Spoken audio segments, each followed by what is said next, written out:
Arknights.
Hello, hello, hello. What's going on, guys? Welcome to the stream. How are we all doing on this day of days? This day of days. Ardellias weapons out today, boys, if you've been logging in. So that's cool. We got some stuff to talk about regarding CN is actually kind of divided on Arknights Endfield, and I think, you know what? CN's a big factor. We'll talk about that today. We're also going to look at potential revenue numbers coming out of CN as well for the opening couple of days. And we're just going to have a little look at kind of the vibe coming out of China before we get into the game today, because I think it's important, right? It's important. It's not going to change my opinion, right? I had somebody telling me yesterday, you know, well, if JP's not happy, I guess I shouldn't be happy, right? So, I guess that's it now. I've got to tailor my opinions now to people across the other side of the world. But that being said, joking around, not going on from the joking, should I say, it is important, right? It is important what JP think and what CN think. So, you know, I think it's worth having a little look at today. It is interesting to see, though. You know, we do joke around about, you know, the EN can't read and the sort of issues we take with video games, and we always have this idea, don't we? In the West, I think sometimes is we lift up CN a little bit higher than I think we should, because looking at some of the statements, they're just like EN statements half the time, you know? It's honestly, like, they're just like EN statements. Like, I'm like, when I look at some of the comments, I'm like, man, that sounds like that could have been an American or a British person saying that. You know, so but at the end of the day, it is a market that Hypergryph are going to listen to, right? So I think it's worth having a little look at, acknowledging it, all that sort of stuff. So again, it's going to be interesting. Start of the month, I know the revenue charts and all that sort of stuff. But I think I'm kind of interested to see what is going on, because we do have some potential revenue numbers coming from Data Eye, I believe, over in CN. And it's excluding like PC, and this is with revenue sharing taken out. So like, you know, when iOS and Android and that take their percentage. What is it iOS take? It's like 15 or 30%? Whatever, anyway. So we'll talk about that in a second. And then obviously we're going to continue playing the game, because I was up again last night until freaking 1 o'clock playing the game, because I can't help but want to scour every inch of the map. I still haven't left Valley 4 yet, and I'm like, I'm what, level 40 something? I'm like nearly level 40 on the battle pass, I think. You know, I've got a bit of a problem, man. I am having so much fun with this game, right? So look, we're going to talk about some of the stuff in a bit properly, but of course Hypergryph might potentially have to tweak some stuff for certain parts of the audience, right? Especially if it's CN espousing some of the... They're going to have more of the data than we are, right? You know, we don't exactly know what's going on just yet, and what the entirety of the vibe is. But as all I want is, if they do make tweaks, right, it doesn't drastically affect the game, because this, for me, like, outside of Arknights, right, at the moment, and I'd say, actually, because like, I didn't experience Arknights on its launch, right? Obviously, I only started playing in the last year, and I fell in love with it. This has been my favourite 1.0 of a gacha game. Like, it's been my favourite 1.0 of a gacha game. And, I really don't want, like, the game to like, change too much to cater to people who want it to be like other games. Because, you know, it'll be just like the AAA market then if we constantly have games just homogenizing and being the same. So, if they do make changes, hopefully, you know, it's not too crazy. But how are we, chat? How are we? Guys, as well, FYI, I won't be live tomorrow. It's Rose's birthday, so obviously, I'm going to be off all day. You might get a video from me if I can make one tonight and get it out. I've got a main present, but I'm probably going to pop out later and get us some little bits and pieces also. So if I've got some time to maybe get a video edited later and maybe squeeze in a little stream later, we'll do that. But yeah, Saturday, you won't see me, as I say, unless I've got a video scheduled to go up. So yeah, so I think we're... she's got dry... Oh, yeah, I can't say that. I can't say that, actually. I don't think she wants anybody to know that. So, scratch that. She's not got anything. She's not doing anything, in the morning. But I'm gonna do some, probably do some breakfast in bed. Take her out for a meal. I think we might just go for some drinks somewhere. Just a chill one. You know what I mean? Nothing too crazy. Nothing too crazy. She's awkward, man. She had to be born right after Christmas, right? And she was premature as well. So it's like, bro, you know? Not only, like, was she not due, he was like, fuck this. I'm going to make it as awkward as possible for later life. So, yeah. How we doing now, guys? How we doing? Let me get chat up and see what's going on, man. Let me get chat up. Yo, Ducklord, what's going on, dude? Isaac, welcome to the stream. Minman, welcome. Shushigaku, welcome to the stream as well. How's it going? Flicks, what's going on? NRV, welcome. EOS, guys, it's EOS. Yo, Jerry, welcome to the stream. It's a good run, boys. Ends, welcome. Just casual, how's it going, buddy? Welcome to the stream. Yo, how's it been weather-wise over there for you, dude? Because I know some places have been blasted with snow recently, and I was wondering what it was like up in the Great White North. Neo, what's going on, dude? Welcome to the stream. Jules, welcome. How's it going? CN, you mean the lowest spender? The CN's broken. They always have been broken. Someone posted in Reddit, JP ratings improved 3 days versus 6 days post-release. Apparently, that's all bots, alright. Because most of the reviews should be on the first day, apparently, according to some people. When I always thought most balanced people tend to give a game a couple of days before they start putting reviews in. Usually, when I look at reviews of a game and they're in day one, it's usually somebody's really angry about something, or somebody's just spouting too much positivity without actually putting any thought behind it. That's the way I look at reviews. I don't see how the general population can put reviews in of a game that are fair and actually balanced and have some merit to them day one, personally. right?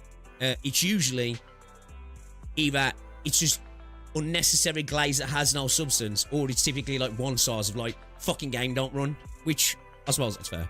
You know, I suppose that's fair. But yeah, welcome to the stream, yo. Alex, how's it going? Welcome, welcome, welcome. Yeah. Happy by the way, nerf is too much on impact on the boss and he still slaps. Yeah, apparently the boss got nerfed, yeah. Didn't even get to try it out pre-nerf, so damn. If you're saying it's your favourite 1.0, which other 1.0 have you experienced? There's Wua, Star Rail. I didn't experience Genshin's 1.0. Experienced CZN's. I've experienced I'm not ashamed. Cat Fantasy. I've experienced Deadly Zone Zeros. I've experienced Snowbreaks. I've experienced Resonance Solstice. I've experienced shit, what was that other one name, man? Goddess. That Goddess what's-he? Not Nikkei. I've experienced quite a few actually. I've also missed out on a lot as well. So I can't, when I say it's my favourite, obviously that's in the context of what I've experienced, right? You know, didn't experience Genshin 1.0, and I know a lot of people do have a bit of a connection to Genshin's 1.0, right? Because of the time it happened. You know, it was the first gacha that was really doing what Genshin was doing, and I think a lot of people have special memories around Genshin, right? So maybe if I'd played Genshin on launch, maybe I'd have felt a little bit differently. I don't know. To be fair, Rosie's birthday is partly her parents' time. Well, they got the timing right. She just decided to come out early, so you know. What's going to say? Welcome, welcome, welcome. I have the solution. Tweak the dodge and add parry. Create a great gear system. Then completely ruin everything with horrible RNG and everything. Perfect. Right. Add a pity carryover. Double the cost it takes to get a character. And I think we're good. Separate the weapon currency so you have to then spend your premium currency on a weapon. I think that'd actually make everybody happy. Right. Also 5 million with the PayPal bug. Minus 20 where you are. Jeez. So it means nothing. People don't want to pay paying his bug for a lot of people. Oh yeah, sure. There's going to be a lot of people who are going to avoid paying, and some people who are just literally like me. I got the battle pass right, but well, I didn't get a chance to pay for it, did I? I want to spend, but I kind of am waiting for PayPal to come back. If it takes too long, I'm just going to have to connect my bank. But I'd rather just use PayPal, to be fair. The chili's so bad here, the snowman could shiver in it. Minus 30. Fucking hell. Jeez. No, PayPal doesn't affect the end. No. 5 million is kind of low. In the first couple of days, well, what you got to take into account, it doesn't include revenue sharing, because quite a lot of numbers that people throw around include revenue sharing with some games. So you've got to take away 15 to 30% sometimes for that stuff, right? Also, it doesn't include PC and console as well. So we're just specifically talking mobile here. So I always like to say, when it comes to games like Endfield, like, you know, like Wua, like Zenless, even like Genshin, I think, especially Wuthering Waves and Zenless, I think you can potentially maybe double it, especially Wua, right? Because I think Wua is like a PC console game, right? You know, and I wouldn't be surprised if a good portion of its revenue comes from there. I wouldn't even be surprised if the majority of it comes from there, if I'm honest. So, I don't know. Maybe you could be looking at like 10 million in the first couple of days. I think that's not too bad. I think that's not too bad at all. When you think about it. It's not the first month, right? That's the first couple of days. Which, obviously, a lot of that revenue is going to be there. But you've also got to take into account as well. There's going to be a lot of people who are trying to figure things out. Because, you know, gacha system's really complicated, right? So I think there's going to be a lot of people who are probably trying to figure it out as well. We'll have to wait and see, right? We'll have to wait and see. And I'll be exhausted saying excuses for inaccurate revenue. Genshin took a lot of people's first. Game only out for 8 days. Well, this is for 3 days. This isn't for 8 days. The revenue is for 3 days, by the way. So it would have been, what? Thursday, Friday, Saturday.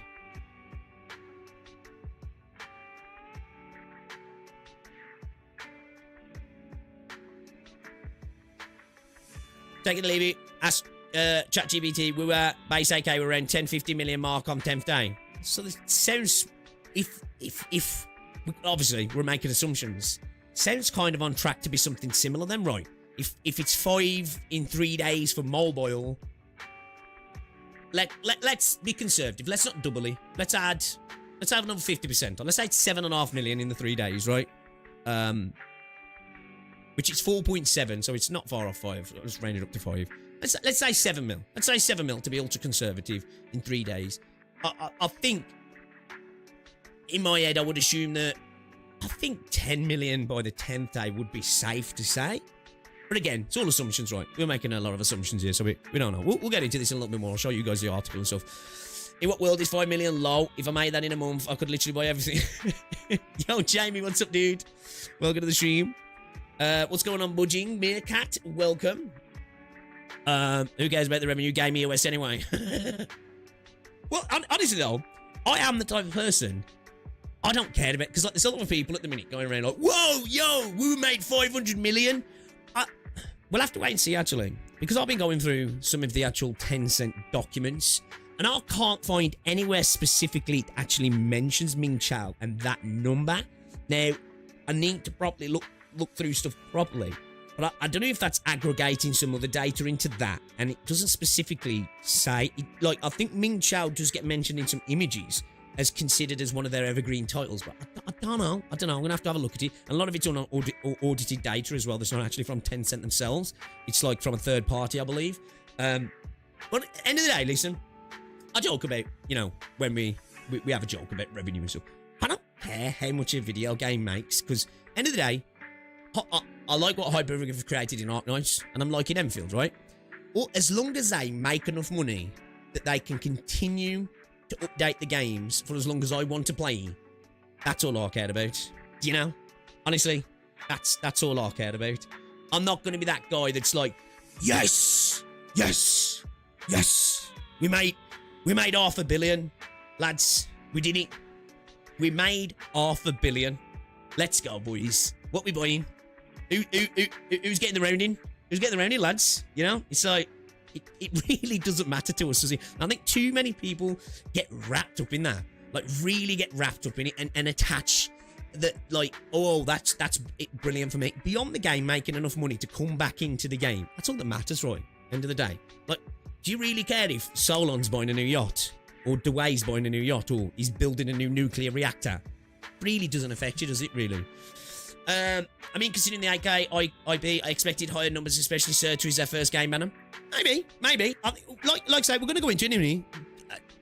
China is torn, and if you go to TapTap, the reviews are pretty bad, right? He's only sitting on a 4.6 out of 10. That's low, man. Out of 66,000 reviews. We're going to go through some of the reviews, though, because one thing I've noticed when it comes to JP and CN, which this is not diminishing the negative reviews either, right? Because I think they're valid. Some of them are a little bit silly. Some of them talking about furries and stuff in the game. So okay, you didn't play Arknights. You definitely didn't play Arknights. But you know, I definitely think some of them are for sure valid. And I think CN's kind of torn on the game, which is interesting actually. Like, I'm trying to get to the bottom of it, because when it was in its closed betas, it was highly regarded in CN, but now not so much. So it's like, you know, it's like, what changed? Because the gacha system hasn't changed. The game hasn't changed, really. So that's what I'm trying to figure out, and I haven't really gotten to the bottom of that yet. I'm not too sure. It's to be interesting. Yes, I gave her business money, right? You know, it's like, dude, I shop at Asda. Like, damn, man, I think they're making a lot of money. I'm really happy about that. I'm really, really happy. The CEO's getting a bonus this year. Buzzing. Also, they funded EF with AK only. Well, true, yeah, true. I guarantee Solon has moved on from buying yachts. He's buying people at this point. Yeah, tap, yeah, 10, yeah. So 4.6 is low, right? It's low.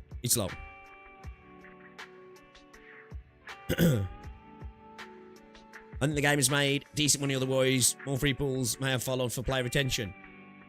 I don't know. Maybe. I don't... It's hard to say, right? You would think that, like, usually you get apology pools. And maybe we will. Maybe we don't get apology pools and we actually get changes. I don't know. it's hard to say, right? We can make a lot of assumptions about it, really, but all we can say really is how we feel and what we think other people are saying as well. And we do have to be careful as well when we're reading reviews. Like, it is a gacha space. It's clear that there is so many people in and out of all communities with agendas, and like I had somebody commenting on my video yesterday who's been constantly, because like I've gathered myself a little crew of people now since my Wuthering Waves bike video. Like, I've got one dude who literally goes to other videos, watches other videos, and tags me in them. Like, I've got people who like comment on other videos, shit talking me, which I'm fine with. Like, I don't care. But this one dude, when he does it, he tags me just to make sure I see. So like when I see my mentions, this bro's in other videos tagging me, like, look at this now, pics. I'm like, bro, dude's a professional hater. I kind of rate it, but it just, you know, I've got people like that. I've got like somebody who said yesterday, well, if you look at Google Play, it's on a 3.0. It's not. I think it was on a 3.8 or 3.9 last time I checked. It's up and down at the minute, right? It's a new game. There's accusations of Hypergryph messing with reviews. I don't know how true that is. I don't know how I don't know. We don't know how much is just bots, people just brigading, you know. The Wooer's community's favourite word. We don't know, right? We don't know. But yeah. It's hard to say, right? But I definitely do think, at least in China, it does seem like it's a bit torn, right? It does seem like it's a bit torn. What changed at the game launch, and it's good, so people playing other titles want to shit on it. What's going on, Rosanju? Yeah, like, I do honestly. Now, this might be a massive copium shill kind of moment, right? But I do think there is some of that. I think there is some of potentially other communities doing just what gacha communities do when a game comes out, right? They like to go shit on other games. Now, I'm not going to accuse it being Hoyo or Wooer. I don't know, right? But it is a bit odd that it went from being wildly anticipated in beta to now being not enjoyed. I'm like, because nothing's changed, right? Nothing's changed. So it's interesting to see that switch up, but we can try and figure it. And I'm sure we'll know as we go, as the days go by as well. Just checked Endfield is on a 4.0 on Play Store now. Okay. What's going on, Linarth? Welcome to the stream as well. Do you think Hypergryph can pull through and be as successful as Wooer? I don't know. Only time will tell, right? Only time will tell. I think, personally, the game itself is good enough to beat, but it just depends on what everybody thinks, right? It's hard. I don't know what other people feel. You know, like, it's hard sometimes, right? You can look at a game as objectively as you want, but you're always going to have your subjective opinions on it. That's going to taint your view on how well it's going to be. We can only go off like reviews and stuff, what other people are thinking, right? For me, like, I feel it has. I feel like it's got the quality to do it. It's not helped itself on launch, I don't think, especially with like the tutorial situation. The PayPal situation didn't help in global. It's been acknowledged in CN, that is as well. You know, I think even though there's enough pulls in the patch, if you look at stuff from people who are actually getting there now, getting to like 170 plus pulls, and we see data mines of 200 plus pulls. There's enough pulls in the patch, but it definitely does seem like it's less front loaded than maybe usual games do, where it feels like it's, I don't want to say it's like spread out. It is, but it's, you just have to go get the pulls.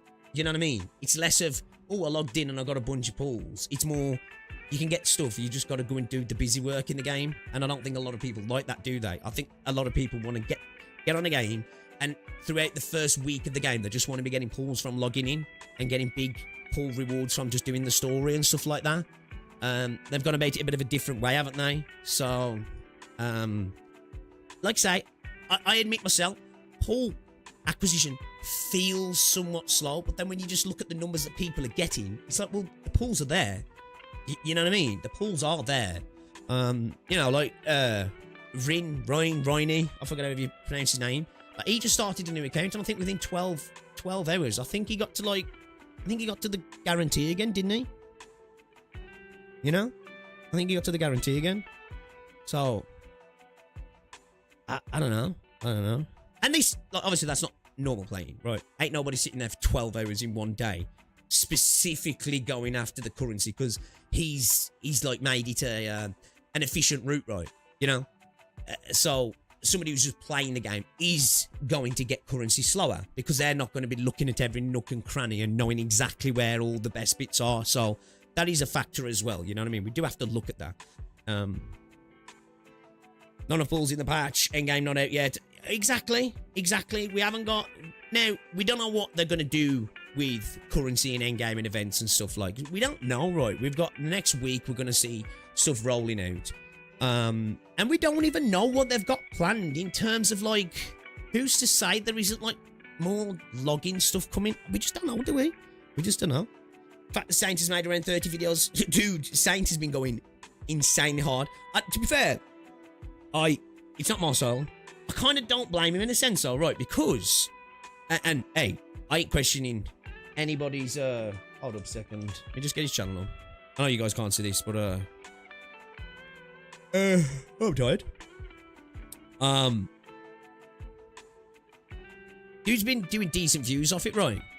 Because for a while, now, obviously with new patches coming out, you know, for a while, like, his views seem to be down a little bit. Now, I ain't judging anybody's views. I'll get nowhere near as many views, right? But his views did seem to be down a little bit. Like, they're definitely up a little bit now. So, hey, you know, he's farming it right. He's pumping out a bunch of videos, and it's obviously getting him some decent views. But yeah, I've still not went to Wuling, and I can nearly guarantee cert if I want to. Yeah, I ain't at Wuling, and I think I'm sitting on. Is it 10, 15? No, 5. No, 10, 20, 24. No, 30, 40, 50. I think I'm on like 80, 90 pulls, something like that. And I've got a guarantee for a weapon, at least. You know, I'm sitting on, I think, over 10,000 Arsenal tickets now. And I've pulled 3 times on the limited banner with the free pulls you get. Like, you know. And I ain't even gone to the plateau yet. And I ain't even been going crazy either. You know, I've probably been playing the game a lot less than most of you guys, if I'm honest. Which isn't my choice, but, you know. I'm a sweat, I'm level 53 and I did 30 unlimited and still got enough for 150. So there you go then. So far I got about 120 limited pulls, 110 sample tools. I've been slacking a lot. Spent a whole day yesterday setting up zip lines in all zones. Don't do it like me, I gave into the 30 pull bait. You can judge his views, you judge everyone's views, so it's only fair game. Just randomly dropped cert from free to... Yeah, dude. Was that you in Discord who was saying that as well? I saw somebody say that. There was like fucking pulled on the free temple that you got and they got cert, and I was like, you jammy bastard. I went 120 for cert and I just fought Marble Boss. He's saying that makes me feel exposed. I still got Originium, Load Spring, Power Plateau on the quarry to explore before getting to Wuling, so I probably could guarantee her easy too. Yeah, I've just been... I ain't 100%'d the quarry. I was doing that last night, actually. I did the quarry. I've still got plenty of Valley 4 to do. Like, still got plenty of Valley 4 to do. Still got plenty of the little area to do. My base is nowhere near, like, you know, max out or anything. Yeah, I've got loads to do, I've got loads. So, I'm pretty sure I can get another 40 pulls. But as I say, for me, I'm a little bit biased, because I'm not pulling on the banner, right? So, I'm not stressing, really, personally. But I understand that's me. People who maybe really want to rush to try and get Certa, I get it. I get wanting to try and rush your pulls, I suppose. But yeah, I suppose because I made the choice. Even though, don't get me wrong, I'd love Certa for the waifu meta. But yeah, I'm enjoying my Electro team, man. I really want a 6-star Electro, so I'm just kind of waiting. Unless something really catches my eye beforehand. And they did say, like, you know, reruns are going to be a thing. Maybe they're bullshitting us. So I'm hoping that if I want to get Certa, I'm just going to wait and she'll be back around in hopefully not too long. Well, that's another thing as well, right? Like, we can talk about the gacha system. We could talk about how it initially feels to get currency, right? We could talk about the tutorial. We could talk about all these things because we're feeling it. We're doing it right now. But we're not taking into account, like, endgame events, you know, patch login bonus stuff. We're not taking into account when's reruns going to happen. You know, how many standard pulls are we going to get? This is another thing that people keep forgetting. Now, we don't know what they're going to do standard pull wise, right? Because we just don't know what's going to happen in 1.1. But like, you know, I'm one of those people that I'm like, I hope we get a good amount of standard pools going forward in the game because they're incredibly important in this game. They're really incredibly important for this game because they just give you such a massive amount of Arsenal tickets, right? Just got search on the 50-50. Nice. Just went into Wooling today. I got Levitating in 80 pulls, and now I'm saving for the next banner. I'm going to go for all 3 limited banners. Wish me luck. Hey, man. I hope you get it. You might get Reldon's luck. Reldon's turned into the new Cookie Kazi, isn't he? I think he got all 3 fucking banners and they run up to 120. Because I'm seeing some people say that as well. Which I get it, because in your head, people are like, well, I've lost a bunch of 50-50s. But if I'd come out of the 120 pulls on the limited banner, right, and I got all 3 units, I'm happy. Like, I don't know how that's a bad thing. That's like playing Wooer and running up to 160 pulls and getting every character in the patch. Like, how is that not a... I don't know. I guess I'm different, right? I see that as a good thing, and then you've got a bunch of Arsenal tickets as well. Plus, if you bought the Battle Pass, which obviously I'm paying for, you've got semi-premium versions of the weapons, not the signatures, so you could then maybe particularly choose one character to go for the signature. It's like, to me, that sounds like a good thing. You've got all 3 units, you've got the weapons, and then you've got one of the signature weapons. If you play it smart, and again, I've said this as well. Now, obviously, if you're free to play, obviously you're free to play. But the Battle Pass in this game's a good deal, man. I think it's a good deal. Meanwhile, Tash got 7 6-star on. Yeah, I've seen people saying that that's evidence of this is a trash system. I don't get that. I don't get that. Because, like, the way you should be pulling in this game anyway is, right, I've got 120 pulls. I've got the guarantee, right? Now, I could understand if you were playing Wuthering Waves, right? And you lost a bunch of 50-50 to standard garbage and you were hoping to get early because it benefits you to get really early and you're playing the pity game. But, like, if you're, like, saving the 120, because that's really how you're supposed to play, and then you get that many 6-stars in that run, bro, I'm fucking buzzing. I'm buzzing if that happens to me. Well, I guess maybe I'll view the gacha differently. Again, I think it's one of those things, right? It's how you look at the gacha with this game. It shows that there's 2 different type of people when it comes to gacha, how they look at gacha, right? You've got people who want pity carryover, and I'm not saying that's a bad take to have at all, right? You know, I've talked about it being a pseudo mechanic that encourages, but you can use it smartly and it can be a real benefit to you. There's the people who want the pity carryover and want to be able to maybe potentially just take a punt at getting a character. Then you've got people who look and go, well, I'd rather do it in less pools, so I'm happy to save. And if it means I have to skip a character here and there, I'll do it. But you do that anyway with pity carryover. If you're free to play, you skip banners, don't you? And you potentially, like, if there's a character you really want, you make sure you save for them, don't you? Like, so, I don't know, man. I just guess I look at it a little bit differently. I do. I suppose that's why I look at it. Where's the revenue data taken from? This is from an article in CN, which we'll go into in a little bit. It's coming from Data Eye, I believe it is. I mean, that's where it is. Data Eye Research Institute is what I think it's called. So, yeah. It's a Chinese research organization focused on data analysis for mobile games, mini games, and short drama markets. So, yeah, it's a Chinese analytical company. So obviously, you know, it's gonna be like estimates again, because only the company know exactly how much they've made, right? And the storefronts that's selling the stuff as well. If you skip banners to guarantee the system is straight up better, since you can get spooked by the... Yeah, exactly. Like, if you do treat this like how... And we've all done it, right? Like, let's be honest. I've done it. I've done it in Arknights, where you don't have enough pulls to guarantee a character. Well, you fucking take a punt. You're like, maybe the gacha gods will shine down on me. Right, we've all done it. You know, you need 150, 200, 160, 180 pulls, whatever the gacha system is, right? And you're like, well, I've got 17. Fuck it. Let's go. Balls deep. Right, we've all done that, right? We've all done that. And if you do that on those systems, you're still going to get fucked, but you've got a pity carryover. So, on another banner, right, you can be like, okay, I know I don't have to go so deep this time and I can get the character. But you still missed out on that other character. So, you know, there's that argument there.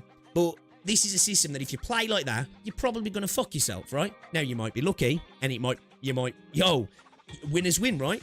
But this is a system that's saying, if you do it this other way, it's definitely going to be a better system for you. I think the thing is, most people don't want to do it that other way, do they? I think that's just the fact, right? Now, I'm not saying people are wrong for that.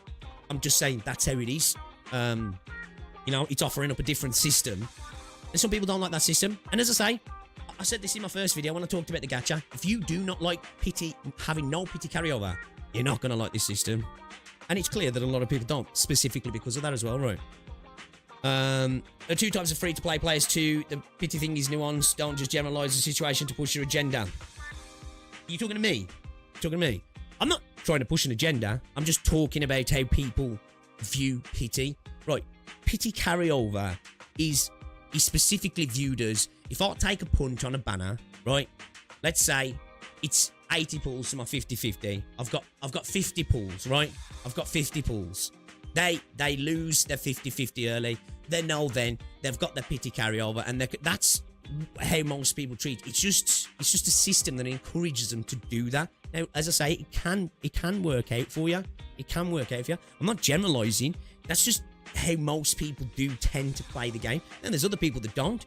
You know, there's people who play games like Wuthering Waves who will actively skip banners to save for specific characters, and then like, you know what? I've got my 160 pulls. I've guaranteed this character, and I've got the weapon as well. And they'll actively skip a few banners, won't they? You know? But there's a lot of players who don't do that. The second they get enough pulls to take a punt. Well, I'll tell you what a lot of people do, and this is just how it is. This is just how it is for a lot of people. Now, this is obviously assumption, but we see all the time. We see how people do it. We see how we ourselves do it.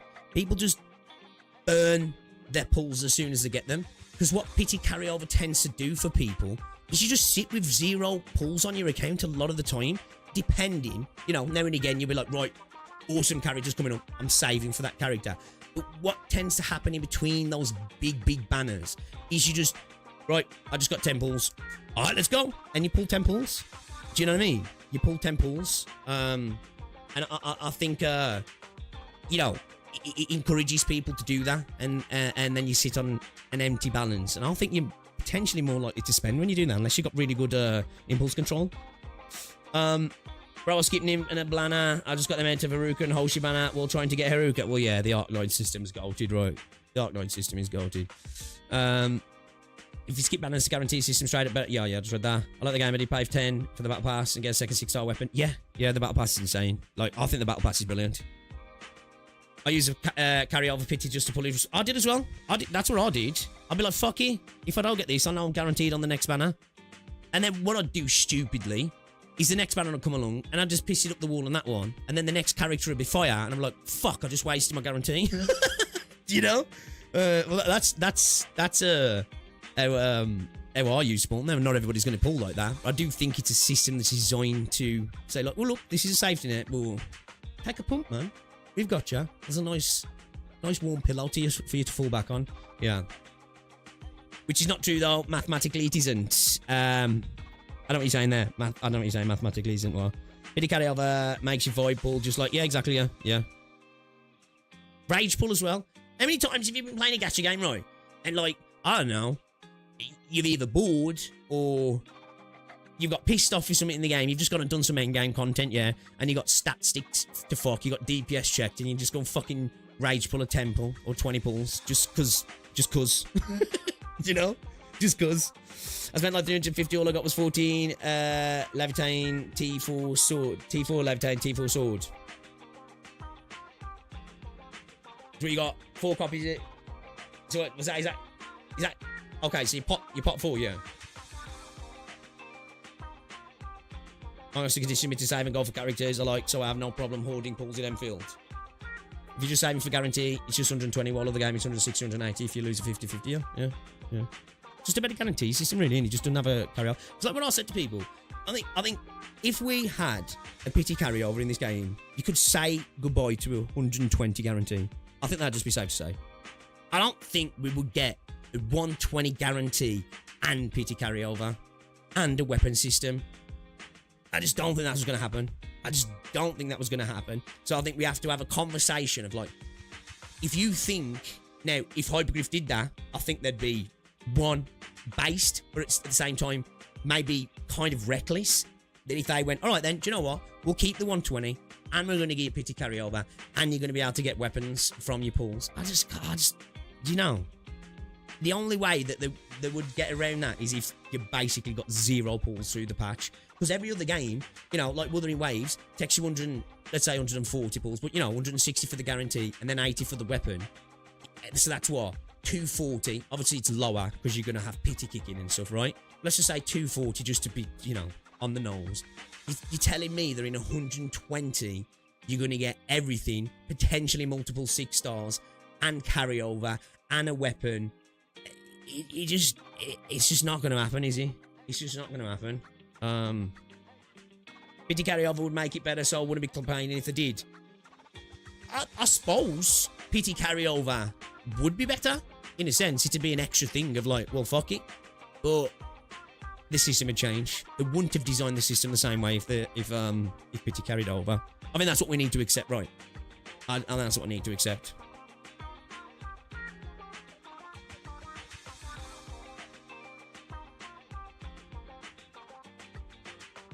These games have monetization schemes. The pity carryover is balanced on things like having pots that change radically. Exactly, yeah.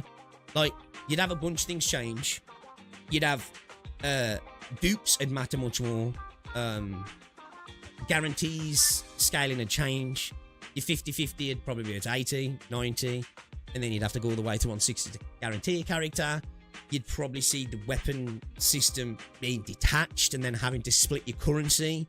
So in a way, it kind of balances out to you'd be end up using this, well, you'd be using more pools, but if you got more stuff in the game and you had a carryover, I guess that'd make people happy, because I think there's a lot of people who genuinely would be happy with that. They'd take extra pools, a separate weapon banner, as long as they've got the pity carryover. Guess the best system is no gacha at all. Facts. Anyway, let's get started. The pity carryover is nice to have, but I don't mind not having it when the system rewards for saving. Yeah. I'm the same. Again, pity carryover is a carrot on a stick that can encourage degenerate gambling. It can, because you think, ooh, the risks reduce, right? And when you think the risks reduce, you're more likely to take risks. And if with pity and a smart person who saves, it can be incredibly useful, right? Even though if you're saving, you're probably going to be using it less. But, you know, it's there for the extreme cases. But again, if you're saving, which you kind of should be doing anyway if you're free to play, I think, in my opinion. Like, again, we've got to understand that as a free-to-play player, these games want to encourage you to piss your balls at the wall as soon as you get them. And you should fight against that, because you're more likely to spend then if you're a free-to-play player, you know? And there's nothing wrong with spending. I got it for free because of the old PayPal thing, but I've already got the Battle Pass, you know? And I'm going to spend a little bit more. It's just about being sensible with things, isn't it? Also, effective dupes, it has increased in value since all your games went big. Yeah. The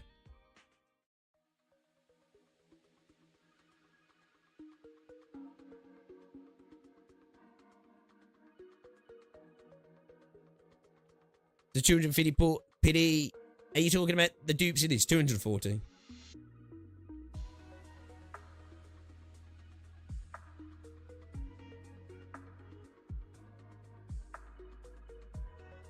Yeah, you just gotta look at the 120 as a spark system. Just don't look at it as building pity. It's just a spark system, like a lot of the gacha games do, right? You just have a 50-50 pity system as well. Only if I can get 240 pulls by 1.1 for Rossians. Ooh. Well, I saw somebody on Reddit that said they'd hit 174 pulls. I think they put that yesterday. And they said they've still got some bits and pieces to do. So, potentially, maybe. We're talking of a 60-70 pulls from there. Depending. I'm sure we'll probably get... I wouldn't be surprised if we get some sort of apology pulls for the whole PayPal situation. I don't know.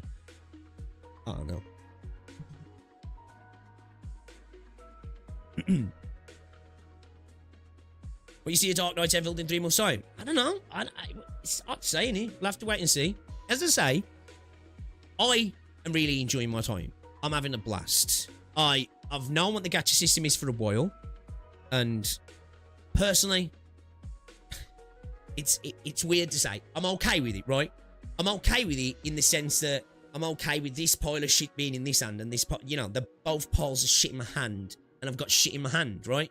Do you know what I mean? But in my opinion, one's just a little bit less stinky than the other one. But you might see it differently, right? So it's weird saying, you know, but in terms of its contemporaries, I've got no issue with it. But a lot of people have, right? And we have to be cognizant of that. Now, there's a lot of people just rage baiting because that's the gacha space in the end, right? There's just a lot of people who like to rage bait. And even if there is some snippets of truth and opinions that you can kind of vibe with in what they're saying, it's wrapped up in a lot of bullshit and agenda-driven stuff for money and just for pushing their ideas on other people as well, right? The fact is, there is a lot of people who take issue with it. You know, this is one thing that a lot of people don't seem to understand with me. They have this idea that I think everything that Endfield does is perfect. Just because I like things, again, going back to the whole video with the bike, because a lot of these people have issues with trying to understand opinions and subjectivity. Just because I'm okay with things or I like things doesn't mean it's actually good or it is objectively better than the other thing, right? That's the thing that people need to learn when it comes to content creators. I'm just some dude, right, who switches on a stream every now and again. Just because I say I think A is better than B doesn't mean it's a fact, right? And it doesn't mean you have to think the same way as well. But yeah, you know, that's the space we're in right now. That's the space we're in right now. You just gotta... you just gotta suck it up, right? If you like something and somebody don't like it, they're like, fuck you, man! And if you dislike something and somebody likes something, they're like, fuck you, man! It's just like, you know, you just gotta work with it, right? What's going on, buddy Meerkat? Arknights Endfield is different from OG Arknights because the original didn't have competition, but Arknights Endfield had to compete with Genshin. Well, yeah, that's true. That's true. You're not wrong. You're not wrong. It's playing in a different market now. It's playing in a different market. You know, Path to Nowhere was Arknights' closest competition. Let's face it, it wasn't competition, right? You know, so yeah, it's gone into a much more cutthroat, more competitive space now. So it does have to compete, and if players aren't happy, it's got a lot more risk of not turning those players into new players or losing them to other games. It's just true, right? It's just true.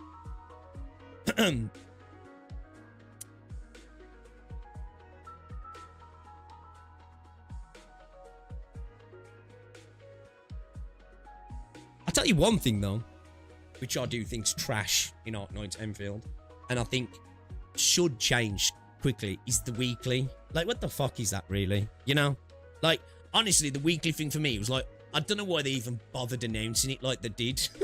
As if it was like, hey, you know, here's this thing that's gonna make you feel better about Arsenal tickets. It was just like, really, bro? Really? That was a thing for me that was just like, I think you should have just not said anything about that and just add it in the game, and people would have been like, oh, sweet, a little bit of extra Arsenal tickets there.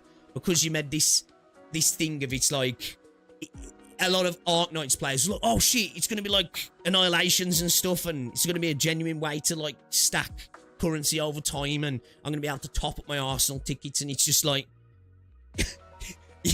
you know, it's just like, what are we doing? What are we doing? Like, I do kind of want to make a video on the Arsenal, the weekly thing, because I just think, I don't know why they did that. I feel like it was like a marketing fail, really. Do you know what I mean? They would have just been genuinely better not mentioning it, and it just being there in the game. And I think everybody would have looked at him like, oh, sweet, there's this little thing to get a few extra Arsenal tickets. Even though you would have still probably wanted another way to get them.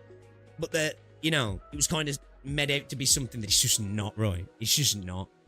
So, I don't feel entitled to anything. So if I get a free bill, I'll be back. Oh, for sure, for sure. For sure. Arsenal ticket is ass. Yeah, yeah. Ring credit shop, you get a few daily. Yeah, like, don't get me wrong, this is what I say. I think if they, like, one thing for me, I think this could genuinely... Now, like, as I say, I'm not really negative on the gacha system, personally. Like, gacha systems suck. Let me just get that out there. But in this particular incarnation, I haven't got massive issues with the gacha system, but I think it could be elevated insanely by just giving us a good amount of limiteds, right? Giving us a good amount of standards, and every now and again, some characters rotating into the standard banner for a period of time and rotating out, and while they're in there, they have a higher percentage chance than the other characters, so you can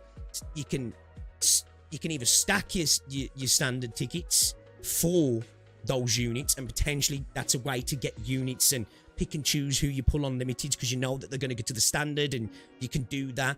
And standard pulls in this game are just better than the typical standard pulls, right? Because they offer Arsenal tickets. So I think that's a thing as well. They need to make sure they give us lots of art. That's the best way for us to get Arsenal tickets, really.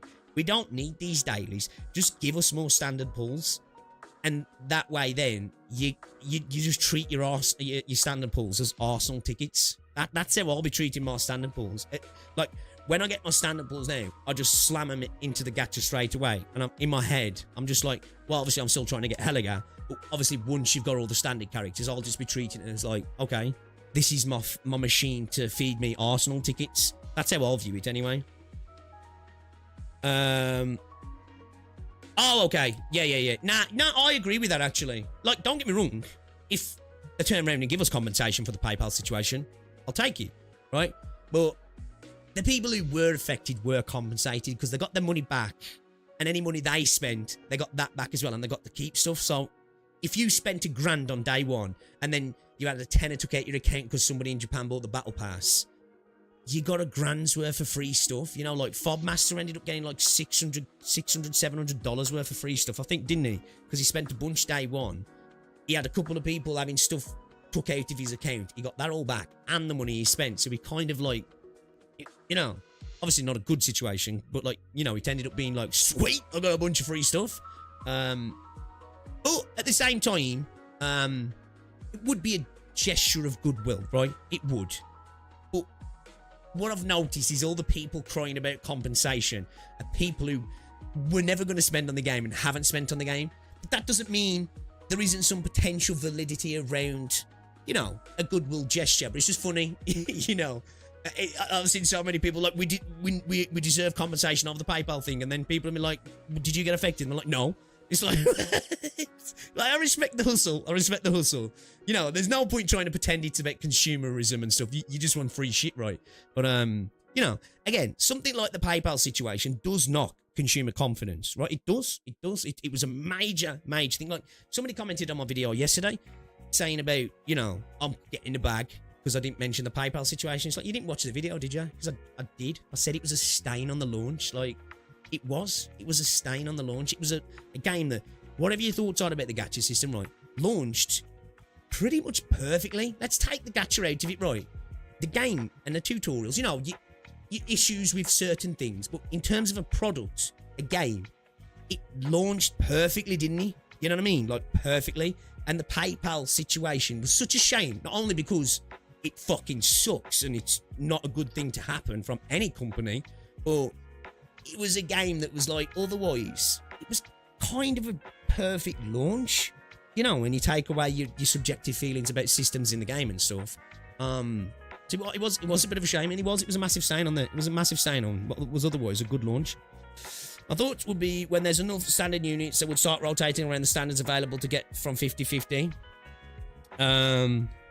Oh, sure, I'll never... Yeah. It's like, if they want to pop a free 10 pull or whatever in the mail, I'm not going to be like, well, I guess I can't accept that. I'm taking that shit. And as I say, if they decided to add pity carryover and the gacha system didn't change, I ain't going to complain. But I don't think that would happen without the gacha system changing. I don't think there's going to be major changes to the gacha system now. I don't know. Maybe if CN cries about it enough, they will.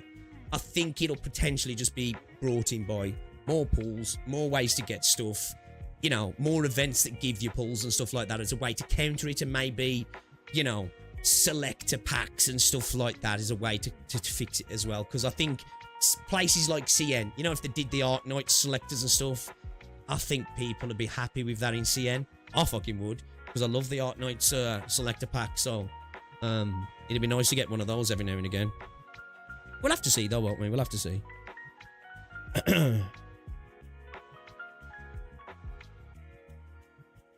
They could have done that one game, didn't take it all away and start banning people. I logged into Endfield today to the site of 4 compensation mails. I think are compensating quite a lot. Yeah, I was going to say, last night that happened, didn't it? Just after midnight. I got, well, maybe there's more, because I got 2 mails with compensation in, so maybe. Yeah, PayPal is a huge stain on Hypergryph Global first impression. It is. All right, let's get into some stuff then, shall we? Let's get into some stuff, because I want to talk about a couple of things, actually. Because, let me make it so you guys can see what we're talking about. Nah, didn't was it Silver and Blood had an issue like that, right? Remember when they was giving out all the fucked up with the numbers, and you'd pull a temple and you get nothing but the on-banner character. Remember that? Infinity Nikki fucked up as well, didn't they? And started putting people in the red on their account as well. I think PGR did it back in the day, didn't they? They did a compensation thing, didn't they? And they ended up giving people like 100 times too much currency or something like that. If I remember. I think that got took off people, didn't he? Or did he? I can't remember if they took it off people in PGR. Man, if they make the skin paid only, I will be raging hard. Probably gonna doom pulse even harder than Saint. Yeah. I think I'm okay with some skins being premium, but I would like to see the Arknights system come back for at least most of them. Yeah, I think that's fair. Hey, Kathy! How's it going? Jesus, man, over 90 people and 4 likes. Get on it, you lazy weebs. I keep forgetting like feature enabled for streams. Hey, don't worry, Betty. But likes are appreciated. Likes are appreciated, guys. Hot take, but from my perspective, Hypergryph failed honeymoon phase launch overall, and a lot of people already been filtering and won't come back because of the competition is fierce and saturated. I wouldn't say they failed at the honeymoon phase, personally, because it's like, what constitutes a honeymoon phase in a gacha game? I think what constitutes for most people is you look at currency. How much currency am I getting? Which, if that's the case, I guess maybe. In terms of the speed of the currency, we know the currency's there to guarantee you the first banner character, but are you going to get it quick enough? I don't know. That's a conversation that could be had. Is it a honeymoon phase in that the game's enjoyable? That's another thing that's subjective. I think where one thing that I think they messed up in was the tutorials. That was a major filter. Right? And for me, that was probably the worst filter. I think for most people, they would have accepted the pulls, the gacha and stuff like that. And but I think those initial tutorials, which they've made it so you can skip them now, haven't they? So, is there even a honeymoon phase? Well, I say it depends on what constitutes as a honeymoon phase, right? When I ever think of a honeymoon phase of a gacha, I think it's you're getting shit tons of pulls initially, so you're like, whoa, okay, and then it dries up rapidly, right? I don't know. We talk about the honeymoon phase with this. What if the pulls we get now, right? What if consistently we get them sort of pulls and we never had that massive spike? Although, some of the numbers put it up there with Wuthering Waves' launch, including apology pulls. Some a little bit less. It's kind of hard to say. But there's people who well past 160, 70 pulls, which for me, in a game that each individual pull matters more. Like, it's... If you look at a game like Endfield, right? I know we were at 250. Well, whatever. Let's just say 250. Let's say there's 250 limited pulls in 1.0. I don't know if that's true. Data mine say 241. Let's say there's 250. Let's just put it bang on the mark, right? And there's 250 in Wuthering Waves on launch. Which is more? It's Endfield, right? Like, it just clearly is Endfield because it takes less to get to your spark, and every single pull gives you weapon currency. Where with Wuthering Waves, you've got to either have asteroids that you can split to then put on your weapon, or if they're pure pulls, which they weren't, but if they're pure pulls, the Radiant Tides, I mean, they're just for the character. So, like, if they're not exactly equal, you know what I mean? Like, we have to look at that as well, and I think a lot of people are failing to do that. They're just looking at, like, 1 equals 1, when it kind of doesn't in this game. Do you know what I mean? 1 kind of equals, like, 1.5, 1.8. It's just...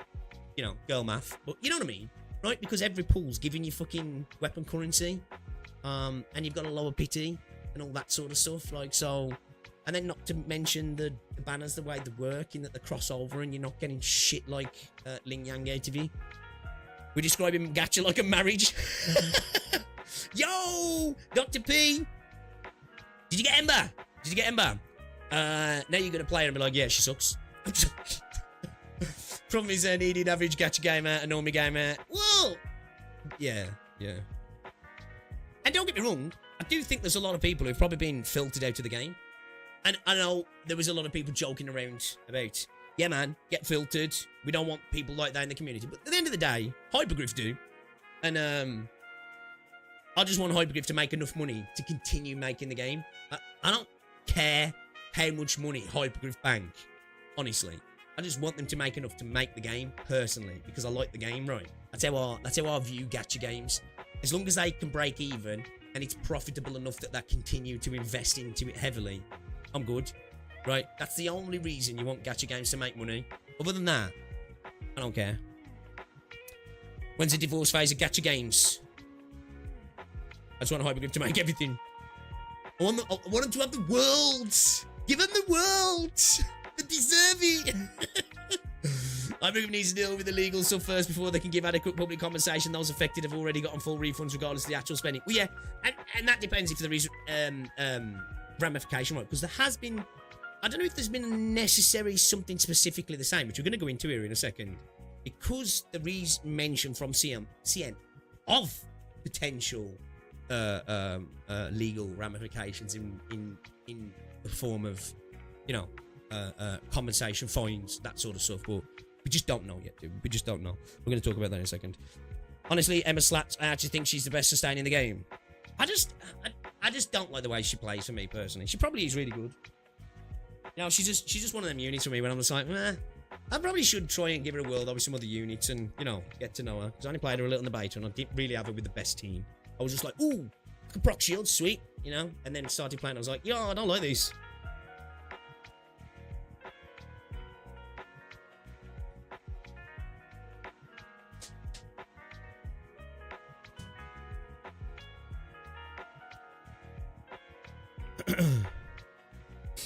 Also, the crazy theory that the first scene isn't the past, but the future, and since Perlica, Serta, and Angelina are ghosts, are dead.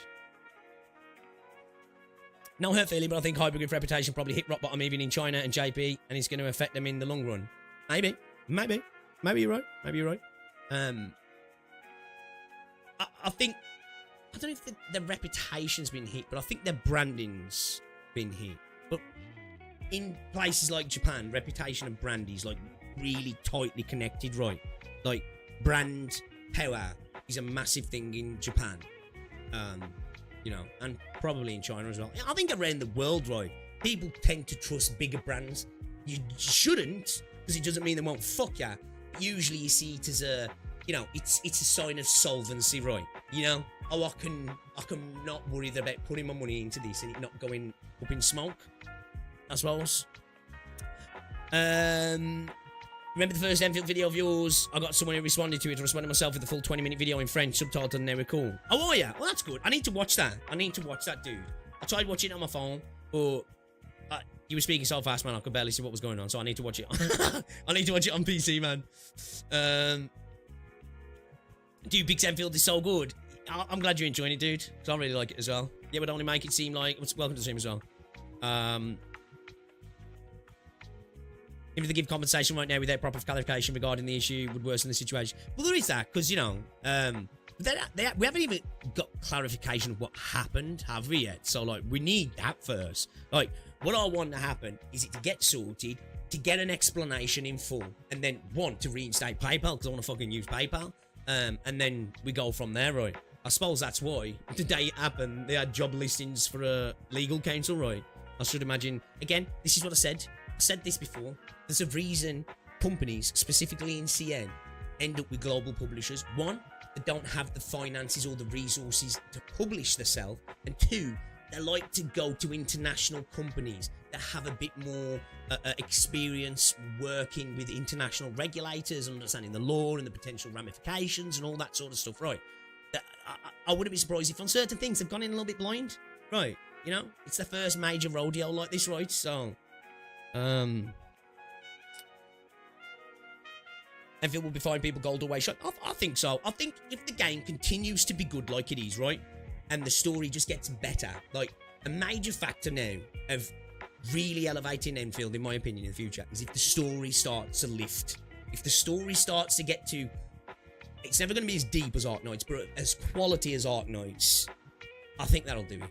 And the gameplay continues being good, and they continue to add new cool units, and they continue to add good content and good combat and good events. I think it'll be fine. I think it'll be fine, you know what I mean? I better bring Gladiator on Endfield, otherwise I'm going to crash out. Bro, if they slap Lappy in this game, I'm going homeless. I'm going homeless. Gladiator comes to EF wherever he convenes you Kuchi like last round. Yeah, that'd be a worry as well, actually. Like, just imagine if like Ascalon comes in and she's like all like I'll be like, no, you can't do that, you know? I can't do that, you can't do that.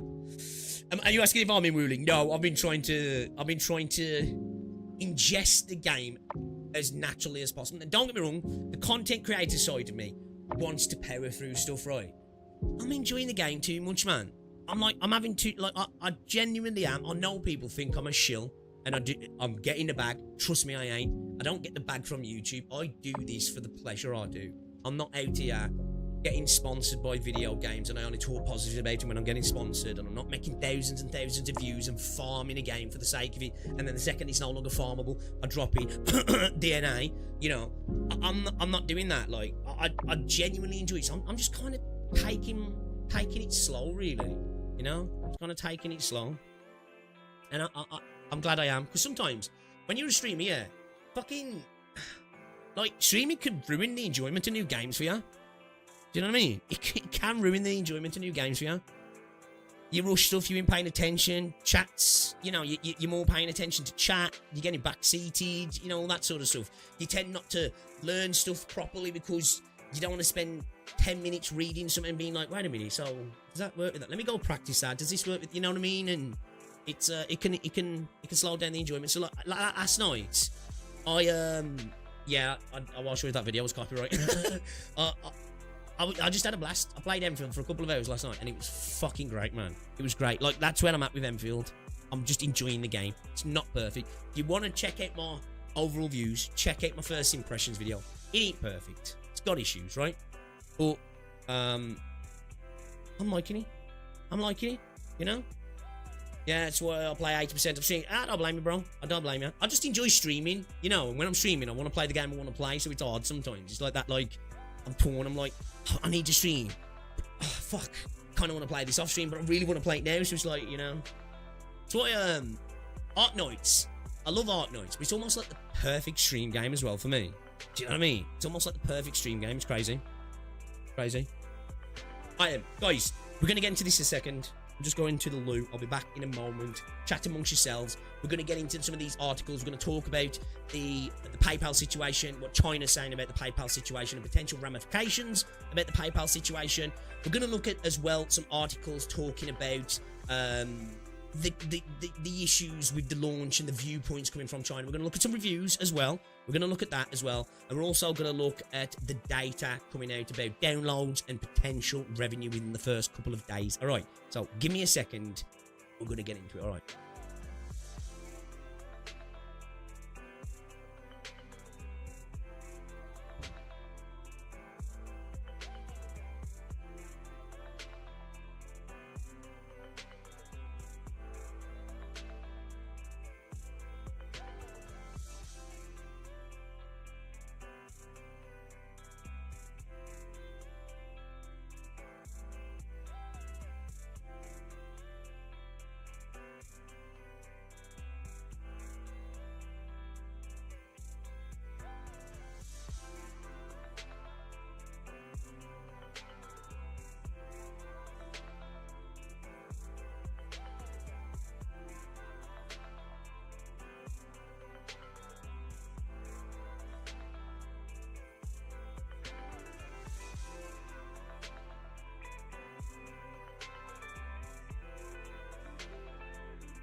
Boys.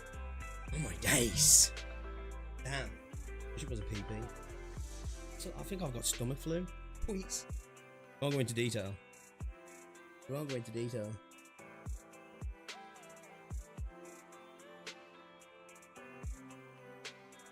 Also, Cookie's voice on leveling up the entire crew is so good. I need to get my dancing leveled up, actually. I ain't really been working on it. See, like, I haven't even min-maxing either with stuff. I've been, like, scouring the map. So I suppose that's been helping. I don't know where I'm at with pulls. I ain't really been paying attention. I'm not gonna lie, which is kind of crazy. You usually, like, constantly checking your pulls, but I haven't. But, yeah, I haven't really been min-maxing in that regard. In trying to get as much stuff. And I still feel like I've got a decent amount of pulls. Anyway. But, how are we, guys? How are we? Shall we talk about this then? Let's talk about this then. We'll get into this first. Okay? Let's talk about the data. Let's talk about the data, shall we? Okay, so, it's what? It's 8 days, technically, since the launch of Endfield, although the 10th login day is now upon us, and you get Ardellias' weapon, which is kind of cool. But I've been having a little scour around CN, and I want to talk about some things today. Specifically, here, we're going to talk about the downloads and estimations around revenue, and we're going to go into CN's views as well at the moment on Endfield, because they are actually kind of torn, which I guess isn't surprising, because this has been a bit of a divisive game. Moose on Caffeine was right. It's like, damn, I even said, I don't think this is the most divisive game. I think it actually is, because even CN and Japan are, like, torn, and it's definitely getting some negative feedback. But that being said, we've got some information here regarding the first 3 days of the game's launch. So, it was 30 million downloads worldwide on its first day, and over 32.83 million yuan in revenue in China within 3 days. So, that's China specifically, and that's mobile specifically as well. And that also excludes revenue sharing, so the 15-30% that like Apple and Google take as well. So, you know, you got to take whatever stores, depending on the stores that they bought them in also, which is about $4.7 million, $4.724 million. So, just shy of $5 million within their first day, which, I mean, the first 3 days, sorry, which seems decent. Somebody was saying earlier that the first 10 days, Arknights and Wuthering Waves numbers were like 10 to 15 or something like that. I don't know how true that is. Somebody can correct me on that. But I think within the first 3 days, let's make a conservative guesstimate, right? I think this is a game that's going to have a lot of revenue on PC as well, although global would have probably been nerfed by the whole PayPal situation. So let's be super conservative and let's say a 50% increase, right? I'd say it's probably a bit more. Let's say maybe 7.5 million, 7 million in entirety. I wouldn't be surprised if it's a bit more than that though. So it would make me think within the first week to 10 days, we could maybe take that up to 10 million. We're being super conservative here because I think that's the best way to be, right? I mean, that's the best way to be. Let's be conservative about it rather than just being like, well, that's clearly 50 million. It's clearly 50 million. And I think within the first week, if they could do that, and that's pretty decent, granted, probably most of the patch's revenue is going to be front-loaded. I think that's safe to say. But I think as a game launches, you might get people who start to spend a bit later on after they've been like, right, okay, let me figure out the gacha. Let me actually play the game and decide whether I like it. Not everybody spends day one, do they? You know, day one of a patch, everybody spends on a banner and stuff, but day one of a game, people are a little bit more, okay, let me see what I'm going to do here.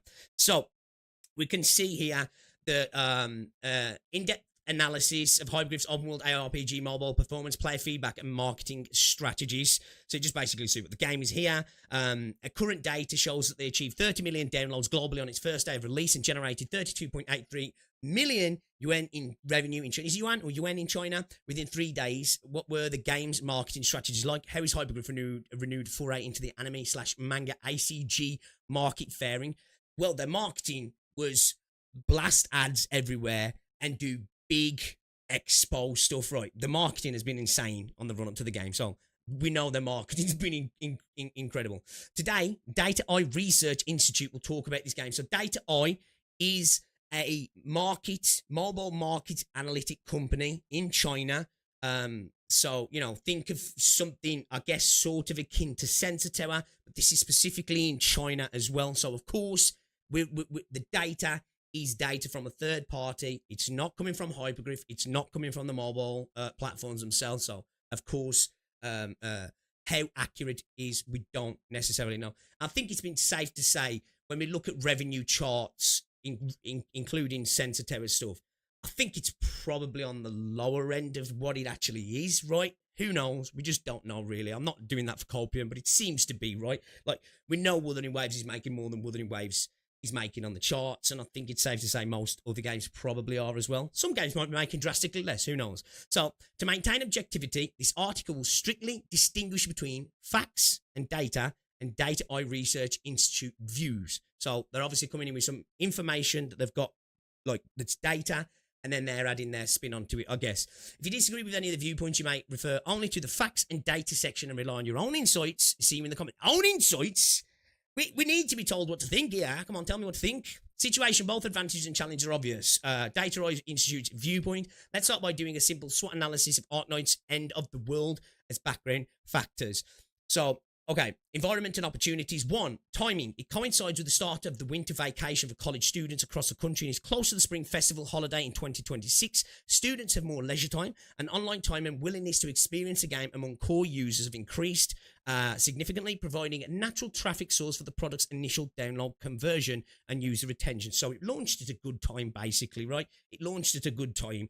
2, no blockbuster sequels in 2025, so there hasn't really been any major launches close to it, so I suppose that's a good thing as well.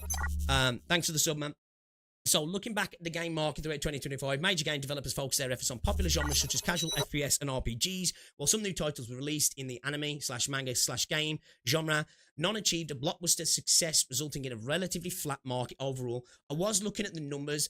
Apparently, overall, the ACG market contracted over last year. So, all games, I think, sort of a bit of a contraction. They probably had spikes here and there, right? But overall, the market shrunk. I think we were seeing that on the revenue charts each month. Revenue spending was down. And I think what starts to happen in those situations is, even though revenue can be down, I think people start to be a little bit more specific on the games they're spending on. So you can still see games do really well, right? It's just that more games overall are getting less money. So there's less slices, if you will, in the pie. This market provided a valuable competitive window for Endless Land, Endfield, allowing it to more easily attract the attention of core ACG users. So environmental challenges. The open world genre is somewhat crowded. We do. It's a competitive market, right? We know it's a competitive market. We've got Genshin in there. Melody of the Sun Rising. What is that? What's that? We know Min Chao's what's it? Or is that what the fuck is that? I don't even know what that is. We got Genshin, we got Wura, right? We got Genshin and we got Wura. We know they're the two big dogs in the space that they're coming into. Let's have a look here. So, social media public opinion. End of the World faced a severe public opinion crisis upon its initial release, which quickly escalated within the global player community, sparking widespread discussion and complaints and severely impacting the product's international reputation, which the PayPal situation was a big factor about that, because I think the international reputation, it didn't really have one. Most people don't even know who the fuck Hypergryph is in the West. When they think Arknights, they think Yostar. They think they made the game and they published it, right? So, in terms of reputation, people didn't really know about Hypergryph anyway, if I'm honest. Hypergryph responded swiftly. The spread of negative publicity had already caused irreversible damage to the product's initial reputation. Product advantages. Arknights bonus backed by the phenomenal anime IP. So, basically, the IP allowed for it to do well, which we know that. 35 million pre-registrations, right? So, 30 million downloads on the first day. On January 23rd, Arknights announced that the game cumulative downloads worldwide had exceeded 30 million. So, we're going through their viewpoints here, right? We're gonna get into the data in a second. We're gonna get into the data. Integration of multiple gameplay styles. We know combat, the factory building, the elements of tower defense, right? It's got a bunch of stuff, right? But apparently, a lot of people in CN, I think, were taking issue, just like in Global as well, with a bit of a jarring experience between, the experience of the factory side of things and the combat side of things, right? So the average benefits and low drop rate pool in the gacha pool regarding product benefits. The official description is that you will receive 135 draws and a 6-star character on logging in. However, in the actual experience, players need to grind for a whole month to get 135 draws. At the same time, the gacha pool has a small pity system with 80 draws and a large pity system with 120 draws. 135 draws over a month. I don't know if that's... I know that's maybe a bit of an overestimation because people are clearly doing it much faster than that, but it's probably going on your average or more, I guess, normie play style, right? The person who's maybe not playing every day and not being able to play much at all. So, all right. Remember, these are their insights, not the facts. With the background in mind, let's take a closer look at the data for Arknights Endfield. Right. Here's the data portion, right? It's a big, that is a big overestimation. I don't know who is taking a month to do that, but I don't know. Anyway, let's get to the data. Right? We know for a fact people have got 156 pulls, 170 odd pulls, like you're saying there, Renegade. Somebody on Reddit earlier was saying I'm at 171 pulls. So, the pulls are there. Obviously, some people are going to get there quicker. But anyway, let's have a look at the data then, shall we? Let's have a look at the data. So market and product situation, as of 2 p.m. on January 27, Arknights Last Stand was ranked in the top 5 of the iOS free charts. So that means it's getting downloaded a lot. And top 10 of the best selling charts. So that was people who were actually spending money. So it was in the top 10 of the spending charts in iOS as well. So in terms of revenue, as of January 24th, the estimated revenue on iOS after 3 days, that's iOS, no PC, I'm guessing we're talking no Android here as well. No console on iOS after 3 days was 32.83 million yuan, which is $4.7 million.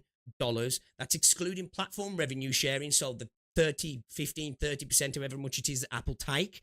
And then that doesn't include PC revenue. So I think it's safe to say it was probably considerably more than those numbers, right? Because we know Android is massive in CN as well. So the numbers could be much larger. Who knows? But this is the numbers we've got at the moment. In terms of downloads, as of January 23rd, the estimated number of downloads for Arknights End on iOS was 840,000 in 2 days since its release, including pre-download data. We know that on day one, they had 30 million downloads, right? So I think that says right there, the iOS is probably tiny for the game, right? So this number of $5 million within the first 3 days might be tiny. It might be tiny. We could be seeing that the mobile numbers might be treble this. Because I think, what is the number of have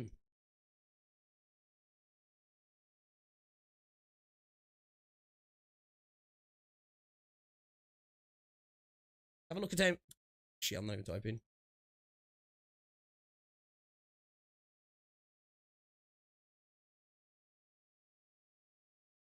Have a look at the market share. So, where are we? Here we go. In 2025, early 2026, Android dominates the Chinese smartphone market with over 75% of the market share. So 75% of the market share isn't in these numbers. So we're looking at 25% of potential revenue here for mobile. And we know it's less than that, because we're talking less than 1 million downloads, and we know that day one had 30 million downloads. So it's 1/30th of the entire download number in its entirety. So it's probably a good idea to say this is a lot bigger than this. So that's kind of crazy. So in terms of revenue, yeah, we've got that, the excluding platform sharing. We got the 840,000 there, and that's in the first 2 days of its release, including pre-download data. So it's even smaller on the first day, because I said 30 million in the first day, right? So yeah, it's tiny. In terms of user reviews of the 27th, and TapTap, it's a 4.4. It's gone up to a 4.9 now, a 4.6, sorry, which is still low, because this is out of 10. Remember that, right? It is out of 10, isn't it, TapTap? So that's pretty freaking low. So most of it is focused on excellent graphics and fun and enjoyable, right? It is out of 10, TapTap. TapTap's out of 10, yeah. Correct me if I'm wrong here, guys. No, it's out of 5, isn't it? Is it out of 5? Is Is it out of 5? Tap, tap. Hold the phone. Correct me here. Because we got... It's 5... Is it 5 stars? Oh, it's out of 5? Oh, shit. Oh, I'll take that back then. That's not a bad rating then. Is it out of 10 or is it out of 5? Like, the actual stars are out of 5. But I'm pretty sure it's out of 10, right? I thought Tap Tap worked out of an out of 10 system. How am I looking at it here? It's 10. Okay, alright, okay. I thought it was. It was tripping me then. It was tripping me out. Okay, so 4.6, which is low. Right, it's low. Is it on the left-hand side, is it? I'm still not seeing it. Am I blind? Anyway, I'll take your word for it. I was assuming it was out of 10 anyway. I'm assuming it's out of 10 anyway. Whatever. That's low. Right? It's low. It's pretty freaking poor, right? So, China doesn't seem to be happy about the game. But we've got tags that focus on excellent graphics, fun and enjoyable. We're going to go through some of the reviews as well in a second. Judging from the data, with the 32.83 million in revenue in just 3 days, it's indeed attracted players' attention. Data Eye Research Institute, through observing tap-tap comments and Bilibili test videos, found that player discussions mainly focus on several aspects: graphics, sound effects, story, combat, base building, and gacha mechanics. Makes kind of sense, right? Makes kind of sense. The 3 tags of graphics, sound effects, and story can be discussed together thanks to the foundation of Arknights. The sequel is commendable in all 3 aspects. Many players have a positive attitude towards graphics and sound effects, but opinions on story are mixed, which I think is fair. I think most of us have accepted that the story is definitely not to Arknights standards yet. And even if you take Arknights out of the scenario, it's not been the best story off the bat, right? It's not terrible. You wouldn't call it great though, right? I've got issues with it. I think it feels flat. The Landbreakers are uninteresting. The Endmin's bloody mute again for the most part. I'm really worried that the Endmin becomes another rover. You know, the story's got issues. It's just kind of there, right? As a start for a game, it's just there. Let's hope it improves. So I've got no issues with that. I think that's totally fair to have it mixed. Some players think that the story's a bit dragging. Yeah, I think it starts off really slow. Plots could be deleted. Other players think that it expands the storyline of Arknights and a brand new experience for further enthusiasm. I think this is fair, right? You know, if you like Arknights, you're probably going to be excited about the potential, aren't you? You're probably going to be excited about the potential.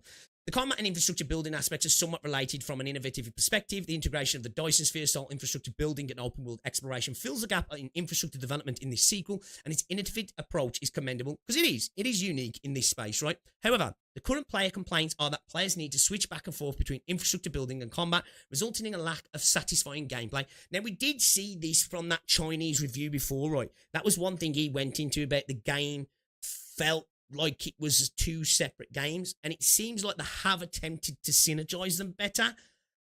I don't concur with this personally. I think at the start of the game, the tutorials fuck up the flow of the game. They do. But I don't feel like there's a massive imbalance for me. I feel like there's plenty of content outside the actual base building, but at the moment, it's like front and center, right? It's like front and center. Endfield is now 9.6. You recently checked it out.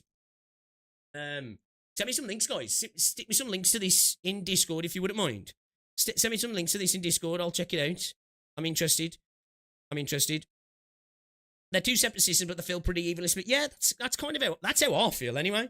It doesn't mean that's how it is, but I don't feel like that's an issue, and I definitely don't feel like the gameplay lacks any satisfaction. But again, this is subjective, right? This is subjective, so it doesn't mean it's wrong, right? It's not, subjective. Regarding the combat aspect, some players said that the combat experience was very enjoyable and the impact feedback was strong. However, other players said that the combat light pollution was serious. Okay, so I don't think it's too noisy, but again, some people are a little bit more sensitive to that. It's not Azure Familiar. It's definitely not, it doesn't feel as bad as Wuthering Waves to me, but you know what, I can, if somebody thinks it's a bit too busy, alright, that's fair. Combo skill setting for the 4-person team made the experience of dodging enemy attacks and operation unpleasant. I enjoy the combat. Not gonna lie, there is elements I'd like to see added, but we're not going to talk about that. We're going to make a video talking about that, actually, where we're going to talk about the Gambit system and stuff like that, and other stuff as well. But yeah, I don't know if I agree with that. The gacha system is the focus of controversy. Well, what I got here was, I thought we had have we got the, oh yeah, I saw here, look, there's Arknights at 8.1, yeah, I see you guys. Yeah, yo, somebody give me a link to the CN tap, guys. I'd appreciate that massively. Yeah,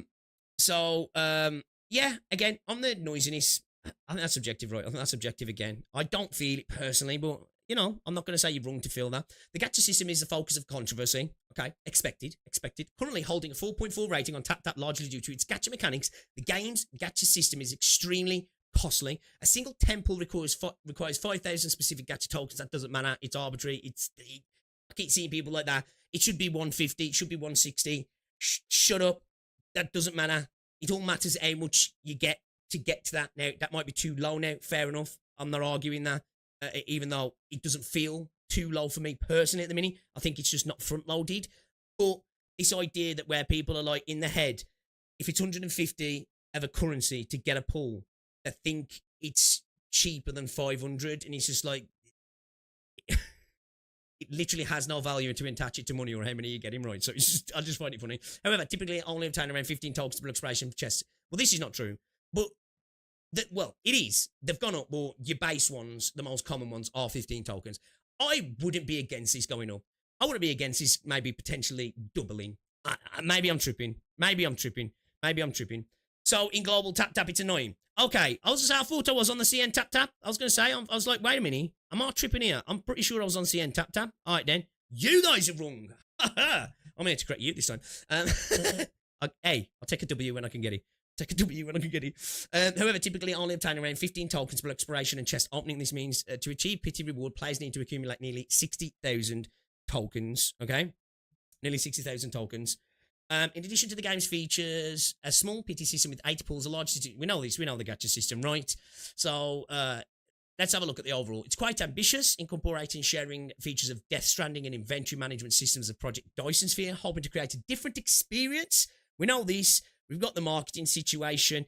This is all just like, you know, subjective statements now. We can see that Arknights at the end has the following characteristics. Yeah. Let's have a look here. What the Data Eye Research Institute believes that its core breakthrough point may lie in the infrastructure gameplay, as mentioned earlier. The Endfield incorporates infrastructure building gameplay, the factory system to Project Dyson, similar to Project Dyson Sphere, and resource transportation gameplay similar to Death Stranding. This combination of gameplay is unique among current ACG products, true, and forms a clear differentiation from the pure combat and exploration open world of Genshin Impact and Wuthering Waves, which is true. This is why I say I don't think it would do Arknights Endfield any good to homogenize towards Genshin and Wuthering Waves.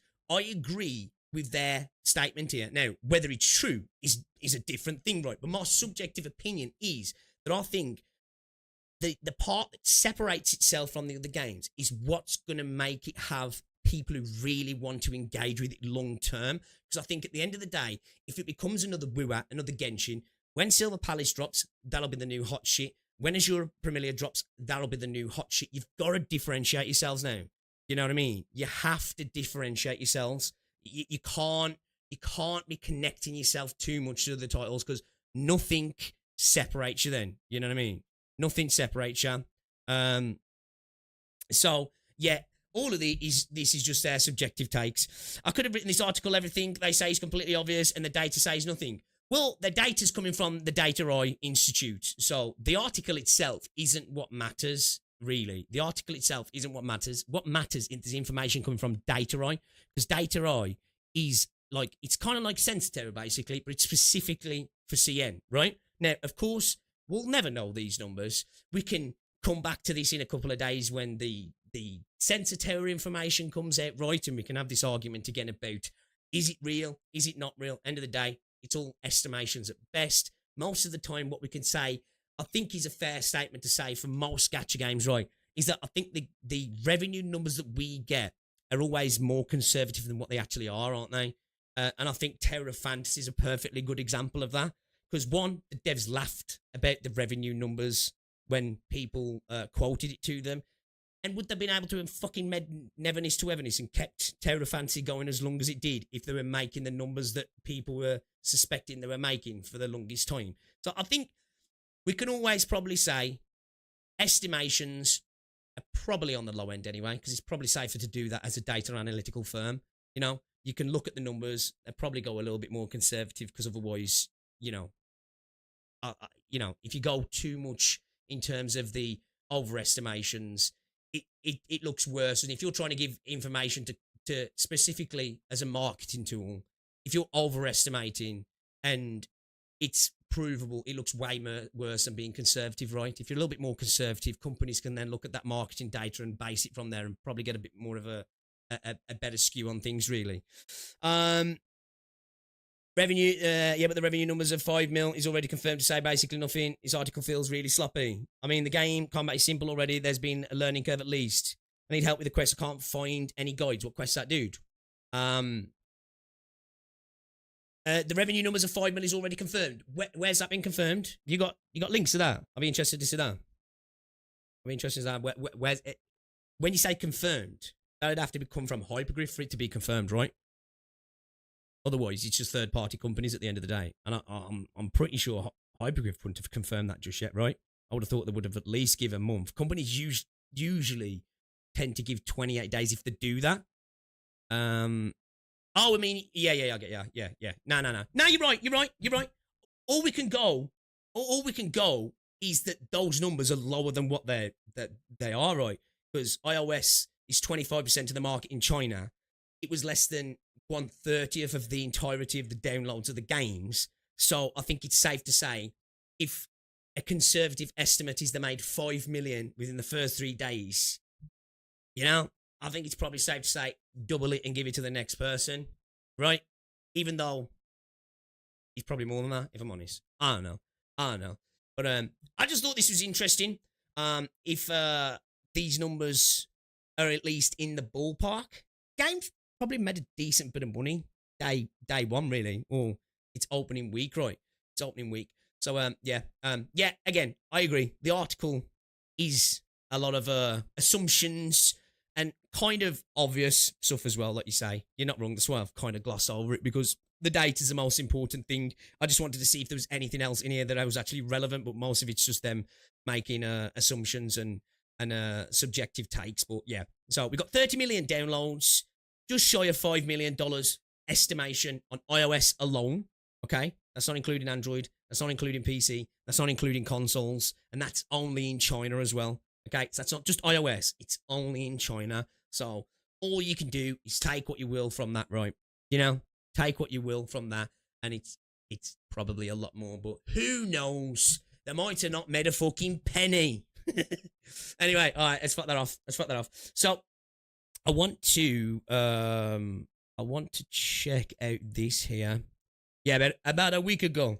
Yeah, about a week ago. 600 made a video on the revenue as who is 25 million in 6 days. What for Arknights? Endfield. Did he? Where'd he get that information from?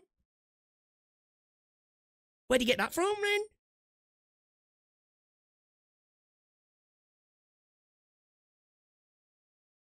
This one. Oh, this one's 23 hours ago. Was this? This got to be it, right? I've been having a lot of fun playing and streaming Arknights Endfield. Numbers to present to them. I also want to point out real quick, far from perfect, but this increase is an indicator. Okay, you got the review ratings.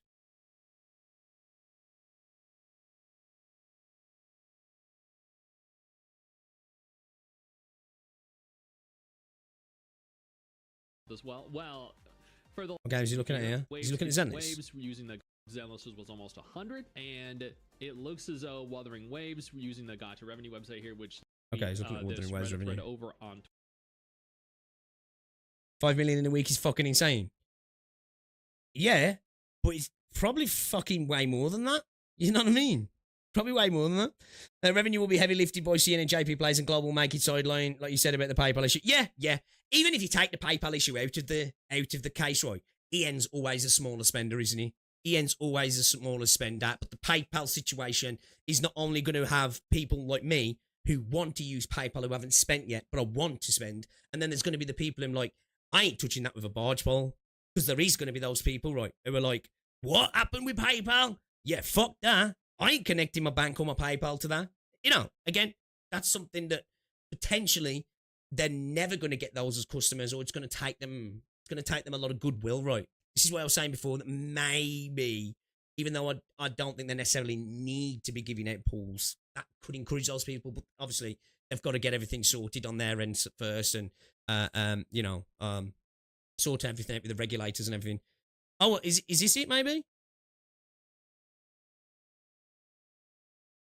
Is this it? This can't be it, right? This is...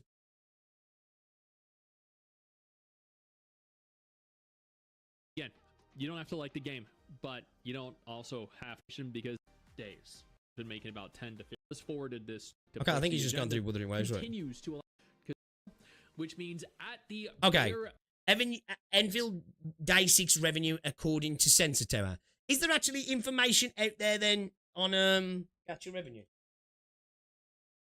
Oh.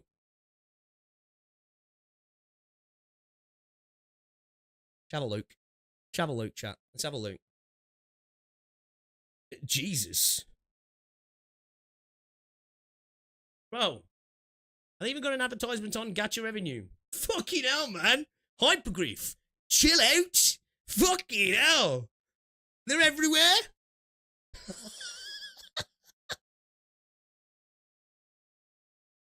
Gates is not going to be on here yet, is he? Nah, it's not on here yet, is he? It's not. It's not on here yet. Yeah, it ain't going to be on here yet. Okay, so where they're getting this directly from Sensor Tower then, yeah. Okay, so Enfield Day 6 revenue according to Sensor Tower. Global Android 3 million. What's this, Vietnam? And Android 10k. Global iOS 5 million. Vietnam iOS 20k. CN iOS 5 million. CLN Android. They're doing the 1.75 thing, which again is a gross estimation. Like, that's the one thing I don't understand why that's become the norm now, to do the 1.75. Do any of you guys know why that's specifically the one that they go for? Because you think about it, iOS is 25% of the market in China. Why would the assumption be that it's less than double in terms of it being on Android? I think that's where a lot of the underestimation comes from, I think, right? Is specifically around that. I don't know. Anyway, all right. 8.75 million, right? So we're talking 21.78 million by day 6. I'd reckon that. Honestly, again, I'm called a shield, but I'm going to say, I think if we're looking at numbers of potentially 5 million, not iOS, within 3 days in China, I don't know. It might even be more than this. It might even be more than this, right? Because Android probably pay less. iOS is a luxury product. I suppose, because you... Well, no, because what is it? 30% cut that Apple take. What's the cut that Android... What do Google take? What do most Android storefronts take? Because obviously you've not just got the Google Play Store, you got other stores. But in terms of... I think it's more just a domestic market of more Chinese phones in China. It is probably about... Apple products are expensive, but China's got a lot of Chinese mobile devices, right? And they're running on Android. That's probably why Android dominates the Chinese market, because you got people having like Huawei phones and all the different fucking other type of Chinese phones, right? Chinese people are going to buy Chinese domestic products, as one, they're probably way cheaper, and two, it's kind of like the age-old thing of buy American, right? I wouldn't be surprised if there's a culture in China to buy Chinese, unless you've got money falling out your ass, as you say. So, yeah, man, if this is true, which it could potentially be more than this, when we look at those iOS numbers, right? Because they're doing the CN iOS here at 5 million for day 6, where we know it was close to that on day 3. So, yeah, man, I think this might be conservative. Yeah. I think we might be looking at potentially a lot more than this. Minimum here, Arknights Endfield is going to total roughly the equivalent of Wuthering Waves opening month, or opening months, Let's have a look at this. Let's have a look.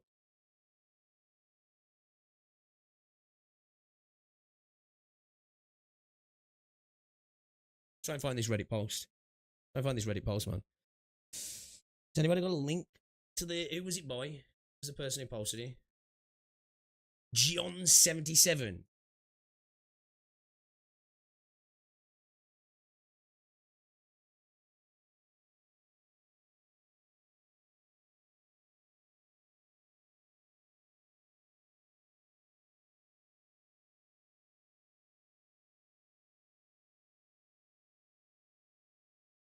Is it Gacha Gaming now? Gacha Gaming, yeah.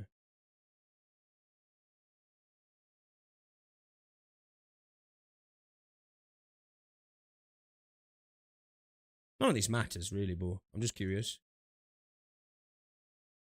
Can't find that post. Oh, what's this? No. Low spender. Yeah, I can't find that post, man. Nice post on Six's face. Not gonna lie, I'm gonna laugh at Gacha Revenue PvP all over again. Yo, you know if Endfield comes in at like 20, 30 million, right, on the revenue chart, right?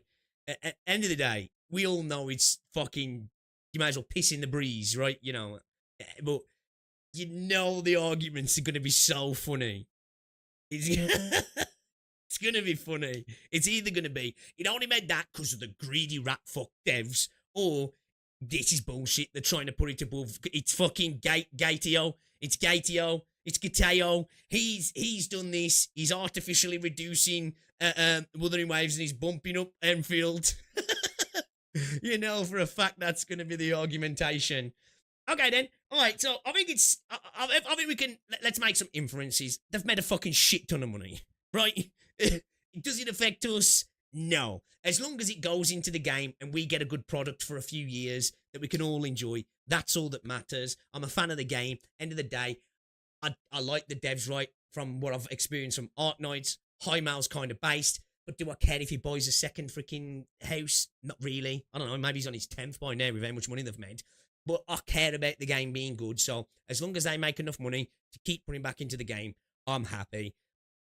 But it really doesn't matter. That's still a lot of money if they've made that money. There's still a lot of money. All right then, shall we move on from that news in regards to the revenue? Let's talk about the PayPal situation, right? We all know about the PayPal situation, but let's specifically talk about the PayPal situation from China, from CN's side of things, right? And see what the viewpoint is here. It's only a small article here, and this is coming from SFC in CN. A major operational incident occurred on the overseas servers of Hypergryph's new game, The End of the World. If you've been living under a rock, obviously, on the initial launch of the game, you could buy stuff via PayPal, right? But what was happening, people were connecting their accounts, their PayPal accounts, and then finding out they'd bought more than what they meant to buy. It wasn't because of double charges. It was literally because other people's purchases were getting routed through their accounts and people were basically paying for other people's stuff. It happened to me in reverse. I went to put my PayPal details in. It errored and it bought me the Battle Pass anyway. So I think Fobmaster paid for my Battle Pass. So I appreciate that, bro. Please don't take it off me, Hypergryph, because I've got like to level 40 now. I don't want to have to start again, which I shouldn't because I've got the free bit as well. So if it does and I have to pay for it, just keep it at the level. Anyway, cheers, Fob. Appreciate you. So, we got this here from the Wuliang 21st Century Business Herald, okay? On January 22nd, the highly anticipated new game from Hypergryph, the sequel to Arknights IP, Arknights Endfield, officially launched its open beta. As a leading anime-style game IP, Arknights The Last Stand has attracted widespread attention from players both at home and abroad since its announcement, with over 35 million pre-registrations worldwide before the game's launch. However, this core product, which Hypergryph released a teaser trailer in March 2022, had been in development for over 4 years, experienced a major operational incident overseas on its first day on launch. And it was a big one. It was major. It was fucking bad, right? It's such a shame because the game launched perfectly, really. Whatever you want to say about the game, in terms of a product, it worked day one. Doesn't happen very often these days, but yeah, not good. Pretty bad. Terrible for consumer confidence and just regulations, potential issues with fines. Who knows, right? But let's have a look at this. On overseas community platforms such as Reddit and Discord, many Endlands players reported that they received billing notifications even though they had not performed any action. Subsequently, several overseas bloggers confirmed this situation in their live streams. Probably talking about Fobmaster there. We got bots in Discord, have we? I'll get them out in a second. They're just posting photos again. An investigation revealed that the incident stemmed from a serious bug in the PayPal payment gateway on the overseas server. This was not a simple case of accidental deduction, but rather a misplaced deduction. When other players worldwide made purchases in the store, the system randomly used another player's linked payment credentials to make the deduction. Currently, Hypergryph has urgently taken down the PayPal payment channel. I'll say, get that fixed and get it back up, please.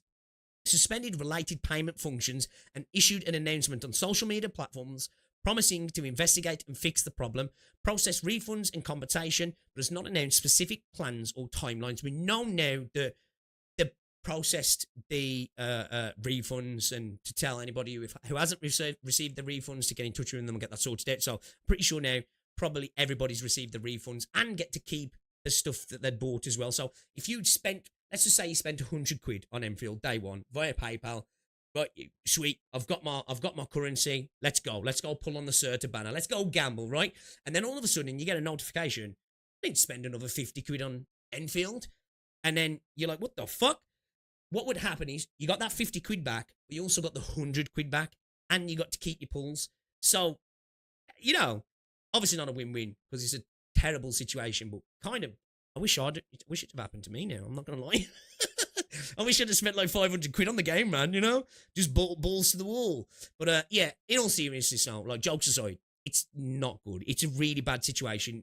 Seeing lots of money go out your account as well, because some people apparently got hit hard, that's a stressful situation. You know, that's real life shit. That's real life shit. That's the sort of shit that can make somebody have a panic attack, right? They think they've been hacked. You know, it's not a good place to be in, that isn't. So, we've got no specific timelines. It is worth noting that according to overseas platform users, the overseas version of Arknights Endfield has upgraded its user agreement requiring users to arbitrate related disputes, arguments and claims on an individual basis. I didn't know that. Rather than resolving them through class action lawsuits, class arbitrations or other representative procedures, the reporter reviewed the overseas user agreement for the end and its first chapter does indeed contain this relevant statement. Now, that is actually, I bet that's why they fucking employed that legal counsel. That's not great. That is not great, actually, because I don't know how potentially legally binding that could be, though, after the fact. Now, going forward, it probably would. But if you're agreeing to that after the fact, I don't know there. I'm not a lawyer. So I don't know how that would stand up in a court of law. Any legal experts, let me know. I'm sure you're all just armchair lawyers anyway. But yeah. So yeah, that's not good. That's not good, right? So, because usually, if it's on an individual basis, that's the individual up against a mega corporation. More often than not, you don't win. And the reason you don't win is not because you can't win, it's because companies like to litigate people into bankruptcy sometimes. Now, I'm not saying that Enfield, Hypergryph are going to do this. I'm not accusing them of anything like this. I'm just saying this is what happens sometimes to corporations. They can fight through the courts for years. They can keep deferring, stalling until the person who's trying to sue them or whatever just can't afford to do it anymore, right? So they win by default because they can afford to lose the money. And I'm not saying they're going to do that. I'm not accusing them of that. This is not a great look. I'm not going to lie. This isn't a great look because class action lawsuits allow people to pull stuff and allow, legal proceedings to go on for a longer thing. But yeah, that doesn't look great. I'm not going to lie. What does it say? These terms, because I can't make this any bigger, these terms require that all disputes, controversies and claims between you and us submitted to binding and final arbitration and be resolved solely on an individual basis, not as a class arbitration, class action, or other representative proceedings. Please see Section 18, Dispute Resolutions, for details. If you do not agree to these terms, you may not access or use the services except otherwise specified herein. So, what I take from this, right, is this is going forward, I'm assuming, because they can't retroactively do that, right? Even if you agree to it after the fact, surely that can't retroactively be applied, right? Again, I'm not a legal expert. That's not a good look. I'm not going to lie. That's not a good look. You need to do better. You need to do better. Based on past cases, such operational incidents involving deductions without player confirmation can lead to substantial subsequent claims and fines. Okay, I'm interested in this here. Has this happened before? Because I've never seen that happen before. I've seen people get double charged. I've seen people pay for things and not receive the goods. But I've never seen, like, a person get charged for somebody else's purchases through a video game or PayPal. So in 2022, Epic Games, the developer of Fortnite, was forced to pay $520 million settlement to the US Federal Trade Commission for violating the US Children's Online Privacy Protection Act and inducing users to spend money. Regarding the case of this incident, a game industry professional in Shanghai told reporters that such incidents usually occur due to server-side problems that were not detected during a game's... Hold up a second. What was this here?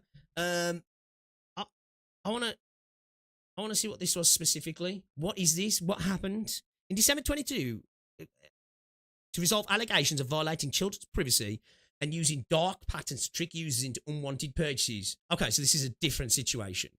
Okay, so we've got nefarious FOMO, I guess, and if he practices towards children, it's not exactly the same, but still some food for thought.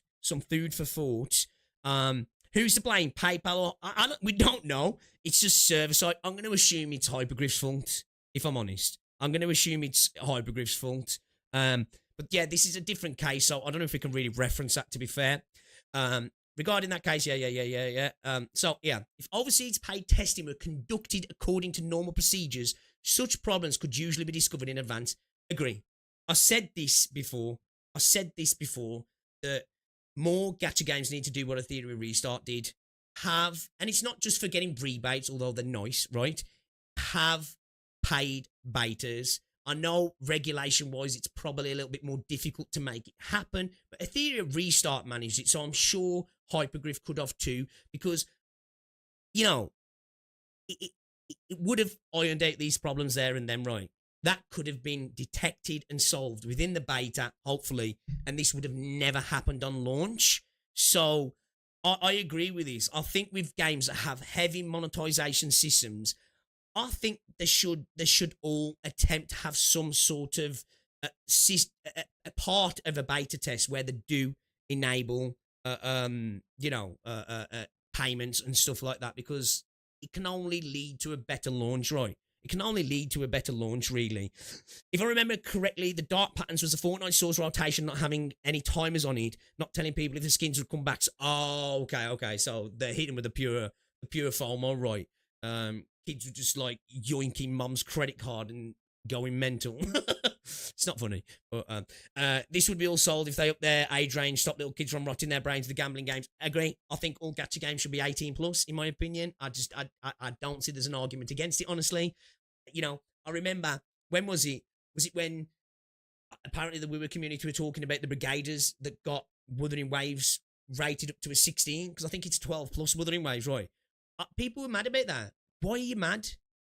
Why do you want 13-year-olds playing gambling games? You just, you know, again, I'm the type of kid, I grew up playing GTA. I'd rather my kid play GTA than play fucking gacha games, because, you know, I'm expecting them potentially to get gambling habits than want to go out and murder hookers. Otherwise, you've done something else wrong there, I think. So yeah, discovered in advance, it's unlikely a key product like Endfield would have missed such testing. It's possible that new problems arose from modifications made during the adjustment process, which went unnoticed due to time constraints, he further stated.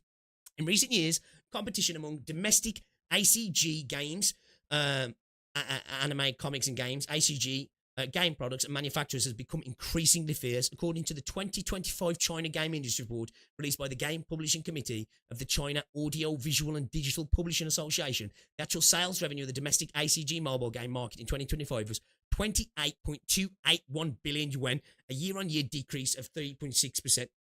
This is what I said to you guys earlier in regards to the revenue and the potential challenges of Endfield on its launch, is that there was a contraction last year in the actual spending in gacha and games in general. And of course, that kind of makes sense. Inflation's been running rampant. You know, we've had global tensions. People are not in the position, I think, globally at the moment to just be pissing money up the wall, right? China's been having its own economic slowdowns as well, I believe, right? Which obviously that affects work as well. I do believe I was actually surprised by the amount of people who are unemployed, young people who are unemployed in China. It's actually they've got a higher unemployment rate than the UK. That shocked me. That actually shocked me. I was like, I didn't think that'd be a thing. The main reasons for the decline were firstly the revenue of many leading products declined, and secondly the performance of most new products did not meet expectations. Against this backdrop, the market impact and player sentiment caused the recent operational incident of Arknights End may require Hypergryph to spend more time recovering and repairing, which I think is pretty obvious, right? So, I agree. I agree. I think more games should do paid tests, right? Iron this stuff out, and going forward, definitely, no company wants to have this happen again, right? Because this was bad. This was bad. You know, I'm a glizzy glazer, right? I glaze out glizzy. You know, people say that. Like, end of the day, I just like the game. I admit we have jokes. I glaze for jokes a lot of the time, right? But I do like Arknights Enfield, and I do really like Arknights. But at the end of the day, I will never shy away from calling out stuff that's not good. PayPal incident was shocking, bad. It was bad juju, right? And again, this update to the terms of service. Now, again, I bet lots of companies have done this. So I'm not singling them out. I ain't got a clue. I'm no legal expert, but it's stinky, right? You look at this and you go, that's not good. That's like saying, like, you know, if you get fucked, you can't come after us with the backing of other people. You're going to have to go solo. That's never a good look, is it really? Because it's basically saying, fight us on your own. And a company against an individual, you know, it's David versus Goliath. It ain't going to be good for the person at the end of the day, is it? Especially in US courts, because you can defer and stall for so long. And I bet you might have a bit better luck in somewhere like the EU and maybe UK, but even still, you'd probably get destroyed as well. So it's not a good look. But again, I'm not going to particularly single them out, but I'm not also going to shy away from saying it don't look good. It don't look good, right? Taking away the option of class arbitration and class lawsuits, it's not good. It's not good, right? It's never a good look. It's never a good look at all. So yeah, big L here for Hypergryph. If I'm honest, again, I'm not accusing them of using that to shit on people, right?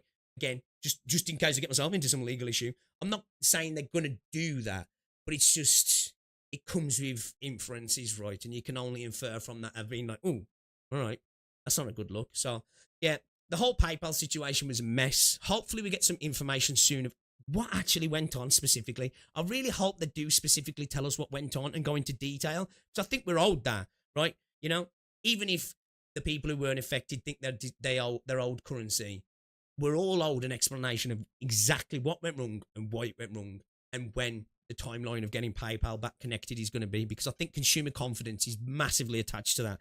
So yeah. L from Hypergryph, Gaming OS, average company L. Yeah, at the end of the day, we've got to remember that, right? These are companies. They're always going to protect the back, right? They're always going to protect the back. You have to accept that. It doesn't matter whether you're a Kuro fan, a Hoyo fan. You should never be fans of the companies. Be fans of the games. You know what I mean? It doesn't matter if you're a fan of WoW, Genshin, ZZZ, PGR, Enfield, Nikkei. Always detach that fandom from the corporation at the end of the day, because they are not your friends. They don't know you. They're trying to make a good game. Granted, they want to make a good product, but never get it misconstrued that they're going to come to save you when shit goes wrong, right? So it's always smart to look at it like that. But yeah, it wasn't a good look. This is a bit of an L. Let's hope they can move forward and fix things going forward. And I'm also say, I'm going to reattach my PayPal when it comes back.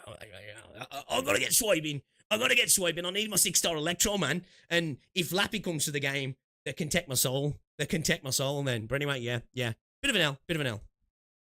Let me have a look at these bots in Discord, then chat. Let me get fucking rid of him. Where am I looking? React Smash. I'm sure you guys have tagged me here. Okay.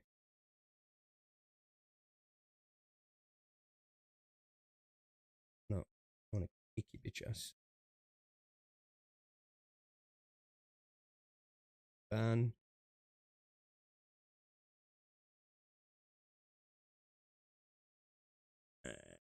Is he in general as well, is he? Can somebody, if it's in general, can somebody bump the comments?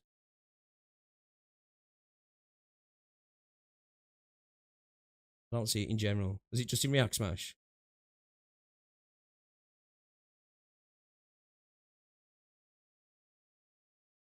Bots, man. Out of context clips.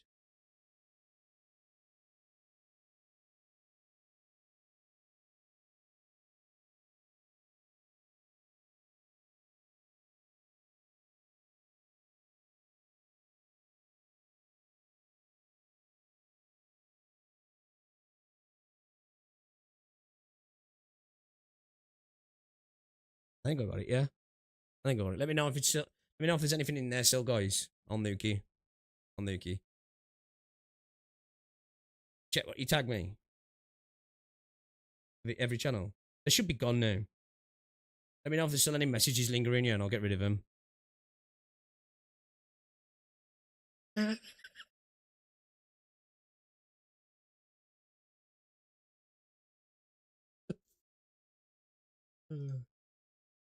I see people modding enemy without the mask as well. Looks like I got him. Sweet, sweet, sweet. Got to raise it awareness, so Hypergryph, listen, we already got 2 loopholes. It's not possible. Just hoping Hypergryph will fix a PayPal issue. Agree. In case somebody say, but on the server, nice one. Average company L. Who was to blame for the PayPal problems? I ain't got a clue, Kathy. I ain't got a clue. I'd say it's Endfield, right? But also at the same time, what the fuck is going on with like PayPal security stuff to allow payments to go through like that? Now, I'm not blaming PayPal. I don't know, but it's just I think that like think it is something to come up on there and they'll block all that stuff, wouldn't you? So Lapland will be absolutely come to Endfield, but as a Texas fan, I don't know if she will come. She's infected after all. Yeah, Lappies.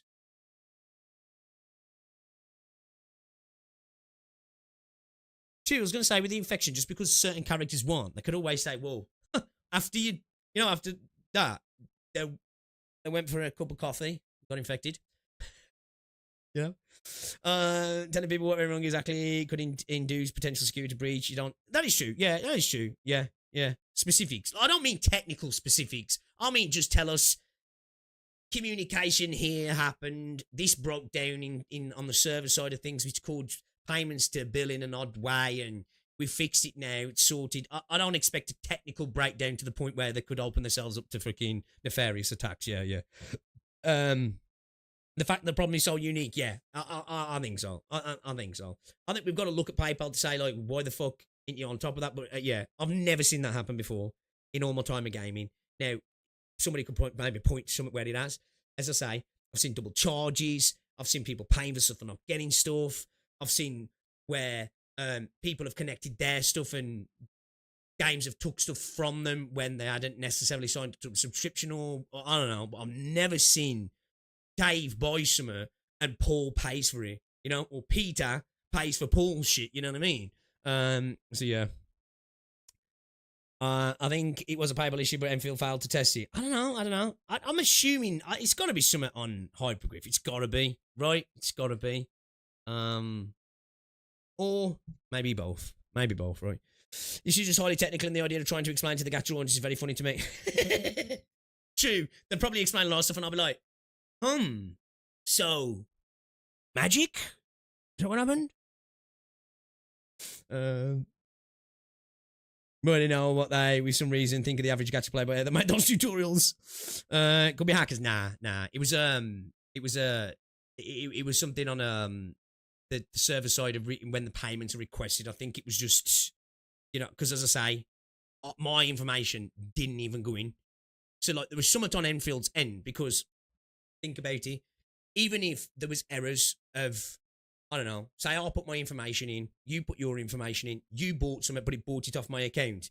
I didn't even get to put my information in, errored, and it still bought the battle pass. So even though the game didn't get authorization, it was just like, yo, have you? You know what I mean? It's like, have you? Don't worry about it. Yeah, you can keep it. Still good. Don't worry. Keep it. Kind of true, telling toddlers that nuclear reactors works. True. Yeah, what's up, Augustus? I bet PP spaghetti's cold. Well, yeah, PayPal's been known for that as well, hasn't he? Maybe just as similar as a one-off error in the code, since computer star community zero problem could be getting charged with some. But yeah, it's as you say, somebody fucking Mr. fucking Zero or something somewhere, right? Or, I don't know. I ain't a coder. I don't fucking know. Totally likely a caching issue similar to the one Steam had years ago where they show people other people's saw pages. Maybe. Remember correctly, people do complain the technical test, they couldn't get to the factory. Couldn't get the factory, there's still people who complain they don't get the factory. But, speaking of, I actually had another YouTuber DM me yesterday saying if I could help him with that stuff because I don't get it. I'm like, yo, I ain't the person to ask. Like, I know I've started building my factory, but like, I ain't the guy to ask. Endfield mobile revenues reached 27 million today, 27 million in a week. Yeah, we've just been looking at that. Like the rest of it, it's fucking insane. I think at some point you just got to admit people are just stupid. Well, yeah, I'm a smooth brain. I'm a fucking smooth brain. Look, I was here going, where did 4.6 out of 10, right? Wait, 5? You guys are like, it's right there. I'm like, where? It's like, oh yeah, 8.1, so it's definitely out of 10. I agree, Baku. Agree. I said that because it's info dumps, right? Tutorials in video games, right? You've got 2 ways they usually are done. You get a shit ton of exposition in info dump of you do A, B, C, D, E, F, and it's all written down in front of you, and then you forget it as soon as you fucking finish reading it, and then you go out to do it, and you're like, I don't fucking know, and the game's already explained it, so it's like, well, I told you, you're on your own now. Or you get the on-the-fly tutorials, the hidden tutorials, right, that as you start to do things in a game, typically a lot of survival games do this, of like, all right, you need a bed. Let's craft a bed. You put the bed down. You use the bed. Oh, you need to build a crafting table. You build the crafting table. Now you got your crafting table. You know what I mean? So it just feels like you're naturally learning the things as you play, rather than like, here's a bunch of information. I hope you remembered that. So yeah, I think it does the tutorials in about. I don't know why we couldn't have initial I get to a degree because if they'd have gone through the tutorials with you, you would have had like a big portion of your base built via the tutorials, but it's only basic stuff, so they still could have done it, Oh, we want to learn you how to build a fucking planting thing. Do it in the AIC. Why couldn't you have done it there? And then it's done in your AIC. And then you can start tinkering with it then, and you'd have remembered it better because you'd have just literally done it. And you'd have had the freedom to mess around with it a bit more, and it goes into your brain a bit better then, don't you? You retain the information better like that. Well, I do. Anyway, I'm a doer. You like, because I think I've got ADHD, right? You can stand there and explain something to me, and I'll be like, okay, interesting. And inside my head, it's just like, boo, boo, boo, boo, boo, boo, boo, boo, I ain't taking any of that shit in, but do it, and I remember it. You know what I mean? I think a lot of people are like that, right? Says like it's Hypergryph side then, but PayPal security. I agree, Cafe. I agree. I had to help some people how the factory works off of Discord because of how poor the tutorials are. Sadly, some people need these tutorials, not because we need it, that everyone doesn't. No, you're not wrong. You're not wrong. No, you're right. Everybody learns in different ways as well, right? You know what I mean? Like, I was okay with the tutorials in the closed beta because I liked the game so much. I was like, I'm just happy to play the game. But I was cognizant of the issues. Playing it again in this now, I'm a bit more cognizant because I'm like, I've already done this. So I'm like, yeah, okay. Yeah, let's fucking speed it up kind of thing. You know what I mean?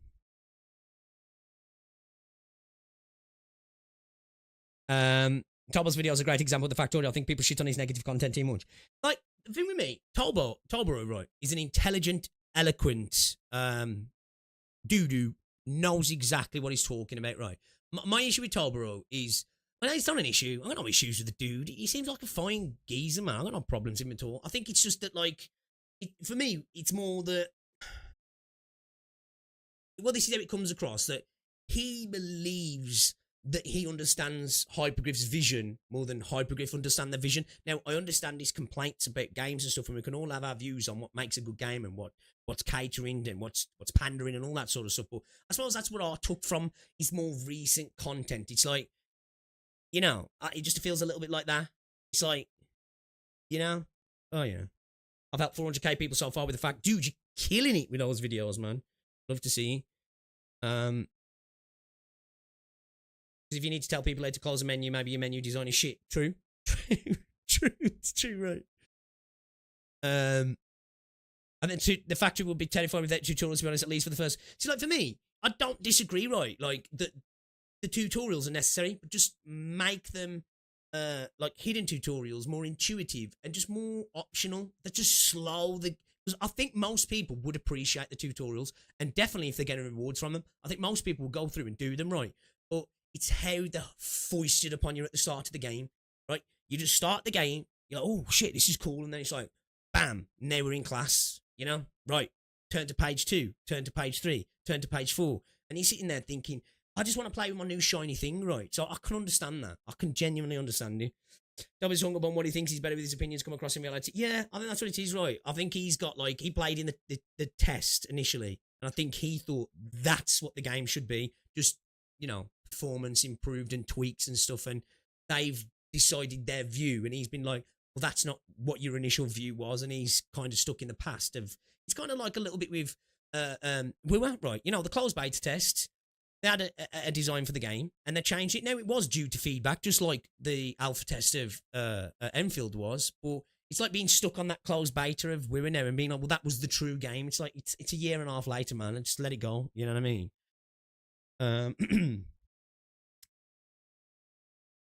Let's be happy with the new changes, which is, yes, you could just claim them. Yeah, auto clear and claim them. It's good. It's good. I know a lot of, I saw, like, I think it was saying to some other people saying, well, it don't fucking matter if you've cleared them. But yeah, of course. It's for new players. It's an onboarding problem, right? It's an onboarding problem. It's like when stories get rewritten at the start of a game when they're shit. Of course, it doesn't affect you so much because you've gone past it, but it's good for new players, right? That's the whole point. It's specifically for the onboarding, really. If you keep it shit because you're like, well, it don't benefit me, then, you know, it's a silly opinion to take, that is then, like, because it's like, so you're basically saying you want new players to have a shit experience because you had a shit experience, right? Which, yeah. All right, then. So, we're going to have a quick one on this, and then we're going to get into the game, because it's 5-3, man. I'm only going to be playing the fucking game for an hour today. Also, so, I want to have a look at this. I've got dry lips, man. Sorry, I'm on the sugar-free Coke.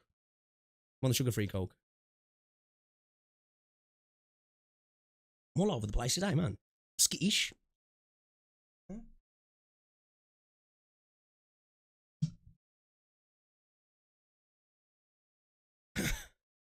Okay. All right. So, we've spoken about a few things today around Endfield. We've spoke about the revenue. We've spoke about the PayPal situation and what CN's views are on that and potential things that can come along with that. And also the TOS changes. They're a little bit of an L from Hypergryph as well. But let's talk about what China think about Arknights Endfield, because it seems like it's quite split. And looking at CN Tap, it ain't looking good, bruv. You know, 4.6 out of 10 is fucking poor when Arknights at the minute is currently sitting on an 8.1 out of 10, which, big difference, right? So let's have a look at this article here from financeeastmoney.com. So, Arknights End of the World, which is Endfield, open beta, high popularity, difficulty in expanding its core audience. So, we can see it on 22nd of January. Endfield came out, developed over many years. It's global open beta, and it surpassed 30 million downloads, right? Which is great. Become one of the top 5 selling games on the App Store. It's Hypergryph's first service orientated to be released globally. We know they're self-publishing globally, right? So, I wanted to go down here. Reputation contradicts quality. Let's have a little look at that. And I think we've got high popularity, but difficult to break into new circles. So, according to the 2025 China Game Industry Report, hereinafter referred to as report, released by the Game Publishing Committee of the China Audio... This is just talking about the fucking contraction of video games and stuff here. We've already been over this. We don't need to look at this specifically. All right, this article's kind of shit. Let's just move on to the reviews. Fuck it. Let's move on to the reviews. We'll do it live. Chat. All right? So we can see it's sitting at a 4.6 out of 10 out of 66,000 reviews. So decent amount of reviews. And 4.6 is not great, right? A lot of 1 stars. So let's have a look at why some of these are 1 stars, because that's a lot of 1 stars, right? A lot of 1s and 2s, not many 3s and 4s. So it's polarized. There's a lot of people either love it or fucking hate it, right? So, and it seems like more people hate it at the moment. So let's have a look at some of these. Let's have a look at this one. This person's given a 2-star, right? I think a 2-star. Holy fucking paragraph. China, What are you doing to me? Let's zoom in so you guys can see this as well. We're not going to go into every specific detail, but let's just get an idea of what people are thinking, right? So, first, the advantages, the modelling, detailed and realistic. So they like the graphics, they're into that. The combat system is very innovative for characters. I wouldn't say it's innovative, but it's good. In this space, it's definitely unique, right? The disadvantages are numerous. The UI is extremely inconvenient. Interesting. What do you guys think about the UI? I quite like the UI, I do. It's nothing mind-blowing, but I think it's slick. I think it's fine, personally. I've got no issues with the UI. Aside from the game requiring a lot of keyboard shortcuts, the caps lock toggle of the observation mode is incredibly user-unfriendly. More than once, I accidentally pressed escape to close the observation system, opening another interface. Well, that's a skill issue. I'm not denouncing their opinion there, but I've got no issues with the UI. That's the first person I've heard that's actually got an issue with the UI. The observation mode has poisonous spots of small range. Some production lines are half the size of the base. So I'm guessing he's talking about the top-down mode in the base here, I'm assuming, right? So I'm assuming there, instead of tabbing out, he's hitting escape, I'm guessing, and he's going into the, your wrist thing, where you select everything, I'm assuming. I don't think he's talking about the photo mode, right? Opening another interface. With small range, some production lines are half the size of the base, but you can't see them all. You can only see a portion, not the whole thing. Furthermore, the game has a limit on the number of grid squares that can be selected. Since the production lines are already large, if you want to move them, you might not be able to select them all. I don't know about that actually, because I'm not trying to select. Everything. So I don't know. Renegade's the guy to ask for that because he's the dude making mega bases. Okay, so he's got some criticisms with the interactions with the base here, yeah, because he's selecting next. So he's talking about selecting all the stuff in the base, right? So some settings are extremely annoying. I don't dislike pulling power lines. I think this is a criticism I think I've seen from a few people. I think some people don't like the idea that you have to put power lines with the zip lines, which for me, I'm fine with because it's like a progression thing because your zip lines get further. I don't know where the people are further into the game. Is there any sort of zip line that doesn't require a power line? Because that's the sort of progression I've seen, like those sort of building games is you need a power line, the thing gets longer, you need less power lines because the zip line's longer, and then you maybe get to a point where they can just have batteries put into them and you don't need power lines, right? That's like, to me, when I see the progression. I don't know if that's a case, but I think that'd be kind of cool. And I think that's something that might come later on, right? And I'm cool with that because that gives a sense of progression in the manufacturing, right? Because that's how kind of base building and factory games go. You start off with something that's kind of restrictive, kind of a little cumbersome, and that's the whole thing of levering up the tiers to start doing stuff that they didn't do before, right? So you can get better long range. So yeah, that's something that might happen. I'm asking for that to happen anyway because I think that will be kind of cool actually. So he's talking about the power line distance, the small ones being 30 and the big ones for 80. Okay, all right. I think that's just a personal thing, right? Would it kill them to add a 50-meter one? I guess, maybe. It's not something I'm going to argue against. I think it's more just to keep you doing, to give you a bit of a busy work to do, right? Okay. So he's got a bit of an issue with, like, the power lines, which is fair. Valley 4 already has a lot of toxic points, and after finally getting through that mess to reach my long-awaited Wuling, I discovered that the warehouses on both sides are not interconnected. Can't argue on this because I'm not at Wuling yet. I do think Valley 4 has its issues, though. The rewards are stingy and the gacha pool is unfavourable. The launch promotion advertised 135 pools, most of which were permanent tickets, even with the free Asia, after 3 days. Got our Ardellias and 10 at the weapon. You might still get Asia from the beginning pool. I personally have... Okay. That's gacha, right? That's gacha, but I can understand that. There's a few people I've had come to me that have said that I got fucking Ardellias in the starter banner, man. So in a sense, they miss out because they're getting Ardellias for free. I think that was just a gacha pool that was there anyway, and this was a later addition as a free thing. I can understand that being an annoying thing, right? But end of the day, it's kind of a thing with gacha, right? Gacha's gacha, and you're gonna get fucked now and again. I'm not defending gacha here, but he's not wrong to be annoyed about that. I would have been pissed if I got Ardellias, if I'm honest, but I've got fucking Ember anyway and I don't use her, so it is what it is, right? It is what it is. So they're talking about getting a lot of them from permanent stuff. End of the day, it's the start of the game. A lot of your pools are going to come from one-time only things, right? It's the repeatable stuff that comes after the launch, really, that we're going to see. 1.1 is going to be the deciding factor whether the currency, the acquisition's good or bad, right? 6-star characters. I essentially started the game with several fewer 6-star characters than other players. The gacha pool is a huge pity system. You need to save 120 pulls to guarantee getting the featured characters, which is lower than usual. The game development team ignores advice. Many of the problems were raised and repeatedly emphasized by players during the third closed beta, yet they still copied them in the official release. This dismissive attitude reminds me of a certain well-known 3-character company in China. 3-character company? What's that, Hoyoverse? I don't know what it is in Chinese. Is that Hoyoverse?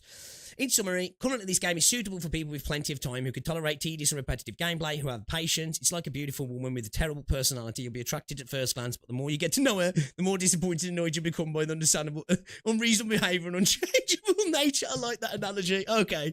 All right. Not unfair. Not unfair. See, like for me, I guess I'm in a different viewpoint, right? I've been wanting MiHoYo. Yeah, there you go. I've been wanting gacha games to start to become more real games.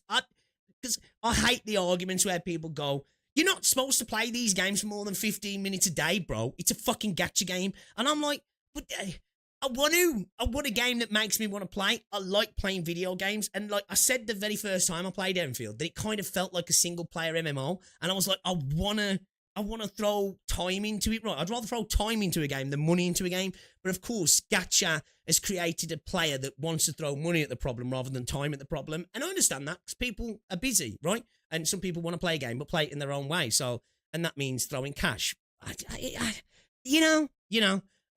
okay with it personally. I've got a couple more low scores, and we'll look at some of the higher scores as well, kind of see what the whole vibe is, right? So here we got this one. Let's keep playing Dead Eagle. Let's keep playing Dead Eagle. They're not so they're saying basically Hoyo, because what is it in Hypergryph? Sorry, what are they called? Eagle. What is it in CN?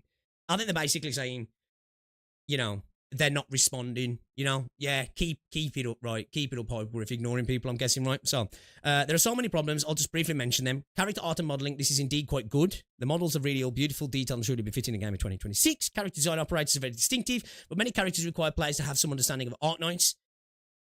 No, they don't. No, they fucking don't. They don't. You don't need to know any knowledge of Arknights to be like, Serta looks cool, right? I haven't played a side quest, so maybe there's something there, but like, yeah, nah.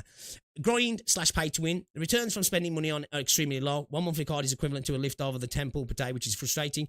Like, a little over 1 temple per day, which is frustrating. Okay, I think there's a translation issue there. Because I do agree the monthly pass should be a little bit higher. Now, each pull is worth more in this game. So, maybe not 18, but at least 15, 16. What is it, 11 or 13? Something like that. It's too low. I agree with that. The grind is quite high. It's hard to imagine a game where there's shortage of fodder, equipment, upgrade materials, even skill and talent items, even a lack of local currency dispatch tickets. And this has a stamina limit. I can't go on. I'm too lazy to complain. Yeah, see, I don't know. This is excellent. So a sense of achievement's excellent. Operation service. I was playing Dead for a week. Okay, I'm playing Dead for a week. They're specifically talking about the game there, then, yeah. Okay. Certus Quest is very well contained. Okay, self-contained. Okay, then. If you enjoy infrastructure building, it's worth a try. But if you're looking for an open world experience, forget it. It's a miniature world game. Exploration experience is terrible. My account is on PC and I'm currently level 51. I've completed all the story and maxed out the infrastructure and technology tree. Also, it's been optimized recently, making it more beginner friendly. A classic case of the predecessors suffer, the successors enjoy the benefits series. So that's games. That's games, especially live service games, right? The people who start day one are beta testers, really, to fix the game for later people. Otherwise, what do you expect them not to fix it for people later on? Again, okay, so I think this is just from a person who wanted like a We're Genshin experience, right? Which is fair, but the game was never advertised as that, was it really? My original review was a long 3-star rating, but it crashed on mobile today, which made me laugh in frustration, so I'm giving it 1 star to vent. But he's knocked that up to a 2-star now. Okay. He's been working non-stop for 7 days straight and almost finished Wuling and Valley, so he's been playing the game a lot. So, okay. So, he 3-star, but he went down because it crashed. I'm a PC player. I've been grinding for days to finish the main story. Hypergryph is amazing. The combat system feels awful. Damn. And complex. What? Okay. Interwoven maps in the Okinawa area are just plain annoying. The map is already huge. It's interesting, that, isn't it? Map's small. Map's huge, But then again, this is people's opinions, isn't it? Couldn't they add shortcuts of important quests and also raise repetitive quests? The endless force tutorials are incredibly frustrating. Fair facts. Not to mention the new tutorials after reaching Wuling. Does this mean we have to learn the tutorials every time a new area opens? Valid worry, right? But I'm guessing probably not now, maybe. Also, sometimes the click prompts are completely invisible on PC, and players don't even bother to look at them. These two stars are for the art. The character environment designs are truly excellent. Okay, so we've got somebody who's liking the visuals, but not so much the game itself. My initial impressions of scenery and character models are decent, not bad as a 26-year-old game. As a 26-year-old game compared to other older games of the same genre, such as Genshin Impact, Roaring Tides, and Zero. And they're saying a 2026. Yeah, it's got to be year 2026, right? The core gameplay is only QTEs, and the only feature that base build system is so tedious, and I don't even want to look at it. Okay, doesn't like base building, not a fan of the combat. Give it a 4-star though, for some reason. Found the game frustrating, gradually got the hang of it, 5 stars. Finished the game in 3 days on a 4-day break. I didn't really explore the fucking hell, bro. You must have been skipping everything and just going for the story, right? You got a 5-star, 2-star. Let's have a look at some of the more lower ratings here as well, shall we? As you can see from my etched badges, I've pretty much mastered everything that came with the game. Objectively speaking, it's suitable for players with plenty of free time. I've been playing. Okay, so this seems to be a bit of a theme here, right? From what we're seeing here, time is a problem.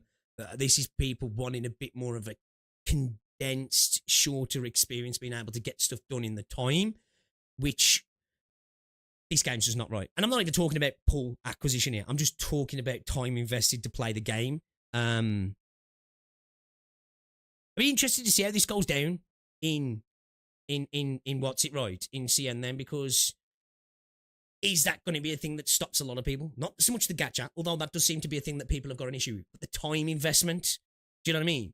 Because like, do they want a game that they can hop on and get some login freebies, go do a quick instance bit of gameplay and bounce? Maybe. You know, these are gacha gamers, right? At the end of the day, a lot of gacha gamers don't want games. Maybe this is going to be the thing that's the massive negative that Hypergryph decided to do. That therefore, shall we make a game? Shall we make a game? Yeah, actually, let's make a game. And gacha gamers are like, yo, bro, there's too much game in my gambling session here, man. What the fuck is this shit? You want me to play? Like, pulls. Let me gamble. Logins. I want to do TOA. I want to do endgame. Let me get the fuck out of here. Which is normal. It is what it is, right? I was so frustrated by the end. I decided, okay, show the picture. This is the auto defense level I tried 10 times, still couldn't beat. Okay, somebody got triggered that they couldn't beat this. Okay. This is the Wuling one, right? Is he? Yeah. Okay. Got filtered that he got skill checked on the tower defense. A first person rating out of 10. Modeling 8.5. Art 9. Music 8. Story 6. You know what? I mean, that's probably higher than what I'll give the story. I'll probably give the story a 5. Gameplay 7. All right, let me do more. I want to do more. Modeling 9. Art 9. Music 8. Yeah. I don't think we've quite seen Hypergryph stuff. Story 5. Gameplay, I think I'll give it an 8. Combat 7.5, 8 maybe. Story/presentation, yeah, I'll give it a 9 as well. Overall, an 8. Okay. All right. We ain't going to concentrate too much on the positives here. I want to kind of see what the negatives are. I want to see what China's saying about it in the opposite direction, because I'm quite negative. A lot of the people who watch me, I mean, I'm quite positive. Freudian slip. He's a woo-rater, guys. He's a woo-rater. I'm quite positive, so I think it's interesting to see the negative side of things, right? Played as a server open, been busy with work. Only reached level 48. Ain't been that busy with work, bro. Endfield is passable in overall quality, but it will make you feel uncomfortable playing. Story, as always, is full of riddles. Some incredibly ridiculous plot points, such as Wolfguard pointing a gun at someone and acting all high and mighty, or an NPC thinking you look like a native. Okay. Combat elite boss attacks often have a delay in their red glow, and sometimes the dodge button doesn't work. Interaction and the dodge was definitely inconsistent in the CBT1. What does feel a bit what sometimes is like, you know, when you like hit with certain like AoEs, like the fire or the poison things, and you're like, I swear I fucking dodged that. I even got the animation, but you still get hit. sometimes I feel that's frustrating, but then at the same time, I'm like, well, kind of makes sense because I'm getting hit with fire, so I can't really dodge it. But then at the same time, I'm like, what the fuck am I doing then? You know? I don't know. Sometimes the dodge button doesn't work. Interaction and turret placement are disabled during combat. This is supposed to be Arknights. Turret deployment is restricted. Multiplayer seems good at first glance. What are you talking about? Okay. Yeah, I'm going to skip this person. Talking about grappling hooks and multiplayer. As a long-time player of Arknights since its launch, I've played almost every day. These are fours and fours. 2-star here. PC player, I've been grinding for days to finish the main story. Okay, we've already read that. Okay, so we're just going through the same ones we just saw, yeah. We're just going through the same ones we just saw. Let's have a look at, can we just go specifically to, let's have a look at the recent trends. Last 7 days, 4.8. Last version, 4.5.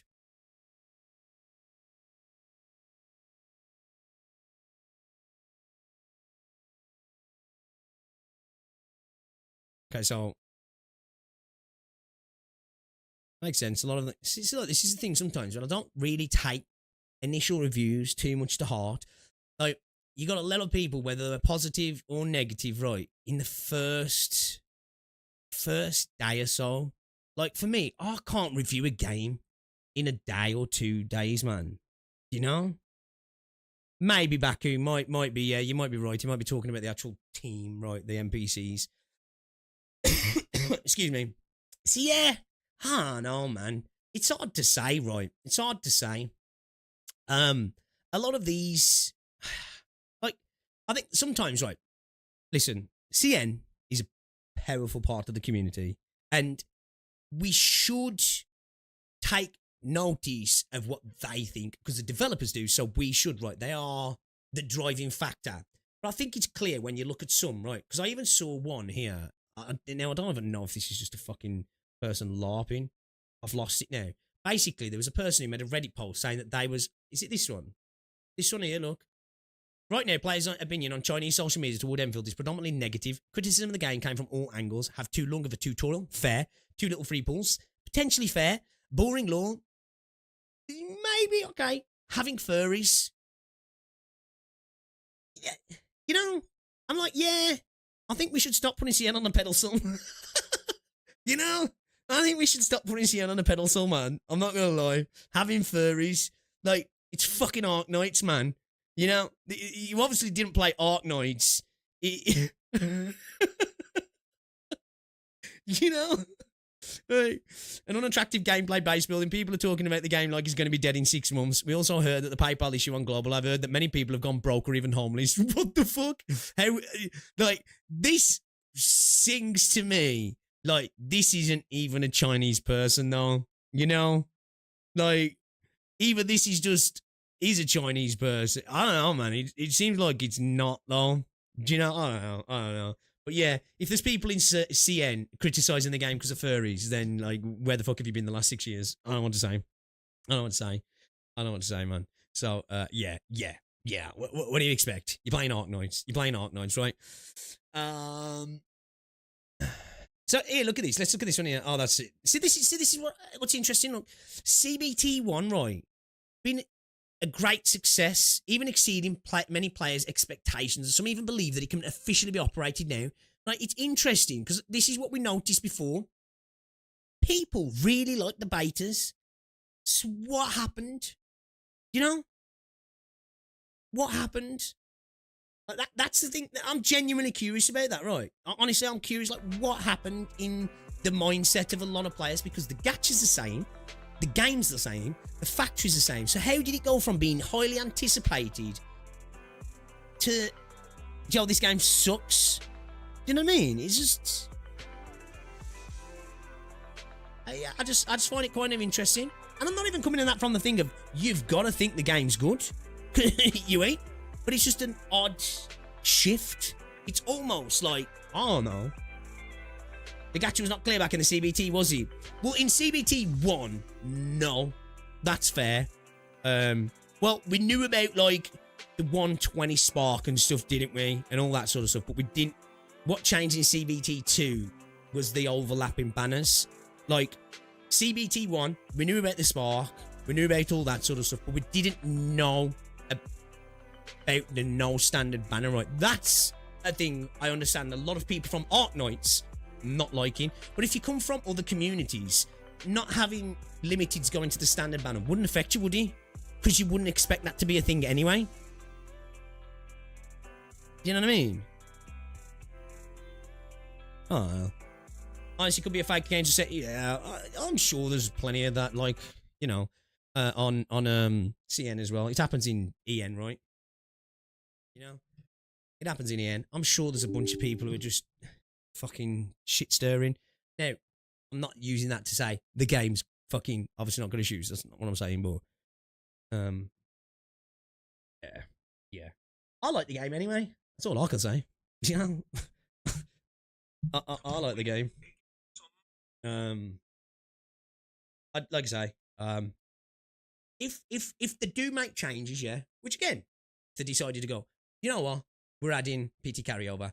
As long as it doesn't change the gacha system to the point where we have to go to 160 pools, or we lose the weapon arsenal tickets and we get a separate weapon thing, I wouldn't want that personally. But I'll be okay with the PT carryover. I'll be okay with more pools. Obviously, fucking, who's going to say no to that? I just hope the core game doesn't change. Do you know? Because it's good, man. At least that's how I feel, right? And I'd be sad if it changed too much. Some people don't have access to it, especially drama people. Well, true, yeah. True, you do get more people coming who probably weren't that interested. The game's out. It might come from a different game. And they're like, yeah, fuck this game. Because we know that happens in the West. And we know it's happening in CN as well, right? CN are not, you know, somehow, you know, above us in the sense that they don't involve themselves with tribalism. Like, we fucking know they do. And they take it even further sometimes, don't they? So, back then, not a lot of people had access to the game and the game released. People know of their own claims, and back they saw it was a sudden shift in opinion online. Yeah. My honest opinion, I agree. I think the last beta should have been fully open. I think should have been fully open. Should have had a paid system. And, yeah. The air is dry. Well, we had a good run. Endfield the US tomorrow. Yeah, it's over. It's Rover. So, Rover, lads. We're done. Pack it up, boys. We're going back to, wherever you came from.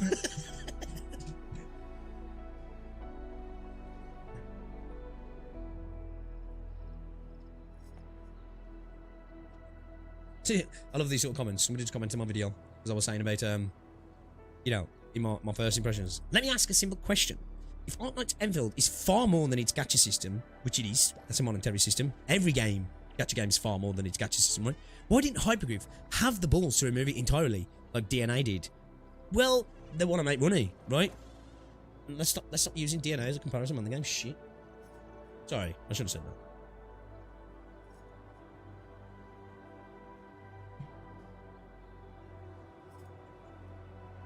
That was bad form. It's bad form. It's not shit. It's just not for me. Okay.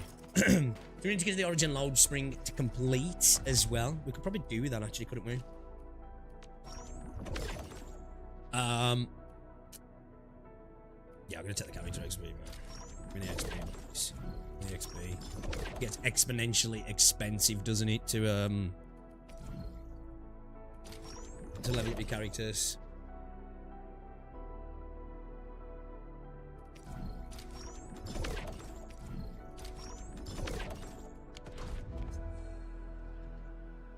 I thought he cut with that comment. Right? Edge seems anti-fun, so people probably aren't playing it. Also, they're on-time rewards. Edge Space to me genuinely seems like that's like an alpha test of a mode. Like, I like the idea of it. I do. I genuinely like the idea of it, but I think it needs a lot of work. Should we do Levitane's side quest? Yeah, man, I'm down. Yeah, everywhere is fun and shit. I'm liking this team at the moment. That's why I'm currently... Actually, where I'm at on the...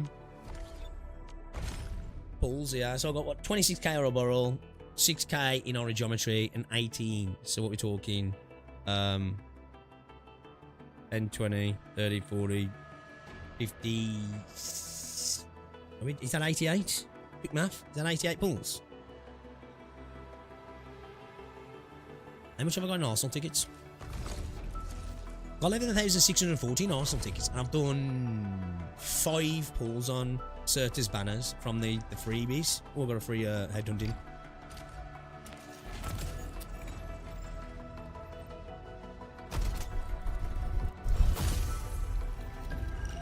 Headspace was pretty hated in CBT too.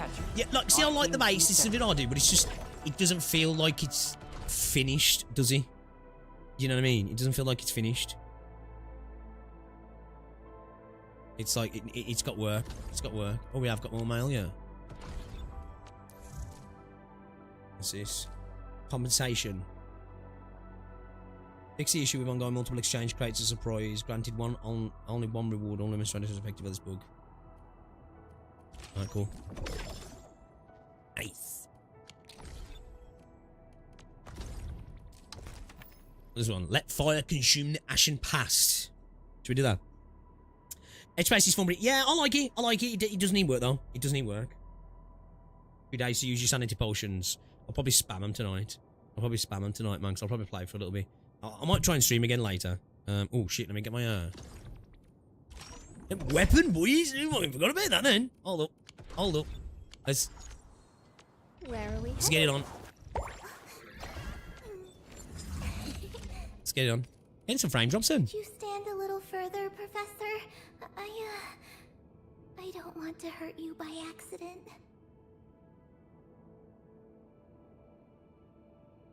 Two seconds. Sorry, chat.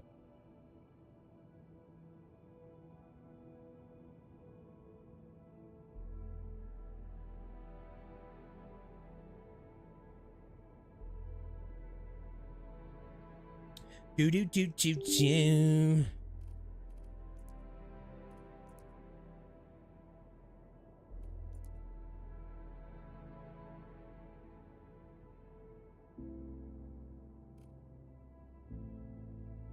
Let's get my hardware monitor up.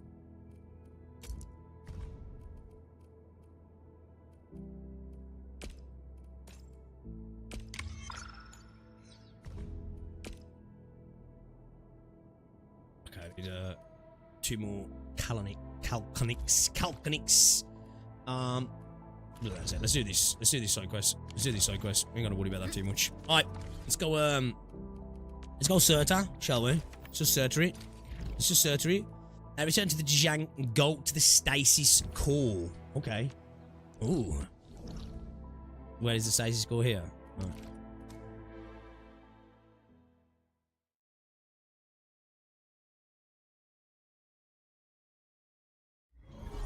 Still day 9. Hey, how's the future? How's the future working out for you now, eh? Huh? How's the future feel?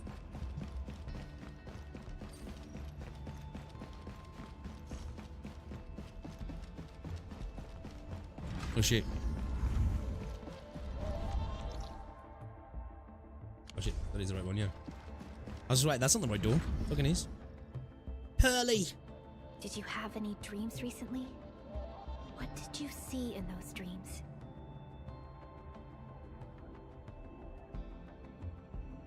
Oh shit, I'm not alt. I was wondering what's going on then. It's okay. Take a deep breath and close your eyes. Try and recall what's happened so far. Could save us again. A fresh new beginning. A tyrant. Might just forget. Promise. Your faith. Travel forth. Administrator. Perlic is so cute, man. I recall none of my pre-awakening memories. I mostly recall the events of Valley 4. Why is the end divided? Myriad of reasons. It's all right. Some stupid, some fair. You have a strong bond to this land. Those feelings. Some issues with the gacha. You know. As we journey combat, on, factory, you will tutorials. More people and events connected to you. And some people annoyed that the world's too big. Some people say it's too small. Your lost memories return. Same sort of stuff you got in the end, to be fair, Billy Bob. Is he going to play Endfield? Wanna bus. Go in the hive mind. Become a hyperglazer, Neil. Become a hyperglazer. A flash of fire.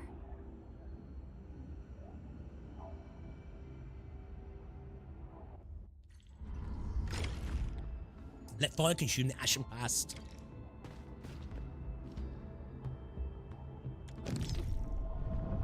I don't want to do that.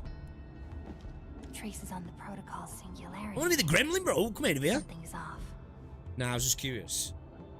He does. He wants to play. Hey. Come on. Listen to the voice on your shoulder. Play it, Neil. Play it. It's okay. You'll really enjoy it. Don't worry. It's only 120 to spark a character.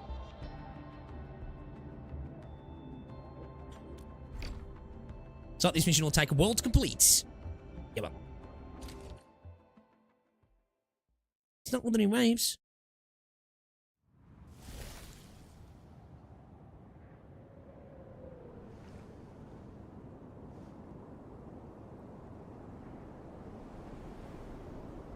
Oh shit, man, this. Why did that give me like proper like PlayStation 2 JRPG nostalgia then? Oh fucking why? It's just like the camera movement with the head and everything. Just took me back, that did then. Someone's up ahead. Here she is. Here she is.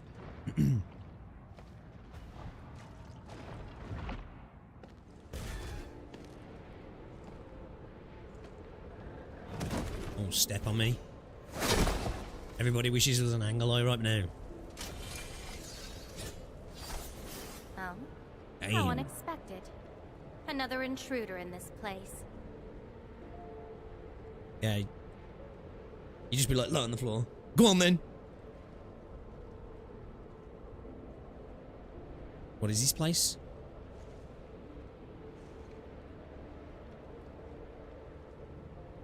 A place you shouldn't be.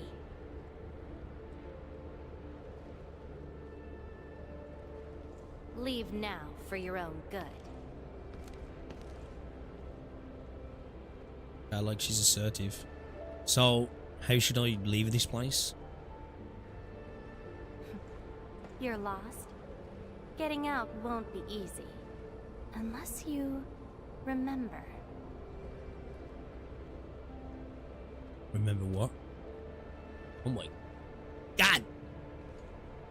You clearly don't understand. Pits and do you? titties? Well then, follow me.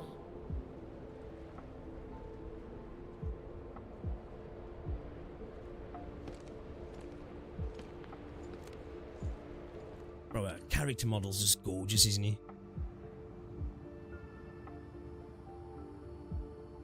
Over here. That's it, Be Kathy. careful. Encourage him. Encourage him. Groom him into playing Endfield. Monsters again. You, go hide somewhere. They're ankyloid.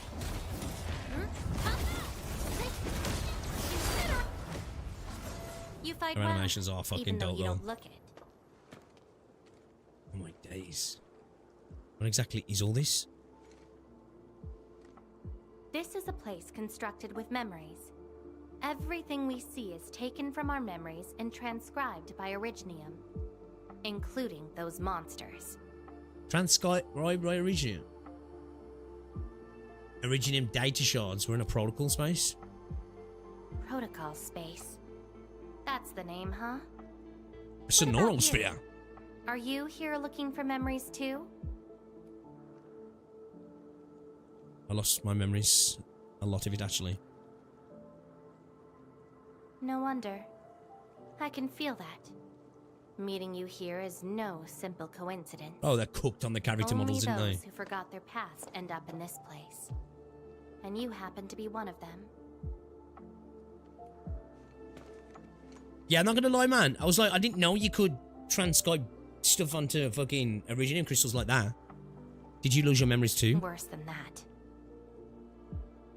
Not only did I lose my memories, my mind's filled with experiences that weren't even mine to begin Okay. with. So all right. I found a way to come here. I'll figure Is out this where I'm from, memories of what I Serta? actually did, and who I'm actually supposed to be. So, here is something that I said that could potentially do then, yeah. if we have flashback memory scenes and stuff, we could potentially get little linear, self-contained levels. You know, even if they're small, that could be on Terra, right? Can you find lost memories here? What do you think? I came here chasing after them. Let's move. We'll search around for hidden memories, then I'll take you out of this place. Bro, let me get to Londinium, man. Let me get to fucking Londinium, man. I want to get Londinium. Oh, shit.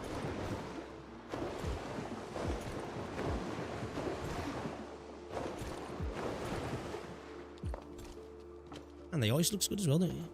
Dude, this game's beautiful. Memories often. It's the best looking gacha game, right? We'll have a good look around. Search for the memories together. What's that? Oh shit.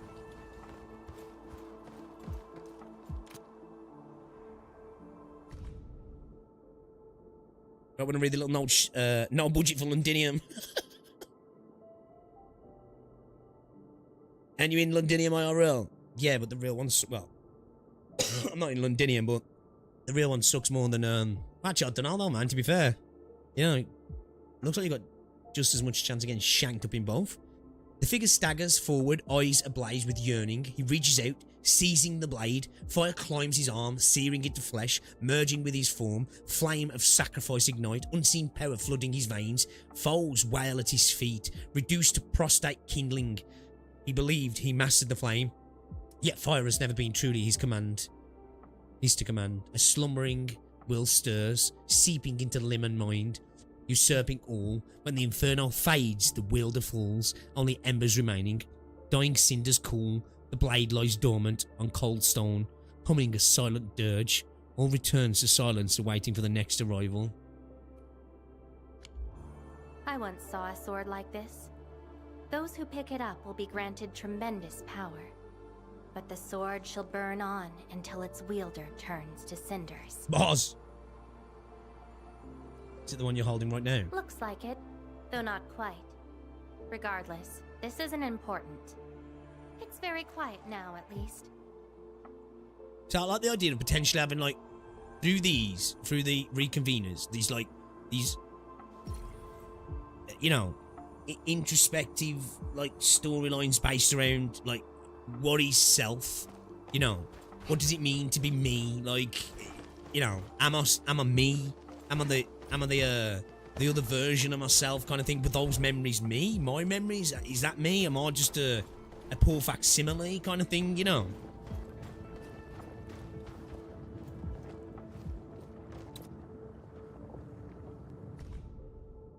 Boreal wind snuffs out the last ember. The warrior's life fades into withering silence. Charred branches lie buried like layer upon layer beneath the restless snow. Warriors of the Icefield. I once stood alongside them as we faced something beyond our understanding.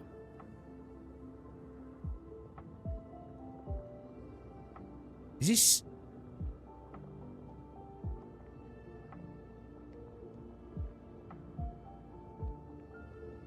You fought in an ice field. Yes, is this something to do with salmon? But I couldn't recall the outcomes of that battle. I have a similar experience in an ice field as well. Oh? Tell me more about it.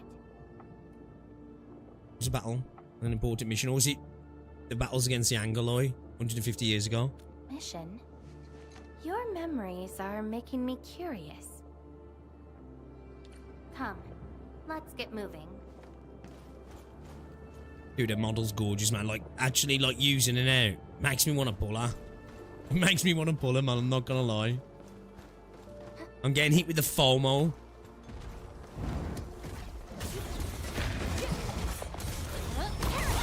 Melting foot.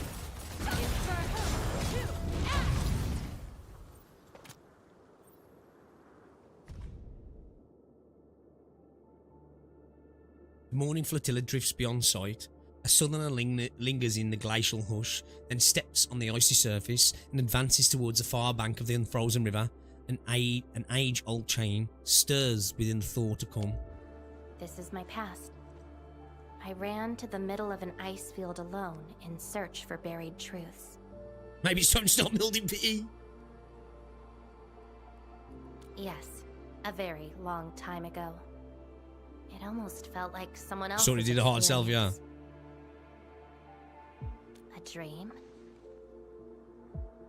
All of the memories were made after waking up from it. Dreams. They're like memories at times. Feel almost real while they happen. But when you think back on them later, you'd realize how ridiculous they are. Let's keep looking.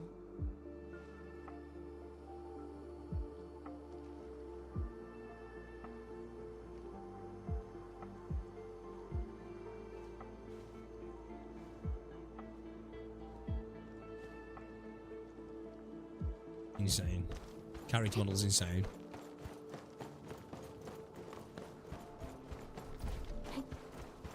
Yeah, never think about it. I feel like Certa's banner's probably made a decent amount of money anyway. I'm not gonna lie, I'm not 100% sure on the kit, but let's just go with it. There's only the two of us, so we ain't gotta worry too much, I guess. JP voice is lovely. Oh, Colossus, wreathed in flame, you once raced across the earth, tides of fire in your wake. You once wrought ruin as kingdoms fell silent. You once perched atop the throne of embers. All who defied you turned to ash. Cinders drift over the snowfields. A testament that the magma never dies. We, your devoted, kneel upon these ashes, calling through the frozen night.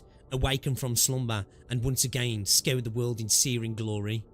That the ancient fires reignite. May faith and devastation endure as one and illuminate the ages. This prayer again. Seems like fanatics who worship some kind of fire. In those memories, I vanquished countless foes with fire and a great sword.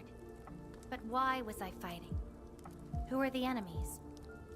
And are those memories truly mine? Everything remains unknown. Unknown? Yes. I have all sorts of memories, where I was in different situations, had different identities, and did different things. Perhaps this prayer described a possibility? I hope not. It seems something is still missing. Looks like a certain memory of mine is avoiding me. However, I won't let it get away this time.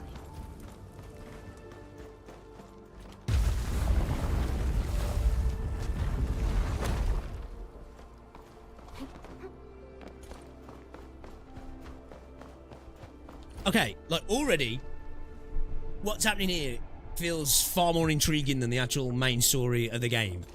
And like, there's nothing happened so far. That's cool. Another battlefield. I always see sights like this at the end of the memory lane. Looks like there's Angerloy in the battle, right?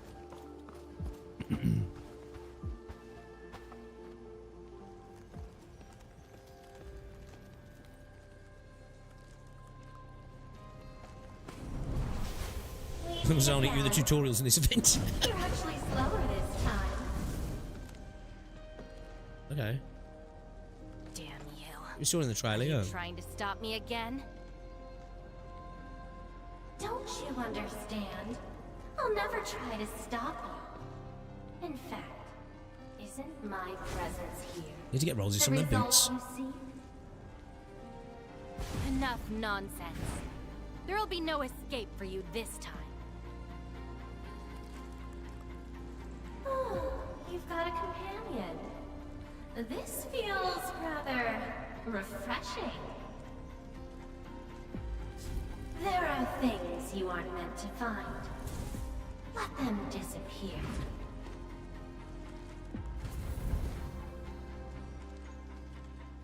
Are you alright?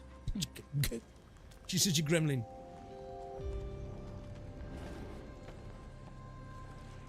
Give up already. This is for your own good.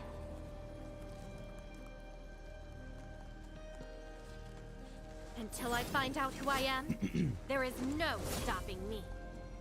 Then enjoy your aimless wandering, till oblivion takes you. Stop right there!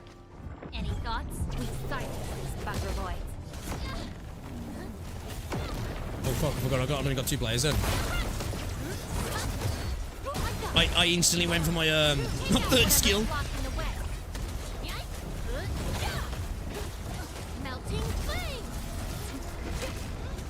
You know what? I don't even know.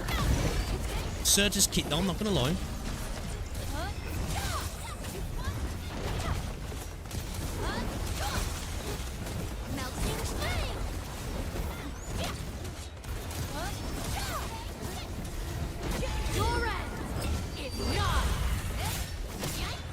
Like, can we stack that? I don't know. I can't remember. Buggerloids is such a PG slur. I will find you. Fuck with my muscle memory. Yeah, I was getting ready to... I was thinking, yo, Perlica, come on. It's an old wound. There's no way those creatures could hurt me. Who's that thing that looks like you? Someone who's always getting in my way. Yeah, I mean, really looks like she spends a lot of time in the library. Places, but mostly in vain. No, she just... This version of me always shows So up just keep at the mainly about very using her end. ultimate. We'll probably have to have a look in a bit. I'm assuming the content in this is There like were we can just times when I go through came it, right? We ain't close gotta to worry the too much. But she had to ruin it all. What are you doing next? Chase her down. I must reclaim my memories. Man, the character is gorgeous, alright, man. I can't wait to see some of the characters in the future. We shouldn't stay Like, here bro, any longer. I will... In Like, any if they case, put Lappy in this game... thank you for your oh my assistance. God. And Min. How did you... It's not that hard of a guess.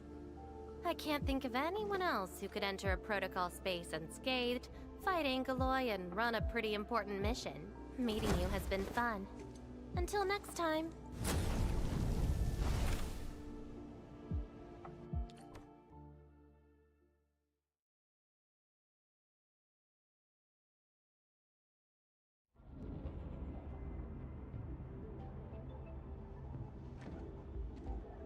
Endman, are you all right? What just happened? Stuff like that. This is what I'm talking about, you know, with the VA. How it will just make things better. Like, what's wrong with having a response, sir? I just touched it and found myself in a nice field. Did you just enter a protocol space? This is quite unexpected. But you're lapping, you got a max pot for the profile background. I'm a red-haired sarcasm girl who wields a sword. Who is she? I'm not sure. She's also looking for her memories.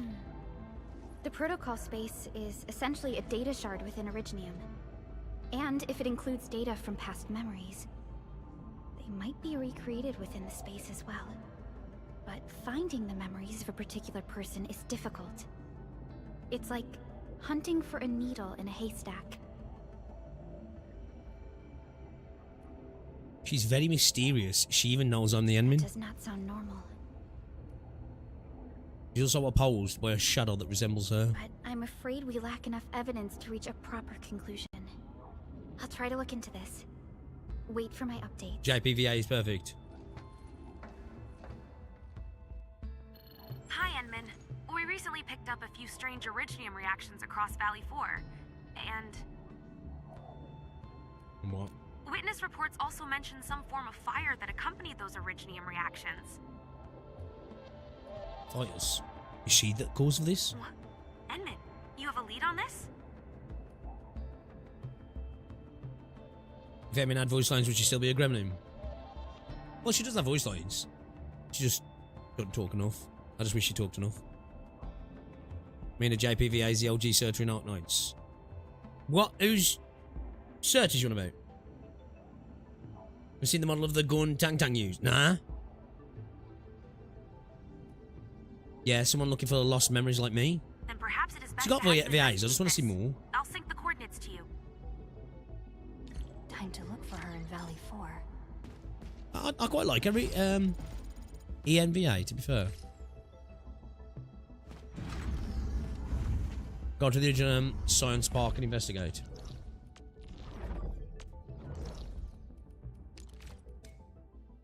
Let's go. Yeah, yeah. Now I need to listen to you. It's good that they're bringing some VAs back. I think where they can do that, they should try and do that with reconveners.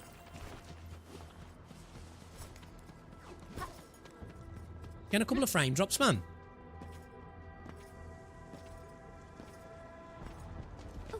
They changed any settings? Hold up a second.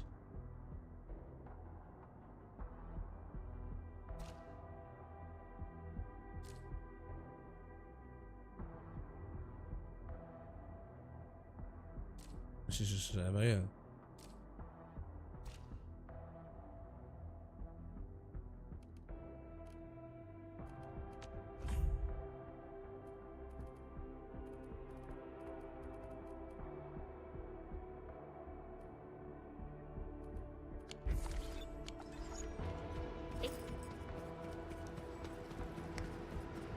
Never known again. Traces. They might It's never happened before though. Bro. Right. Somebody put that right there just to piss me off, didn't they? Somebody put that right there just to piss me off.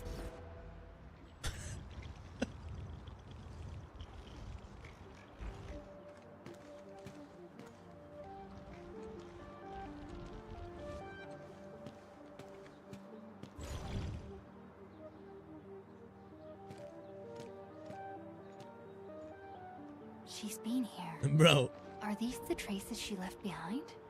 Someone done that on purpose.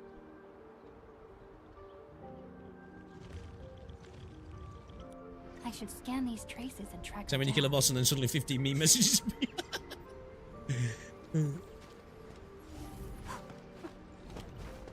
Oh, we've got to scan. We're going to scan down here, yeah? Okay.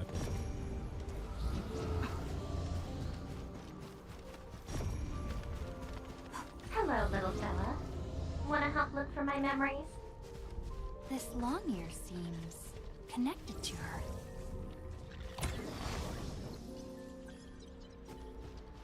Oh, cool.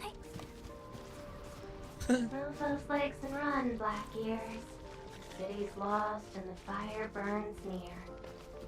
Hey, slow down! Not so fast! Oh, you stopped. I quite like OVA, man. I think they're doing a good job. Alright, little one. I guess you don't want to leave your home too far behind. But what about my home? Are these childhood impressions real? Yeah, see, Or I are like they this sort of just false stuff. fairy This is tales? exactly the sort of stuff I was hoping we'd... Where did I really come from? She's looking for memories of home. My childhood and home. Where Yeah, are no, those not memories Momo. buried? Yo, what's up, Leo? Who was I? Before I became the administrator. Yo, what's up, Bob? Where should I go next? Yeah, it seems like you guys are behind for some reason. Very nice, yeah.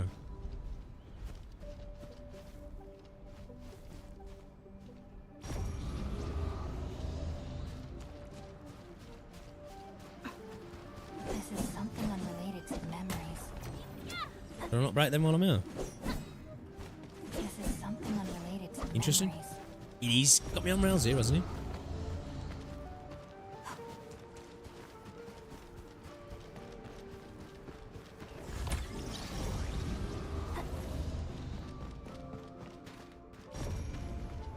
Is it because we're? Is it because we're in this? What's over there? This, whatever. The flashback thing, whatever it is, that we can't interact with stuff. Misty surrounds cause a volcanic disaster in Ursa's Casimir's borders. Ooh, Sammy demon phenomena vanish. Intervention by mystery figures suspected. So she was talking about battling with the Sammy then, was she? Northern Sammy reports. I mean, battling with the fucking. What's it? Battling with the Sammy, but in Sammy, should I say? Northern Sammy reports demon activity. Phenomenon lasted 3 days before sudden high temperature incineration. Police claim a girl wielding a flaming greatsword appeared in the woods. reducing all demons to ash. Her identity remains unknown. Is it the Collapsals? Bellany Village mine incident solved. Originium slugs to blame. After thorough investigation, the cause of the recent emergency at Bellany Village's mine has been confirmed. Official statement: the incident was triggered by Originium slugs. The affected mine is now fully sealed, and the situation is under control. Specialist teams are addressing residual risks to prevent secondary disasters. Recently, within the borders of Lethian, Ward has made remaining words hardly legible. Burning demons, dealing with disasters. Did she do all this? Dude, I said before, man, it was so fucking cool to have fucking collapsals and stuff in this. These old records are useless. They tell me nothing about who I am. Time to look elsewhere. She still didn't find her memories. But does my role as the Administrator really tell me who I actually am? And how did I become the Administrator? Things to do in Sammy. Jenner, Leave Sammy. Andre, and all those people remember. Can't quit here. I should keep looking. She went over there. That effect looks cool.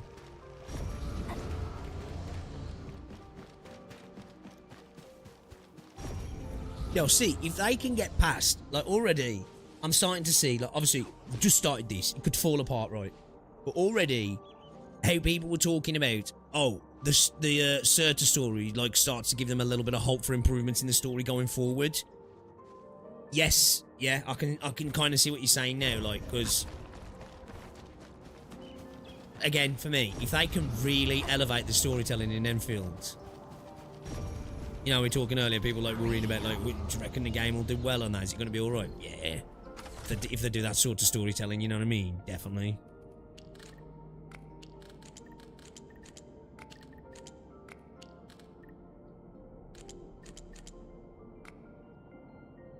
Oh, fuck.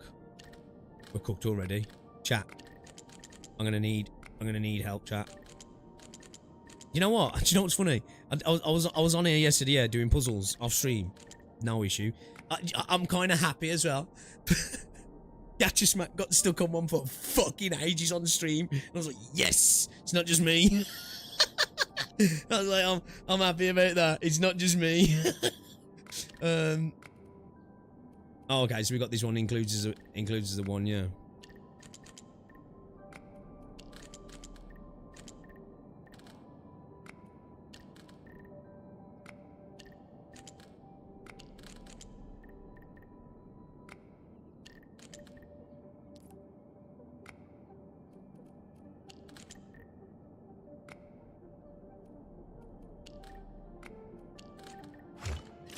She's just going off the shapes, isn't he? Do you know when I fuck up? I think when I fuck up, right, is when I look at the numbers rather than just going off the shape. Because 9 times out of 10, the shape just does it. You know? Look dead end, look a lot better from the puzzles. Why did he struggle on some of them as well? Gone cold. If I can't find my way home, no. The annoying stuff is messing with my memories. Gotta get myself an ice cream break. I really needed that. What? I'm down to the last popsicle? If only they had a furnace for candy-flavored ice cream. Threat at the cradle of the ages. Eliminated. Residual anomalous originium reaction. To temporarily close these areas, The cradle of the ages. Huh. Perhaps another gateway to memories can be created there. Where is she going? You know, a little thing I like in Enfield as well. No, it's just a little thing, you know, just hearing like the birds chirping and stuff. It's super immersive, man. Like, the audio in this game is super immersive. So I suppose this is where, like, I guess our view it like a bit different to some people. Of course, it's a gacha game. You have to take that into account. and things that come with a gacha game. You know, and the issues of gameplay loops and farming, all that sort of stuff, right? And the gacha and currency. But, like, I just like playing video games. So it's like, I think the fact that this game is quite immersive, probably the most immersive gacha game. I think it, like, I can probably let a lot of stuff slide with this game.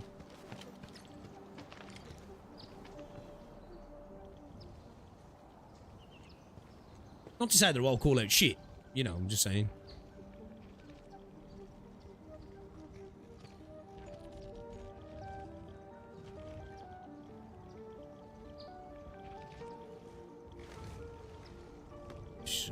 Touch. Let me touch. Just gremlin mode. I'm gonna touch. Nope.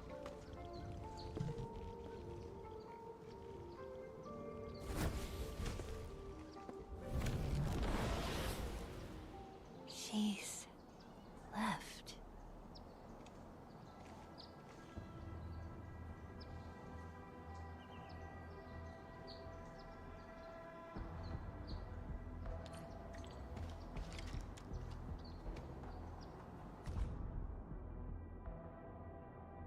Home, ice cream, family, nursery rhymes, furnace, soul, piano, still starry sky, desert, seaside, vengeance, high tower, cellar, shepherd, library, interrogation room, land cruiser, veins, snowfield, a sea of rootless blossoms, mountains hanging inverted, fields of iridium, wheat, where torrential rains ignite, a lifeless cradle, and the ruins of the great oak.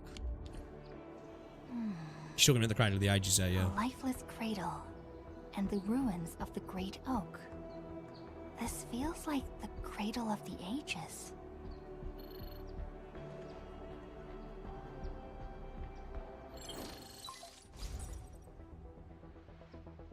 Thank goodness.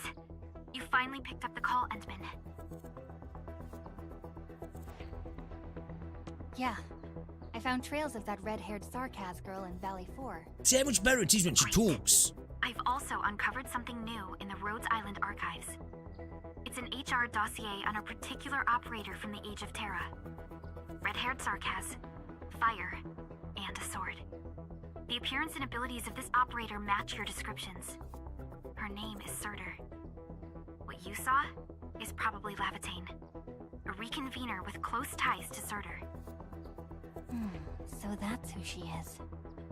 Records from Rhodes Island That's also OG mention that Surtur art then. suffered from memory impairment. She had chronic polymnestic disorder and never knew which of her memories truly belonged to her. When she first opened her eyes, she only saw the ruins of a small town, solidified lava, and a sword of unknown origins in her hands. Her mind was filled with all sorts of fragmented memories. She could not answer who she was, where she was from, or what she wanted to do. Surtur was later recruited by Rhodes Island. She spent plenty of time in solo operations in search Rhodes of her Island. memories. Did she find them? No, if we're just looking at the Rhodes Island archives. As for Lavatane, after her awakening on Talos 2, she continued her search for her actual memories, just like Surtur had done. She hasn't been in contact with Rhodes Island for quite a while. And who is that shadow that looks like her? Endman, I've made a few deductions of my own. Lavatane may have started on the wrong trail. The further she goes into the protocol space, the less likely she is to find her memories. She might even encounter unknown threats. Her injuries will only get worse with each attempt. That explains her old wounds. I need to ask you for a favor, Endman. Please, help her. You're the only one we have right now with unrestricted access into the protocol space. Of course. Leave it to me. She probably went to the Cradle of the Ages. So this is what I was talking about, man. Like, they could do some really cool stuff with the reconveners and connecting it to OG Arknights, you know. And again, like I say, those stories of like, who am I? Am I really me? What am I? What are these memories and stuff like, you know?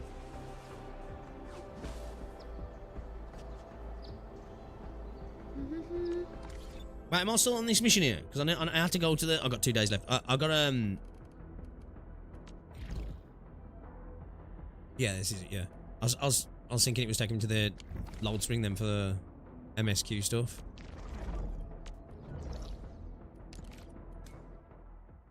So it's like Serta's memory or a fragment. Yeah, so like what she's sort of like a clone, if you will, of the original Serta. And like they're imprinted with like they're a different personality, but like they have some of the memories and stuff, like, you know what I mean?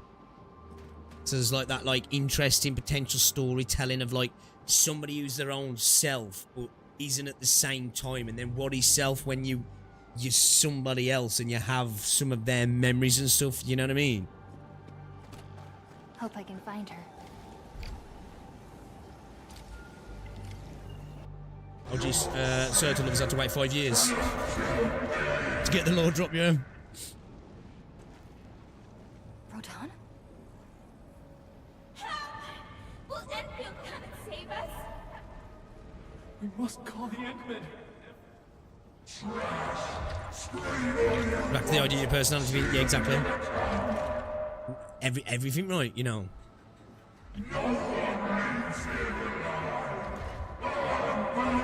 Who are you if all your memories aren't yours?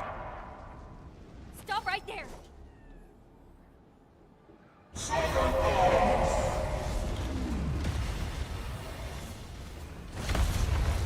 How is this possible? I've defeated him already. Then we just silence him again. A lot of it's based in like they have generational memories, don't they?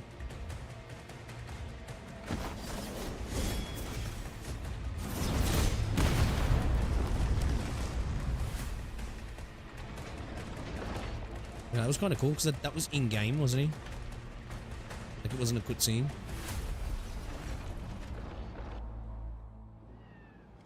Careful! The real enemies are behind the illusion.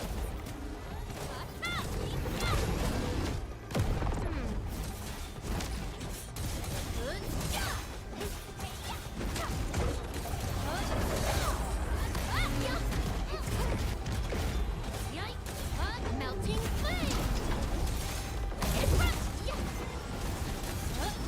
Their animations are fucking sweet, though, aren't they? They're sweet. We meet again, Endman.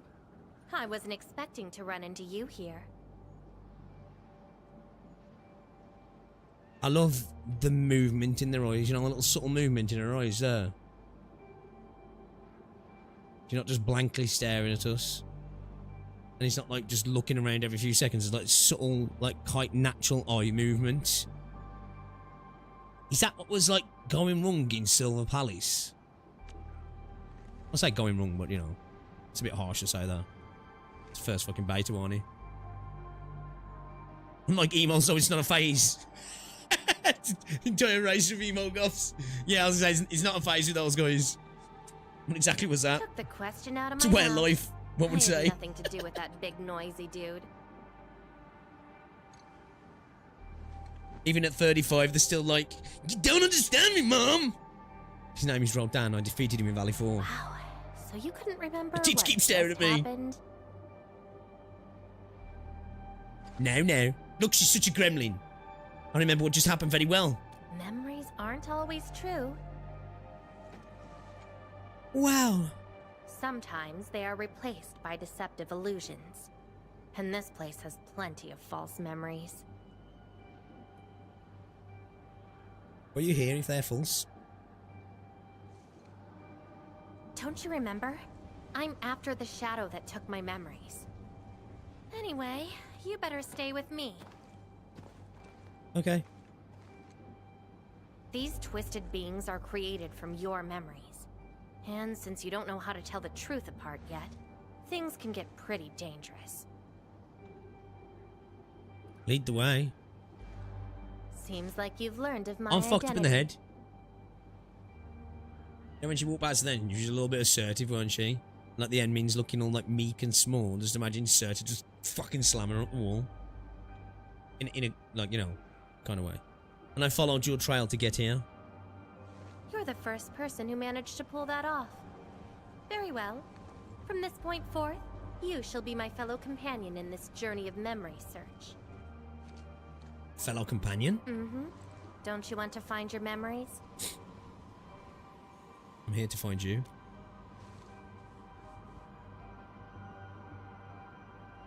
Interested in me, huh? But isn't that because deep down, you're curious and hopeful about finding your own memories? Well...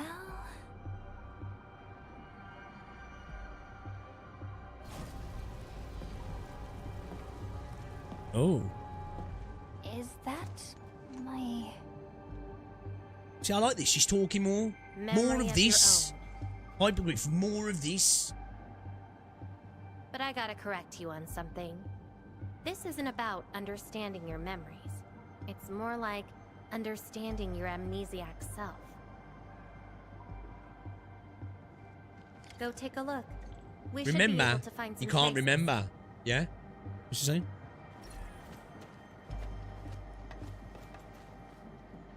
Which way am I going? Oh, scan memories.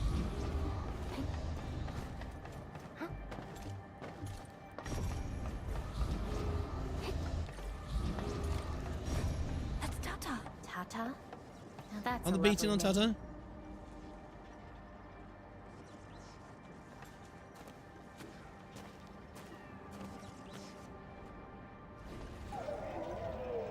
Oh,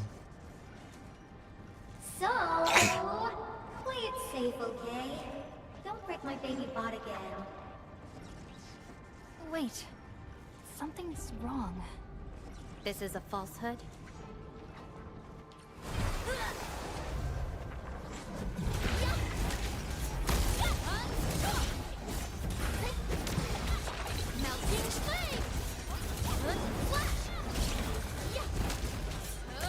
oh, fucking animations of fire.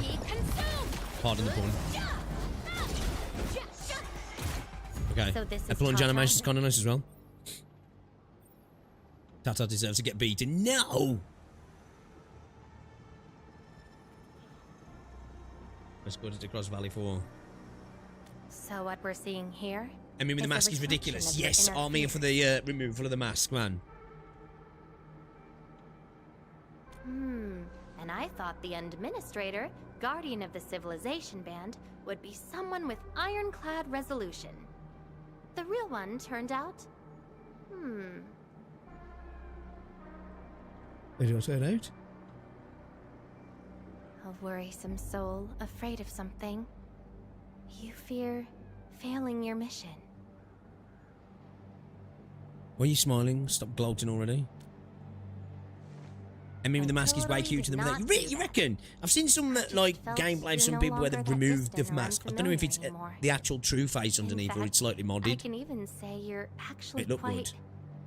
Whatevs. It's nothing to be concerned about. Everyone's scared of something. No, you're wrong. You're wrong. You get scared too. Do I look like someone without emotions? Let's keep moving. Follow the trail. Looks off of me. You reckon? What do you reckon it was? Do you reckon it was like the vertical spacing?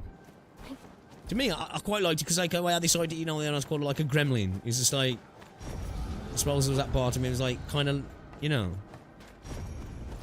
mask is plot related. I'm going to remove it like 3 to 5 years into the game. That's I'm hopeful we get some skins as well. I hope we don't have to wait fucking that long to get skins. I didn't expect the Endmen to be back. I haven't seen the planter of the Great Oak for many years, but Just like placeholder, uncanny, not sure what it is exactly. Having lost so many memories and fair. powers, I don't know if the Endmen can continue to lead us. I just say it might well be. There might be something they had just the right. Endman is no longer the hero who saved us. Perhaps it is wrong to expect the Savior to appear twice. They don't trust me. Quite the sensitive soul, aren't you? Okay, little she looks. Yeah, he's got to come off at some point, right? Surely.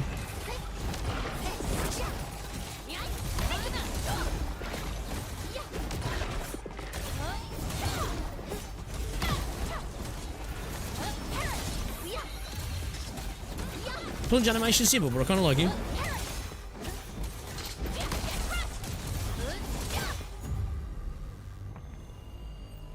Finally getting those lines from the trailer. Mask stays on. Are those two friends of yours? SCLME knew them at Endfield and UWST. Yes, but they remember me before the hibernation. And does that make you worried? The trust and eagerness make me worried. Hmm? Why is that? Let me during intercourse. I don't know if I'm the person they're hoping for. Oh, look.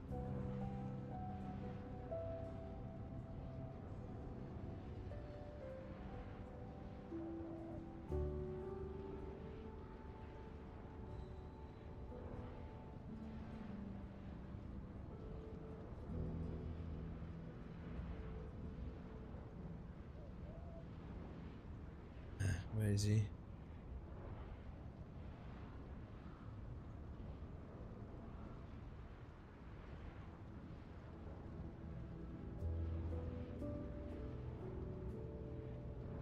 Oh, where is he, man?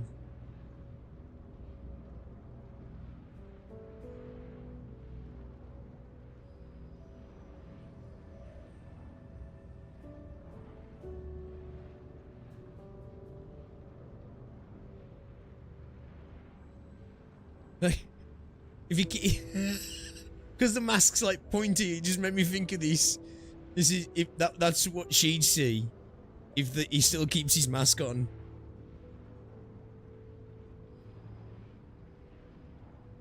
From her PLV, I don't know if I'm the person they're hoping for. Then, did you ever share these thoughts with others? I'm afraid that Perlica, Chen, and many others would be disappointed and lose faith because of my failings. I'm afraid that Nefereth will be emboldened by my weakness. See, this is what I want. That's See why this? you We need this in the main story, don't we? More talking from the admin. Even though you've got no idea who you actually are. So much more natural then. Yeah. I don't even know who I actually am. I think the MVA does a good job as well. What do you reckon? You're doing a pretty good job already. I'll be honest with you. I've been dealing with the same issue. I'm afraid I won't know who I really am. I have the fire, a sword, and a name. However, I have no memories, no stories, and no past to speak of.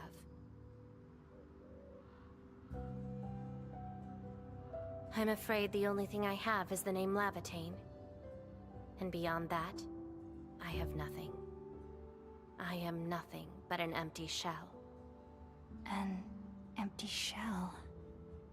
Okay, I like this scene. Maybe I'm I like the this same scene. thing. No, you're different. You have a mission and you fight for it. Well, This feels like we're competing for the title of Chief Amnesiac. Fucking tell me, Betty. Two souls with lost memories, getting worried and trying That's to a make the gacha other game. feel better. Can't think of a sadder story than this. That's why we're Of fellow course. companions, right? Wouldn't be a gacha game otherwise, would it?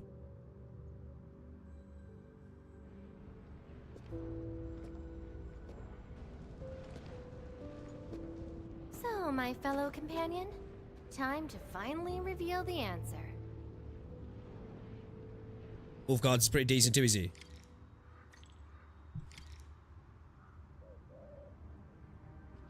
Sounds like a long Xanax night. The old me before the amnesia. You see these when I knew I was spending on a banner. I'm not gonna lie, man. So After playing this, I'm like, you kind of wanna feel like pulling on the banner. I'm gonna hold though, man. I'm gonna hold. I'm gonna be good.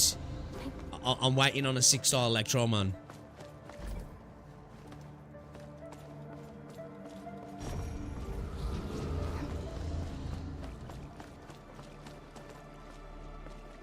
What's going on here? They worshipping the Endman or something here. Oh shit. I planted this oak to secure the continuation of life and civilization.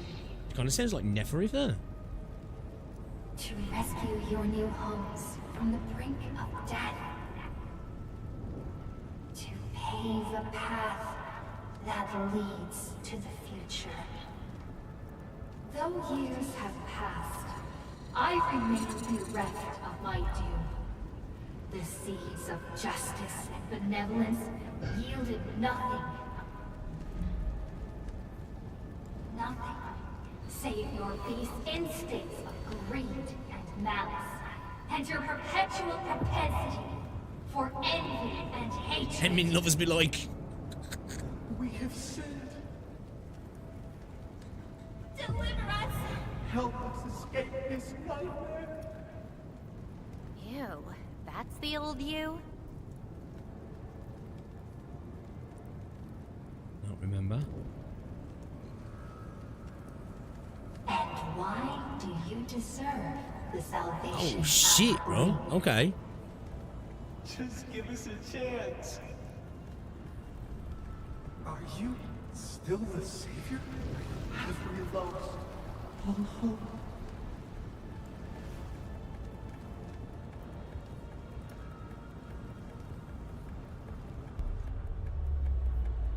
Pay for your sins. What was my past actually like? I don't remember doing this when I was Seems drunk. like you're not ready for this.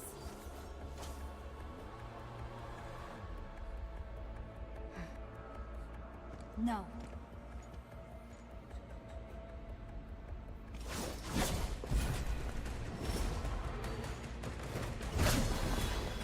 She's like, what's happening here is, you know, when you've got smashed and you start having flashbacks, you're like, wait. And then somebody says, bro, you was fucked up last night. And you're like, oh, fuck, what did I do? What did I do, bro? Was it bad?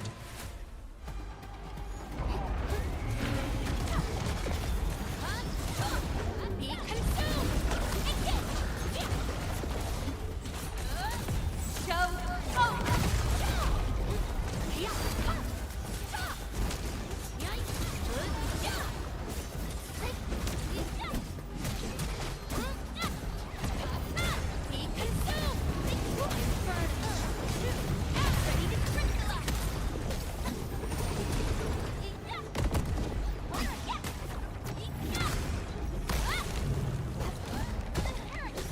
Should have dodged that.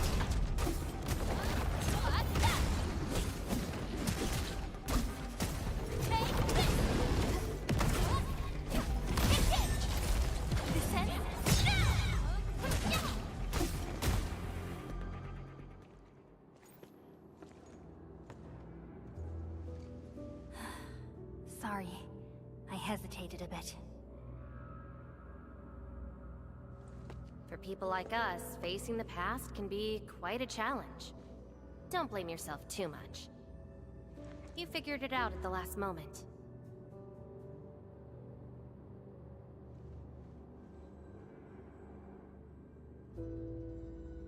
I have no way of knowing what happened in the past. Huh, that's true. I would have hated that almighty savior and that stupid speech. I'd rather have you like this. Bro, that scene with the floating in there reminded me like some Thanks. you know, dark Superman But I still storyline. have one question. Does this version of me count as the true administrator?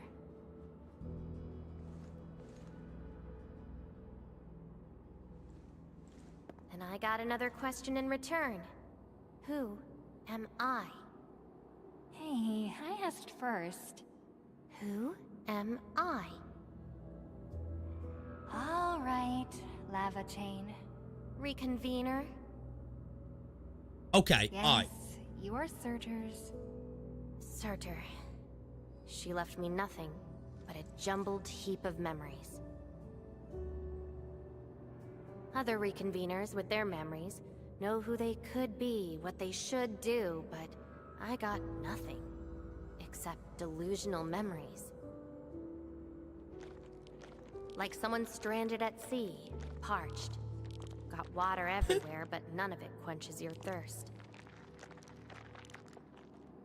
Okay, this interaction is made the Endmin seem more relatable and more human than the entirety of the game so far. They need to do more of this shit. Like, just the back and forth, the way she's talking, the self-doubt, the relatability, you know what I mean? Yeah. You know, even the way she responds there, like, yeah, you know, it's like... doing everything you can to break out of it. I got the same problems. So, she almost looks like a child there, doesn't she? Give me an answer. I decided to look for it myself. If you're confused, then just look around for the lost memories. Then you can see what the true Endmin was like.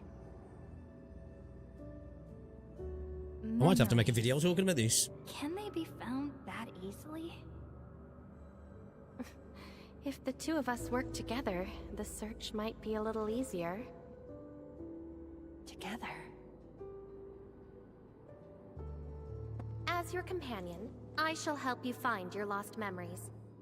Consider this a promise. So, Endmin, have anything to say to that? Jacket's clicking through her jacket there, a hood, through a collar. Where are we going next?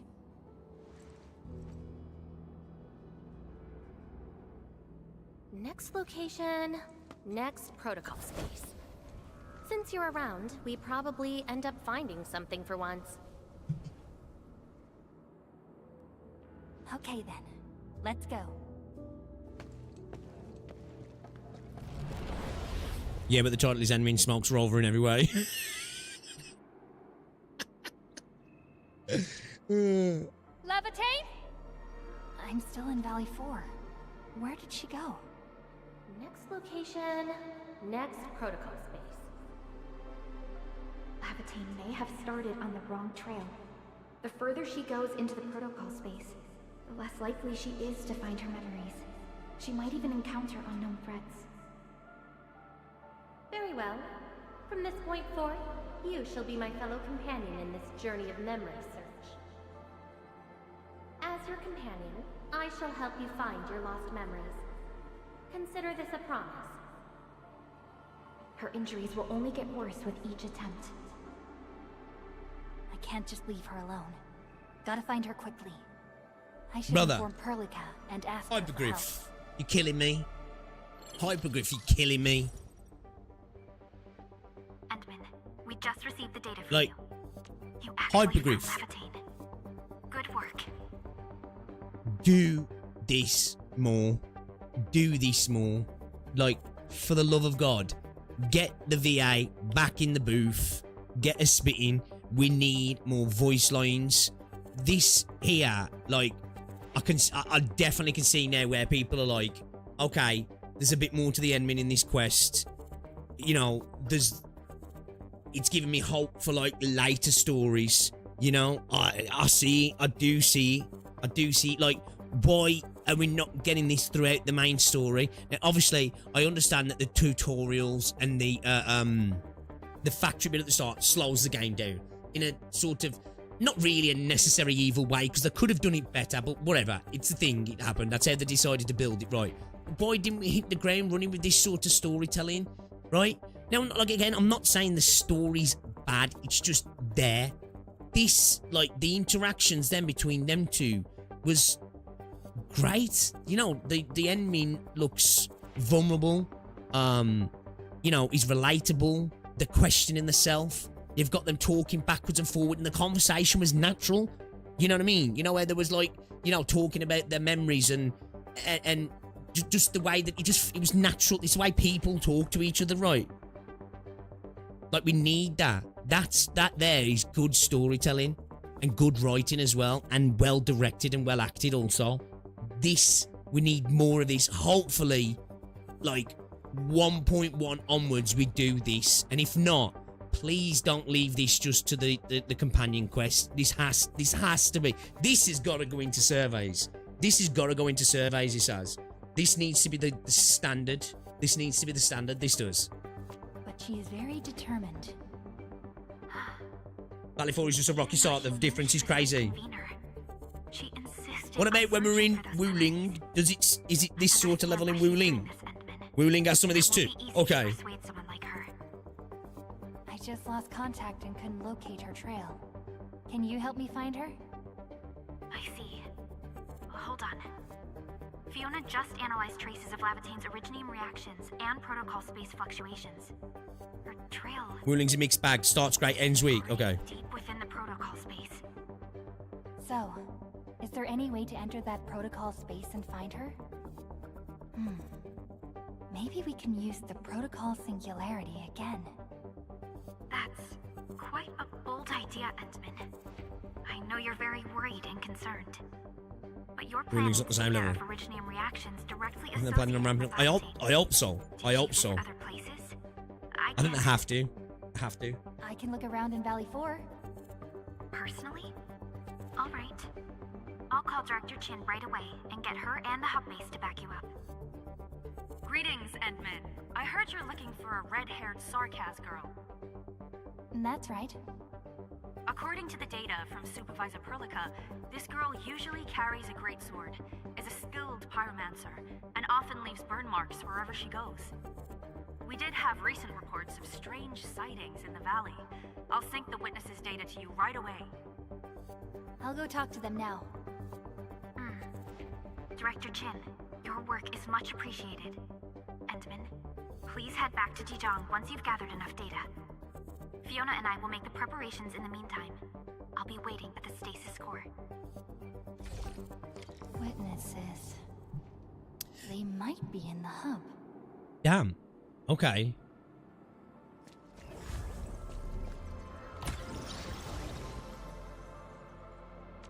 Yeah. Yeah, that's way better. That's way better. Much better.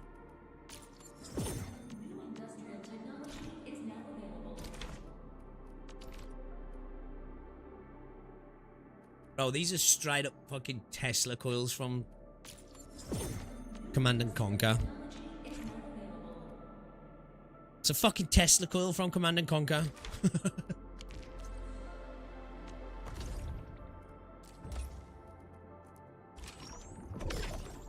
Oh, weapon crate, chat. We got the weapon crate. I need to spend my sanity points as well to finish up on dailies.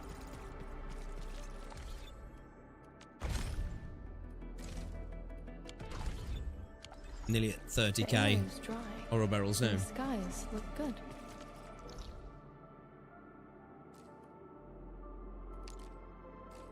Okay, I'm a lot more. Like, obviously, we'll have to wait and see. They might fuck it up, right? But from obviously my first impressions, I was quite critical of the story, right? Even though it's a little snippet. This is much better. Much better. We seem to have high-value supplies nearby. Keep an eye out for those. USSR always returns one way or another.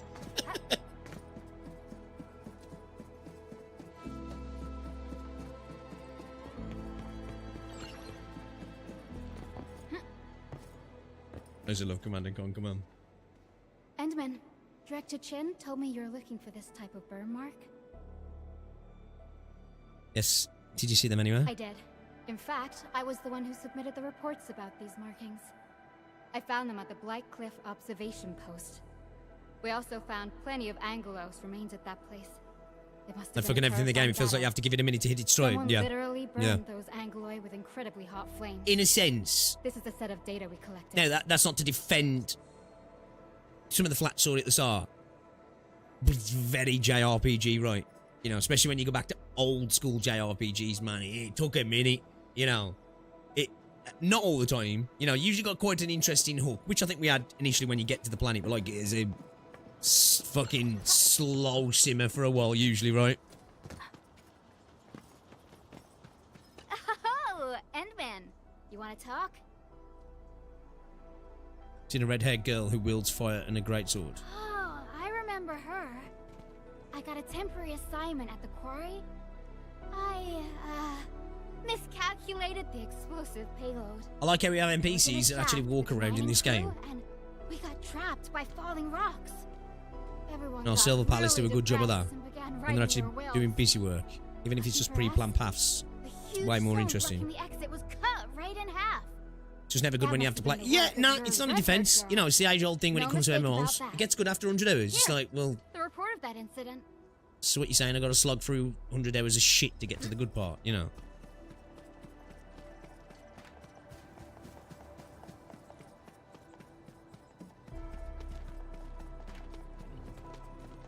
Not saying that, like, the start of this, the story is shit, personally, but definitely doesn't hit how this has been hitting so far. Endman? Did you see a red-haired sarcasm girl? Yes, I did. I recently made a delivery to the Originium Science Park, but my car broke down halfway and the Landbreakers ambushed me. Thankfully, that fine lady appeared. She literally slashed right through the Landbreakers' axes. Here's a record from that day. This should be enough. Time to return to Dijon.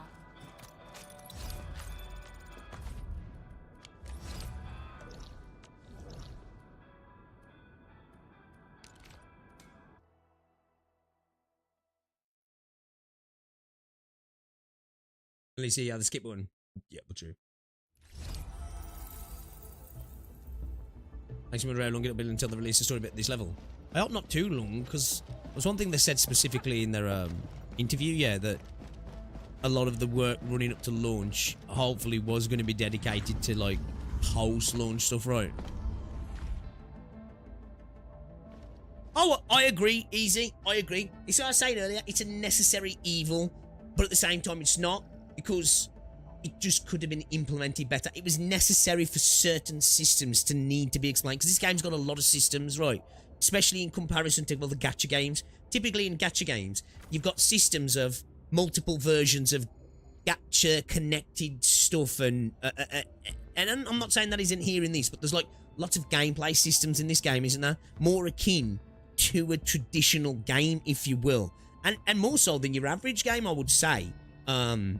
And I definitely do think there was a necessity there to have explanations and stuff, but I agree, it was just the implementation. In a sense, it's not the same because it's a different situation, but it's kind of akin to the ZZZ TV situation for me. System itself's not the problem, it's just the way it was implemented, you know what I mean? Endman, you're back. Although obviously this is a much more core component than the TV system, even though it was quite core initially. The protocol space is theoretically feasible, but risky too. Your physical condition has got me a little concerned. Tell me more. I intend to dig further into it, actually. Understood. Fiona and I just completed a plan. Simply put, Lavatane would have looked for a suitable rift opening. Then, by using memory, This specific music as well she would have reminds me of Mass forcibly Effect entered 2. the matching protocol space. The recent ether activities of Valley 4 gave her an opportunity. This is why she got in touch with you, Endman. We can use the same method, with the protocol singularity and your abilities. By following traces of Lavatane's originium reactions, you can locate the protocol space she went to. Protocol singularity, like the first time I met her. Yes. Both the protocol space and reconveners are somehow related to you. Right, does yeah, not Momo. Is definitely going to help us locate her. Endman, we finished analyzing the parameters of Lavatane's originium reactions. You're good to go anytime. Let us know in the ship. Another thing as well, there's some parts when I'm exploring around the ship, obviously it's a different layout, but it almost gives me them Normandy vibes, like. It's totally different design, but I don't know. Lavatane safe and I think bring her I don't know back if it's here. colour palette in parts, like, Most you know what I mean? importantly, make sure you return safely as well, Endman. They've almost, Enfield injuries have almost got that Cerberus vibe going on to some degree, you know?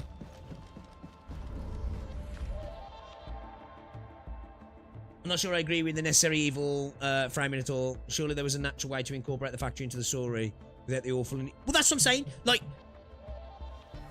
when I say a necessary evil, if it was implemented right, it wouldn't be an evil, would it? But I mean, the tutorials and the content itself was kind of necessary.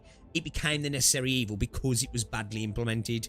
Probably misspoke a little bit there, but that's what I mean. Like, you know, it was that sort of info was needed for the player to digest, but it was just told in a terrible way.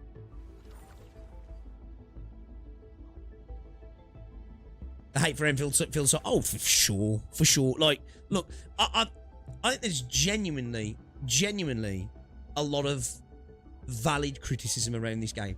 I ain't a Wira player, right? You know, I'm not going to be standing here trying to defend the worst of the worst, right? You know, even though at the minute I don't think there's any in terms of, you know, I'm not like here with the gadgets, because I've no issues with the gadgetsism. You know, the pulls, I think maybe they could have been front loaded a bit more, but it seems like there's enough there. You know, and talking about like the tutorials, I ain't going to be defending that because I think it was just badly implemented. There is definitely, though, some people out there, you know, who are trying to drive a narrative heavily, and I think genuinely, one, I think it's coming from like CC's trying to farm it for cash, right? And two, I think it's to try and, I don't know, it feels like it comes from a point of trying to add a, I don't know exactly how to frame it, but to try and make the parts of the community unsure about the game. Do you know what I mean? Like this idea that, like, you know, and it's definitely coming from Saint, like, you know, he keeps repeating things like, this is why everyone's quitting. Proof? He likes to say this several times, like, proof? Like, where are we getting this from? Where's the proof that everyone's quitting? You know what I mean? This is why this game's gonna end a service and it's not gonna do bad. It's like, proof? Like, what are we doing here? Like, you know, it's one thing I think that's definitely become disingenuous a little bit from the Wuthering Waves space specifically, is because when it came to criticising Wuthering Waves, right, you got destroyed if you came from a, this feels bad, this feels this, right? Like, I got destroyed with my takes on the bike because people kept saying, he's just saying it doesn't feel like we're at, and it doesn't feel like this, and it doesn't feel like that. And a lot of people did. You got to come with objective facts that you can demonstrably prove, right? But, like, we're seeing a lot of the stuff around Enfield. This feels... And I'm not saying there isn't issues with the game, but a lot of it comes down to where people are going, well, this feels like this feels like this. And it's like, okay, all right. Okay, we can feel a certain way now. We can feel a certain way. Well, we know what it is, right? It's it's just straight up tribalism, right? A lot of it. But again, there is snippets of truth, even in, like, you know, some of the stuff the Saint's talking about and his criticism of where he's coming from. I know he thinks it's, well, it's just because I'm saying it. It's not just because you're saying it. Well, it might be for some people, but it's the way you say things. That's your problem. You know what I mean? That is Saint's problem. I've said it before, you know, back in the day. With Saint, sometimes it's not what he's saying's the problem, it's the way he says it. And then you tend to get a lot of the people who just regurgitate the opinions of people like Saint. Like, you know, I get him in my comment section all the time, and it's just like, you're just literally repeating what another content creator's saying, which is kind of sad, really. But that's what people do, right? That's what people do. It feels like certain CCs are attempting to drag the game down to make the game look better. Yeah, I think what it is, because at the core of it, this is a good game, I think, right? Now, if you don't like the factory, it ain't for you, right? It ain't for you. But I think there's a good game here with decent combat, in my opinion, good combat, you know, great characters, gorgeous looking, cool world, cool systems. And yeah, I do think there is a bit of that. Like, I think there's people. I think there was people like that in the Genshin community when Wuthering Waves come out. I'm not denying it. And there's definitely people like that in the Wuthering Waves community. I think it's like this, I think they feel threatened. That's what it feels like sometimes. You know what I mean? It's like, oh man, I feel threatened. Oh, we've got to go after that game. Because they never seem to have these opinions about other games, if you've noticed. Like recently, the main ire of the Wira community has been specific. It was Genshin for the longest time, right? And then it's recently, then it was Sara, and then it was ZZZ, then it's this, and now I know you can say, well, it's all because it's Hoyo. I think it's more because it's competition rather than it's Hoyo. You know what I mean? When Silver Palace comes out, trust me, Silver Palace is going to suffer the same stuff. So is Azure Premilia. You know what I mean? So is NTE. Like, it's going to get the same shit thrown at it. The only way NTE might survive is that if NTE is just not up to standards and it kind of, like, falls short in the gameplay department, you know? I think there'll be a that might actually manage to avoid it. People will trash the game, but I think it'll avoid the repeated attacks. Like, because I've seen some, and it's not just saying, like, there's a couple of other content creators as well. They've uploaded more Endfield videos saying that they don't like the game. It's going to ES trash devs and all these, and it's just like, there's part of me that's like, it will probably be a breath of fresh air when 3.1 comes out, because maybe for 2 days they'll play Wuthering Waves, and then obviously the same cycle will happen. They'll have done the content and they'll be back to doing the same thing again. The combat definitely is one of the weaker aspects, but it's relatively good. Do you reckon? For me, the weakest part of this game for me personally is the story. But like, going through this bit of story shows me they can do it.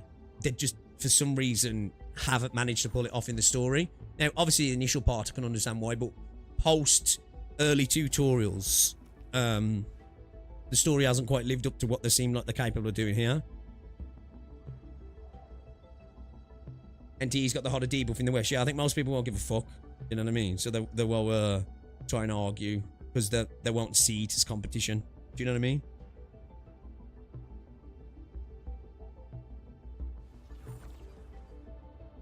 What is a Napoleon complex? I've heard that. I think I know what it is, but I don't know. I think I know.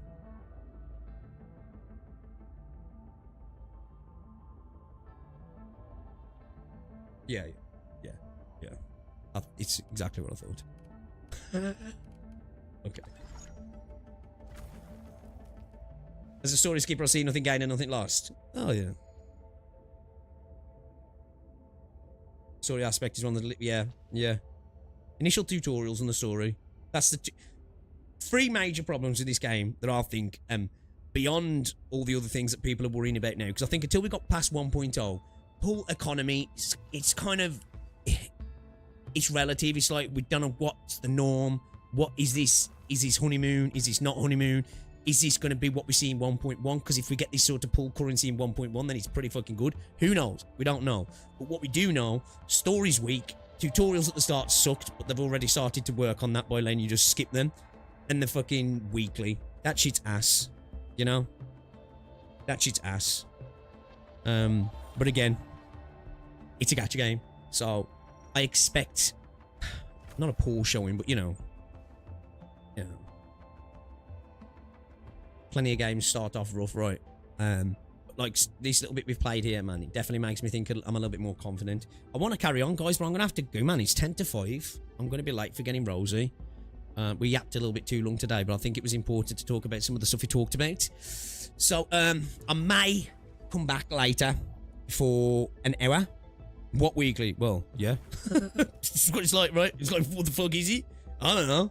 It's pointless. So... right before the amazing part, I know, I'm sorry. I might come back for an hour later to finish off this story, because I want to do it, because I'm not going to be able to stream tomorrow, because it's Rosie's birthday tomorrow. You know, so... it's like Georgie and Genshin off Monsanto, we were off Wanglong. Yeah, I mean, yeah, you're right. You're not wrong. You're not wrong.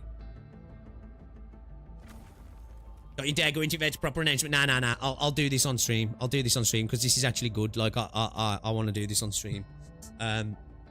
So, yeah, guys, I may be back later for an hour or so. If not, Sunday. But we'll do this. I think Manu play at 2. So it'll be later in the afternoon when we stream.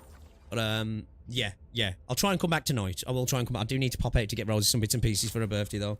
So, yeah, lads, ladies, enjoy your Friday, okay? If I don't see you later, have an amazing weekend as well, alright, guys? I'll catch you all later.